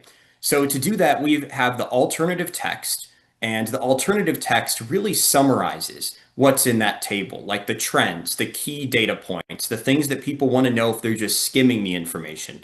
If that's not enough, you can just jump straight down into that table and get all of the same data points that you would visually. And what about when there is no source table provided? So this is a big one. Like, what about pie charts? What about pie charts that are in 3D? Well, here is where we especially need to make sure that we're providing source table data, even if it's not there, even by performing approximations and when necessary, doing geometric extraction, correcting for 3D perspective distortions to measure the size of the area and relay it in a table. And so Sean, if people want PDFs to be accessible, is part of a remediation service, do you add companion tables to graphs? Is that feasible? Typically, it's not possible so some clients like to go above and beyond. Some clients are like, Sean, here's the source file. You can take it into Word and alter it, but the real life scenario is typically not. It is a lot of effort to reflow text in a PDF. It typically is 100 times faster to literally recreate the document. Now, with a lot of training and intentful speaking with content creators, I've had a couple of clients that now when they develop, they actually they create the table and include it. But that is an organization that's really putting in effort, and not that other orgs aren't, but typically it's not something that you add in during the remediation process. If anything, we use our best human minds to develop an alt text description that articulates the entirety of that graph in 125 characters or less if you follow my methods. But the table aspect here is such a cool feature. I just have to say, for faculty and staff that are creating charts and graphs, the ability to have this table generated to me is just the biggest mic drop of this product in general. So I love that feature so much. Yeah, and it seems easy to do on the surface, right? But anyone who's fed a PDF into ChatGPT, Claude, whatever your friendly AI that you haven't hit the rate limits of today, it's going to, if you have a table that spans multiple pages, once the page ends, it's processing it one page at a time. It's going to forget the entire context of that table. The alternative text, every time you're going to have to tell it how to describe content in good alternative text. And it's just not feasible at scale. And I would say it's very manually intensive. Like this is, with all due respect, a very simple, yeah, like look at that bar chart. There's a bar chart on the screen right now, which shows a whole bunch of complexity for a 3-year summary revenue budget by funds for year 2023 through 2025. Imagine the alt text on a bar chart that has all of that data. It is a lot. And the fact that we can get that as tabular data, I mean, the time it would take for me as a specialist to rewrite that data in tabular form, probably 30 to 45 minutes to accurately, okay, adjust my columns and row headers and get the data in there. I mean, it is a lot to ask for that level of detail on a 400-page budget report at the end of the year. Yeah, and how much would that cost to manually remediate per that page? It ranges, but at the minimum, $10 a page, up to $25 a page. Mm-hmm. So yeah, right, provide a living wage. I mean, it's like, and I think what's scary is that so much remediation work is being outsourced. Like people are overwhelmed. They're not going to Sean and getting, the great accessibility guide treatment. It's being shipped off to the Philippines, other places. People are working 50 cents an hour, $1 an hour, cranking these things out. And if you look at the annotation layer, like which very few people do, they don't go through the tags editor and check everything. It's like pretty disastrously off in many cases. And you don't get a summary of complex documents, and it's weeks behind. And I think that problem, if you multiply it to the billions of pages, $10 a page, like people are concerned. Yeah, and if I might add to that, one of my clients I was working with, a pretty large local county, about a week and a half ago was telling me, we would love to remediate all these PDFs, but we're going to find the cheapest option because if there were to be some legal action, we would throw it on them. And obviously, no one wants to think that this is how people think. Very transparent people kind of speaking what everyone unfortunately has in the back of their mind, but it's just not feasible at that point. And we want people making PDFs accessible for the right reasons, not so that if the job is done wrong or whatever, they can just blame it on the PDF remediation company. Yeah, isn't that crazy? They seek indemnification. But I think that's the question of the public expense, because it's such an unreasonable problem to solve. And, one of the big things that was a breakthrough, and, Sean, you've always been an advocate of this, like when you write an alt tag, you don't want to just say a street with a stoplight undergoing maintenance. You want to say Elk Grove Boulevard with your Measure X dollars at work renovating stoplights. Like you want to include the meaning, but the meaning might not be on that page. And so we have to understand the document's intention as a whole in order to properly transform into HTML. So another classic example, here we're looking at the San Mateo County Mosquito and Vector Control District, and it's notes to basic financial statements from their auditor. This is something they get from their auditor, and good luck having auditors attend an accessibility seminar on their PDF exports. They're scrambling to get it done as it is. But like on every single page, there is San Mateo County Mosquito and Vector Control District, and then this right underneath it, notes to basic financial statements. But what is actually meaningful on this page is notes to basic financial statements. That's what differentiates it from the pages that precede it.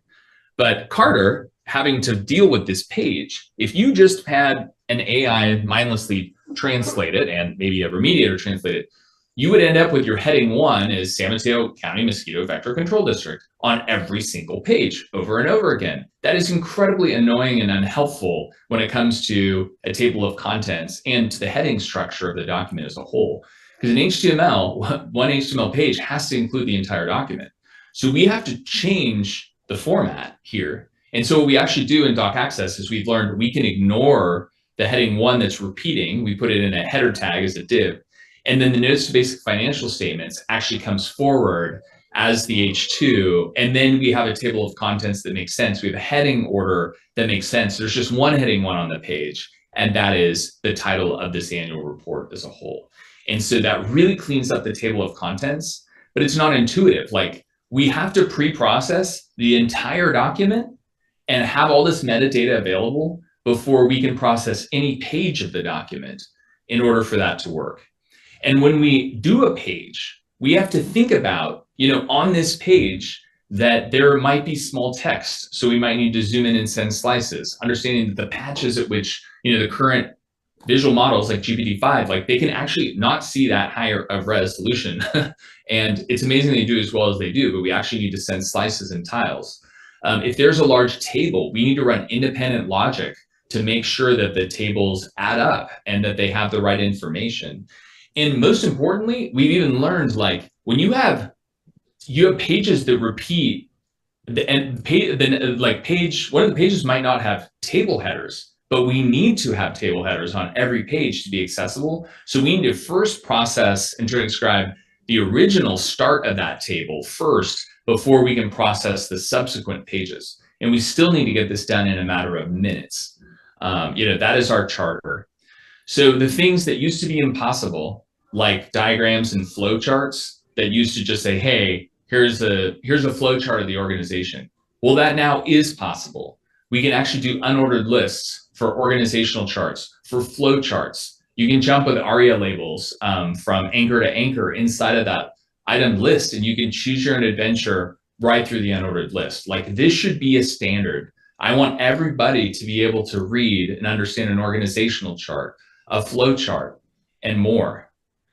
And what I think is especially cool now is inside of this, and you can see this even on the page, that there's now an implementation log where, using reasoning tokens, we actually make sure to get the verbose output, and we make sure that not only the initial transcription, but even the quality control agent are documenting what they're doing and why. It says in text here, where I as an administrator can look at this page, and it will say, I'm preparing to output this heading, but I understand that I can't, this can't be the heading 1 because of this other reason. And so all the decisions it makes, it documents. I know we had one case of a building permit that had a crazy number put into it, actually by the clerk for whatever reason. And our system made that red and highlighted and said, this might be a mistake. There is so much to do when it comes to transcribing documents. We're so grateful for all the local governments who have been part of this beta, to Carter and others. Like, it has been so nerve-wracking to know that there could potentially be inaccuracies, but it was Carter, who does the testing and approval, who said, Mac, it's time for this to ship. Like, I know it's not, all these pieces are not perfect, but at the core of all of this is our ability to communicate and our ability to have functioning democracy, which relies on transparency and free communication, and our ability to learn in a university setting to make sure that faculty can get at their content without being encumbered by, all of the different nuances and technologies around accessibility. In today's age, we believe that technology can rise to solve that problem. I want to thank the Vista Center for all of your hard work in putting this on. I want to thank Sean and Carter for the tireless efforts, as well as our whole team of engineers behind the scenes at Streamline and Doc Access that are committed to this. And we hope that with your help and input, we can continue to make the mission of make every PDF accessible by helping it transition to HTML can come to life. If you want to learn more, check out docaccess.com. But thank you to the entire team, to this conference, and to all of you who are participating. We look forward to building great things together.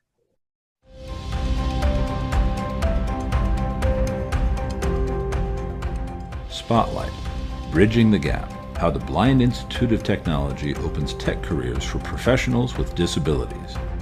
Speakers, Elliot Natalie, Academy Director, Blind Institute of Technology. Taylor Soni, Apprenticeship Program Manager, Blind Institute of Technology. Louis Salazar, Workforce Development Technology Associate with Salesforce. Moderator, Mike Hess, Founder and Executive Director, Blind Institute of Technology. Hello, hello, hello. My name is Mike Hess, First and foremost, thank you, Site Tech Global, for this amazing conference and bringing the voice to digital equity and how it impacts employment. My name is Mike Hess. I'm Executive Director and Founder at Blind Institute of Technology. We're a Colorado-based nonprofit, truly making a global difference. We're going to talk about that and how we're making that difference. I started Blind Institute of Technology, BIT, 13 years ago now, way back in 2013. It'll be 13 years in a few months. And it was after a 20-year career in private industry, always Fortune 5, Fortune 600 companies. I started out in tech. I started out as a mainframe COBOL programmer way back in the day, several decades ago, and stayed in private industry for almost 20 years, managed 7- and 8-figure projects over my career. And I left my 6-figure income really because I was always the token blind person. And it wasn't just blindness. I never bumped into other professionals with disabilities. You know, with my cane, I never bumped into anybody in a wheelchair. Never heard of anybody using ASL as their primary means of communication. Neurodiversity wasn't even a topic. And so I just started doing some research, as a good engineer should, and recognize there are so many amazing organizations doing some great work, education, advocacy, independent living skills, all sorts of amazing tasks. However, I couldn't really find an organization that was just solely focused on addressing the or underemployment epidemic for blind, low vision, and the broader disability community. And so, foolish or courageous, somewhere in between, I left my 6-figure income to start BIT, to start Blind Institute of Technology. And what's unique about us is really our business model. We act as a nonprofit staffing agency. So from the very beginning, we started getting individuals, people who are blind, low vision, placed in Fortune 100, Fortune 200 brands, from JP Morgan Chase, Salesforce, DaVita Healthcare, NBC Universal, brands at CVS, brands large and small all over the country. And my background in tech was always, I don't have a college degree. All my education is certifications. And that's what I love about technology, and that ability to be able to do a concept called cert stacking or certification stacking. And so as BIT continued to grow, I always wanted to have a vertical for that. And so we, in 2017, so almost 9 years ago now, we were first organization in the country to put 6 blind and low vision individuals through the Salesforce administrator certification. So again, kind of creating that cert stacking model within BIT. And we ended up getting, with our pilot program, 5 out of the 6 individuals ended up getting placed, because again, our model is a staffing agency. And after a few years of just working on iterating our academy offering, iterating that, we took it from a brick and mortar concept here in the Denver metro area. We turned it virtual way before it was cool and trendy with COVID. We made sure it was virtual because we're meeting blind, low vision individuals where they are from a virtual remote perspective. And in 2020, we became the official training provider for Salesforce globally for people with disabilities. In 2021, our training program became the very first national registered apprenticeship program for the broader disability community in the United States with the U.S. Department of Labor. And then in 2024, our model is really simple. It really is. We have an academy that's all virtual remote. 100% of our instructors identify with disabilities.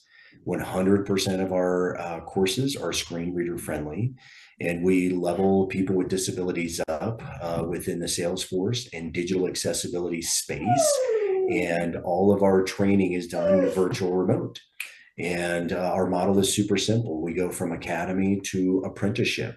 And that model in 2024, we were given an amazing grant, federal grant, of $8 million to scale our offerings. And so the rest of the conversation today is going to be about meeting the amazing team that we have that's delivering our services, and then one of our amazing apprentices. So you get to hear directly from the individuals who are making all of this wonderfulness happen, and those who have been impacted, and hear directly from an apprentice. So I'd like to start today with Elliot Natale, who is the Academy Director.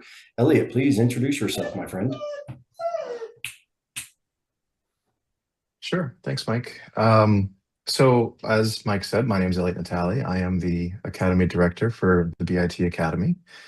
I have been in the technology education space for over 15 years now. And about 9 of those, I've been working with people with disabilities.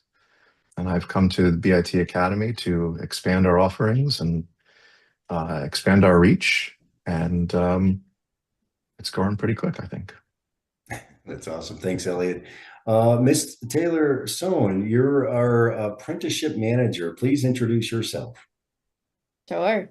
So my name is Taylor Sohn. As Mike said, I'm the apprenticeship program manager here at BIT. I help support apprentices going through our apprenticeship program through their professional and technical skill development. Awesome. Thank you. And then Luis, please introduce yourself. You've been an apprentice with us for a while now, but please introduce yourself. Hello, everyone. My name is Luis Salazar. I'm currently a Salesforce admin apprentice at Salesforce. I have over a decade of experience in technology, and I went through certification program, and currently are I'm going to be a full-time employee at Salesforce after November. Which is really exciting. That's the goal for all of our apprenticeship programs, Luis, is full-time employment. And so excited for you to go from apprentice to an apprentice at Salesforce, and now being offered a full-time role at Salesforce itself. So congratulations on that. Elliot, I want to start with, as Director of Academy, how is it that you ensure that our programming, right, our courses are accessible to all individuals? Yeah, you kind of touched on that a little bit. So every one of our instructors identifies with having a disability. So we're not just teaching about accessibility or teaching about what it's like to work with a disability.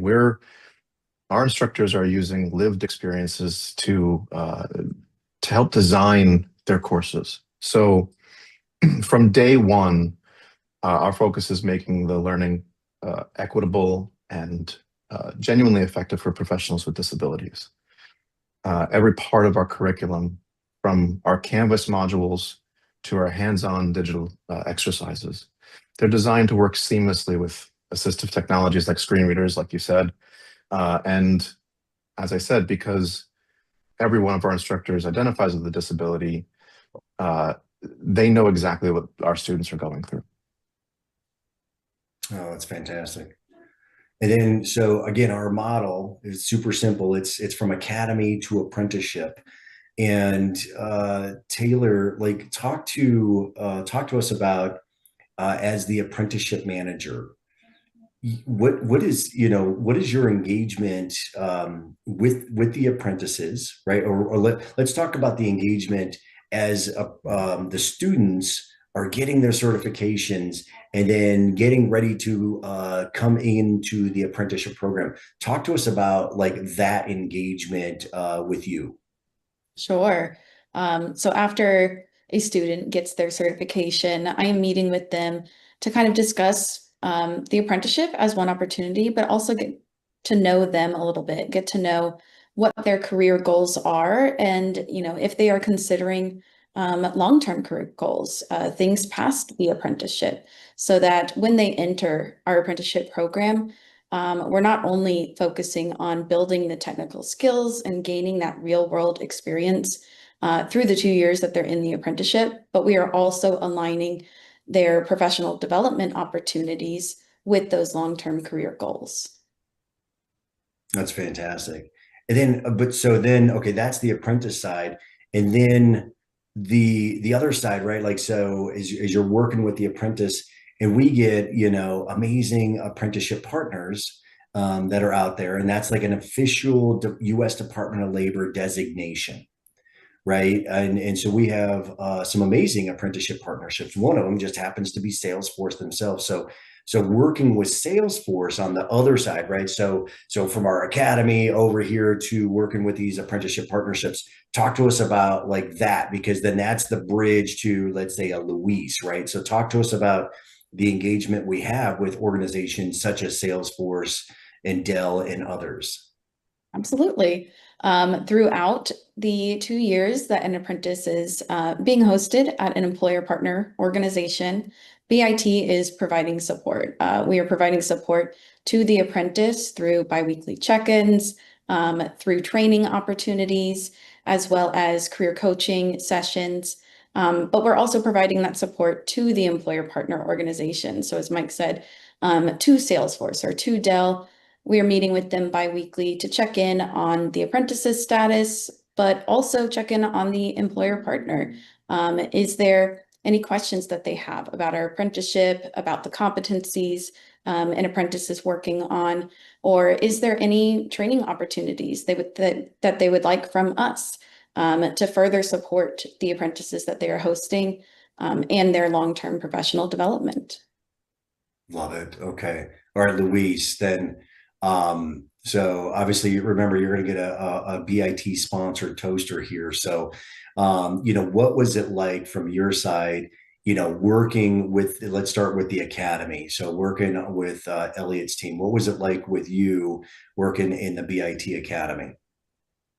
So when I started engaging with BIT, I came across the courses that lead you to these certifications, and so my personal experience was working with these partnerships like the Workforce Navigators team on Salesforce that provides mentorship and certification vouchers, because each of these certifications are $200 or so. So having the ability to get certified many times, I have 8 certifications, is one of the things that the academy helps to get in the various courses. For example, the business analyst or the admin, the associate certifications. And so those are some of the things that supported me to get to the starting line, which is the apprenticeship program. So before getting to be an apprentice, I had to do all of those things. Awesome. And did we make it, easy to work with, right? Again, because we want your experience working with the academy. And again, tell us, how we did working with you. Oh, the experience was great. I mean, my disability is more related to neurodiversity, and so the experience for me in terms of accessibility wasn't as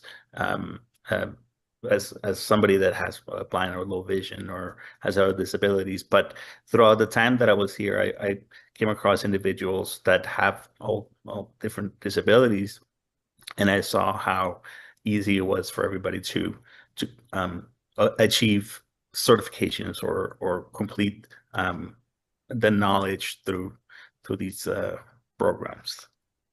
Okay, and then ultimately, we're getting now to, how was the interview process?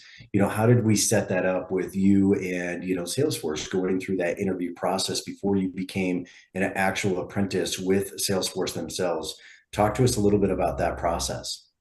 Yeah, absolutely. So the apprenticeship has a component that are called competencies, and so it's important for me to talk about this because what led me to succeed in interviews was being able to complete all of these competencies. I believe there's 31, But by the time that I was interviewing, I had completed over half of them. And these competencies are very thorough ways for somebody to understand how to use Salesforce, because certifications are one thing. They're like the starting point of it. But being able to go in and demonstrate your basically the ability to solve issues in a live setting is what gets you to the next level into a successful interview. When it comes time to interview for me, it was always difficult because I don't do as well on a live setting, and demonstrating competencies and demonstrating that I could do the work is something that is a differentiator for me. And also, once I joined Salesforce and I was able to demonstrate the work, that's what led me to being considered for a full-time role. But that competencies, certifications, and the training are all the aspects that make it so that people, whenever they go to an interview, they can demonstrate that they can succeed at the job. Love it. Love it. Okay. So Elliot, coming back to you then on, again, ensuring that our programming is accessible for folks who are blind, low vision, folks who are deaf, folks who are neurodiverse. How prepared are you as the Academy Director to ensure all of that is happening? And can you give some examples of some of those accommodations that we provide, that we make sure that all students are able to be successful through our academy? Yeah. So at the Academy, we work with people with all disabilities. Like was mentioned with Luis, we work with blindness, deafness, people with neurodiversity, chronic health conditions. So we have a wide array of students that we work with. And because of that, we're very accustomed to the different types of accommodations that might be needed. So whether that is permission to not be on camera, or whether they need a little extra time on their homework, or if someone is hard of hearing or deaf, we use live captioning. Every exercise that we have our students do is tested ahead of time to ensure that it works with the screen reader, ensure that there's captions on the video, or ensure that there's descriptions in the video if needed. And so we allow students to make those accommodation requests whenever they're needed. On top of that, we know that just being a student is stressful enough, but being a student in a new environment, learning something new, and having to juggle that with whatever that your disability might be is stressful, and can really affect your mental well-being. And so one of the things that we've also brought into the Academy is a mental wellness and well-being workshop that we do with our students. This is happening monthly with our students, so that they can talk about what struggles they're having, learn techniques to manage those stressors, and really find ways to cope with whatever stress they're having or whatever difficulties they're having. I love that you bring that up, Elliot, because this is for Elliot, you and Taylor. So because we BIT, we do have these wraparound services. So it's not just the academics, right? The academics are really important, but so many times, as we heard from Luis, right? Luis is saying, "Hey, I struggle with that live interview process," but that's not just Luis, right? So we have supports. We have these wraparound services to help our students to become apprentices, to be prepared for interviews. At a huge Fortune 100 tech company like Salesforce. So how do we what do the wraparound services look like? Taylor, let's start with you, please. Yeah, absolutely. As Elliot mentioned, we've got the mental well-being sessions. Another one that I think is a strong support for the professionals with disabilities coming through our programs is our partnership with an organization called Spinalpedia. They provide a lot of consultation and kind of direction when it comes to conversations around Social Security disability funds and how to get on SSDI, how to get off of SSDI, how to kind of make that long-term planning. Because while our apprenticeship is paid, it is 2 years. In the long run, that's a short time. So being able to plan for what comes after the apprenticeship through Spinalpedia. We also offer career coaching sessions.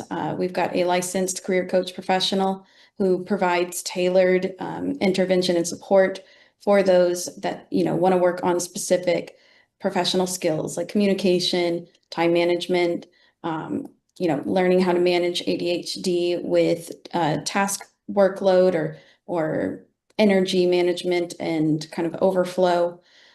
So those are just a few of the wraparound services that you see at BIT, both as an apprentice, but also as a career seeker or anyone, being served at BIT. As a student as well. And we provide those services to everybody. Elliot, I'm going to bounce back actually. So I'm squirreling you here on the accommodations conversation, because accommodations aren't just like, so when we do transcripts and closed captions, like, yes, that's an accommodation for somebody who is deaf, hard of hearing. But again, that's an accommodation that many times our individuals who are neurodiverse, ADHD also appreciate as well, correct? Yeah, very true. So that's the thing about accommodations. They're not, so as an example, screen readers were designed for someone like yourself who has no vision, right? But someone with dyslexia, for example, might utilize text-to-speech technology to have things read to them, right? So because we're so focused on accessibility as a whole, and because we're so focused on the different unique needs that one group might need, but it expands to everybody. So we allow our students to utilize any assistive technology that might make their experience better or easier for them to get through the course. Love it. Luis, tell out there, the millions and millions of people that are watching us live right now. Okay, we'll call it 4 billion people. They're all watching us right now, and you got a few people with disabilities, Luis, who are thinking, "Gosh, could I do this?" What advice would you give to an individual with a disability out there who is contemplating a career in a tech company? Yeah, so the path that I followed was the first thing is to take care of yourself. You have to understand what's your disability and how to best work with it. So for somebody with blind or low vision, to use a technology tool like JAWS to be able to navigate a computer. For me, somebody that might take medication or has to take care of their body in a very disciplined manner. The second part would be to join a community like BIT, somebody that understands those needs, somebody that can support you and that has a growth path. But at the same time, nobody has the solution just for you. You have to do the work. That depends up to you. So these are just structures that are there for support. They're not there to do the work for you. So you have to make sure that you're competing against yourself, that you're trying to understand that right now you're working in a global market, and it's not just competing against the best in this country, it's competing against the best globally sometimes. And so the best way to go and do that is to make sure that you're just doing the best that you can every day, competing against yourself, because then you can always achieve as much as you want. Salesforce for me was the road that was quite clear, because with Trailhead and with all of the information that they have for certification training, I could basically understand Salesforce within a few months or within a few years, just with all of the material that is available for self learning, but also with a lot of companies that have that support, or with BAT that has that support for additional training and additional competencies and certifications and all of that. And then from there, it's just doing the best that you can once you have that opportunity, and making sure that you give your best. Awesome. Okay. I want to finish just kind of Elliot, what advice would you give a potential student that's looking to come into our academy and experience a tech career? It's a good question.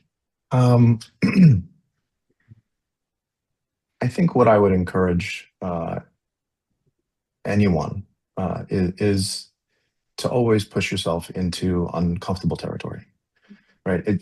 Starting learning or starting a course in Salesforce, for example, is scary, especially as we get older.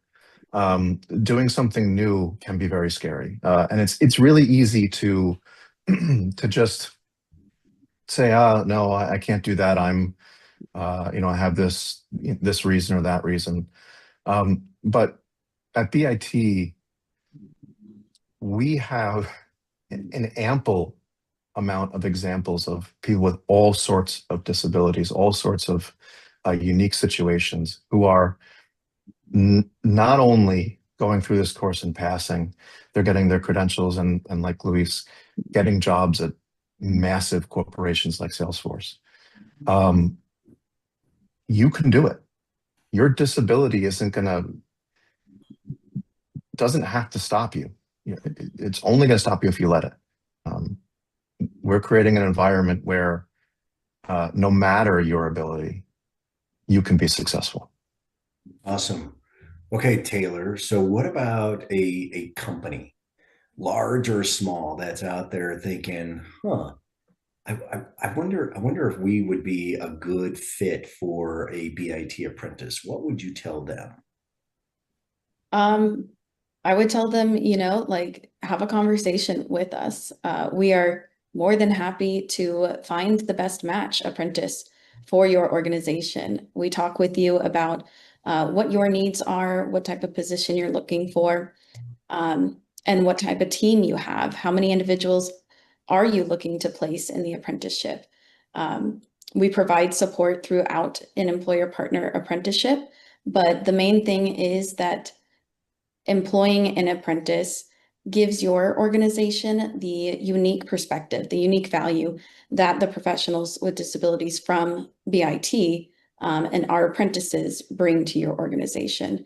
They come with skill sets, they come with a strong desire to learn, and eager and very hungry, thrive to make a contribution to your organization. But employee professionals with disabilities also brings that new perspective that your team may be looking for, that refresh, that may bring new ideas or new opportunities or new growth paths for your team, for your organization. And being around, individuals from BIT is a truly unique experience. I think we're all fantastic. I think it's been a true pleasure to be the apprenticeship program manager and see people coming from the academy entering the program of the apprenticeship and just working their hardest, constantly wanting to learn, constantly looking for new opportunities to grow, to pursue additional certifications outside of the academy, and to truly become the best that they can be as they're exiting the program. So it's truly something that you just got to dive your feet into And once you get an apprentice working, at your organization with your team, I hope that you'll be coming back asking for more. That's right. Okay, Luis, this is unscripted, my friend, but you literally have a full-time employment offer starting here in just starting at one of the largest tech companies in the world. Like this experience, like how has this changed you and your family lives? I get emotional because it's life changing. It's truly something that I worked quite hard to get to, and the impact that it'll have is life changing. Well, on that note, we do this. We do this for you. Like I get up every single day, knock on doors, kick in doors, have an obscene schedule, and it's all because of individuals like you. It was such a pleasure to get to meet you in person, Luis. I don't always get to meet because we're such a virtual remote environment, but it was such a pleasure to get to meet you last week in San Francisco at the Salesforce Tower. You're amazing, and we do this work for you, Luis. We really do. So I want to thank all of you for watching us today. And if you as a career seeker are interested, please come check us out. Have a conversation with us. This too could change the trajectory of your life, your family's lives forever. Technology is an amazingly expanding career, and Salesforce literally is the greatest digital opportunity for people with disabilities that's ever been. We'd love to talk to you about this. I want to thank the Vista Center for making this amazing SiteTech Global Conference happen yet again. We're thrilled to be back. We're thrilled to partner with all of you, and we look forward to working with you in the future. Thank you so much.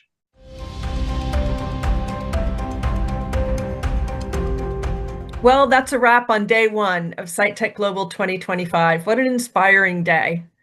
Thank you for engaging with us. I'm thrilled that so many people care about this important work. And we want to hear from you. So please send us your comments and feedback at info@sitetechglobal.com. And thank you again for spending this time with us and for believing, as we do at Vista Center, that accessibility is not a feature. It's our inclusive future. See you tomorrow morning at 8 a.m. Pacific time for day 2 of SiteTech Global 25. That's a wrap. Thanks for joining the event. See you tomorrow at 8 a.m. Pacific time.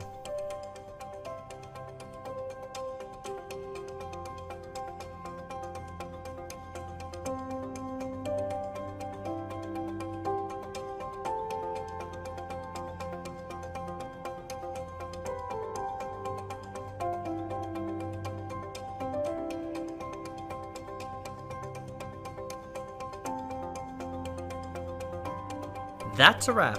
Thanks for joining the event. See you tomorrow at 8 a.m. Pacific time.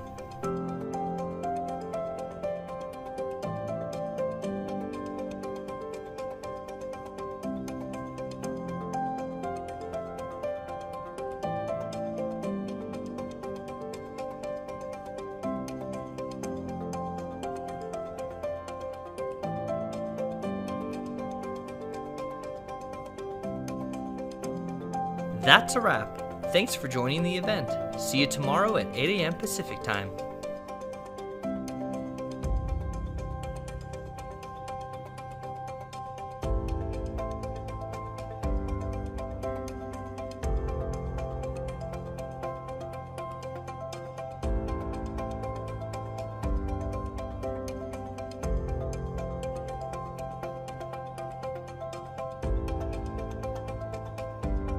That's a wrap.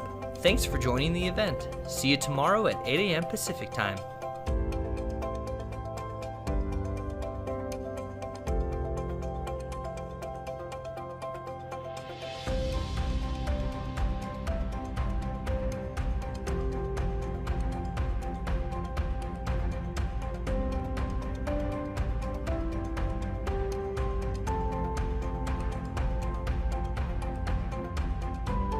That's a wrap. Thanks for joining the event. See you tomorrow at 8 a.m. Pacific Time.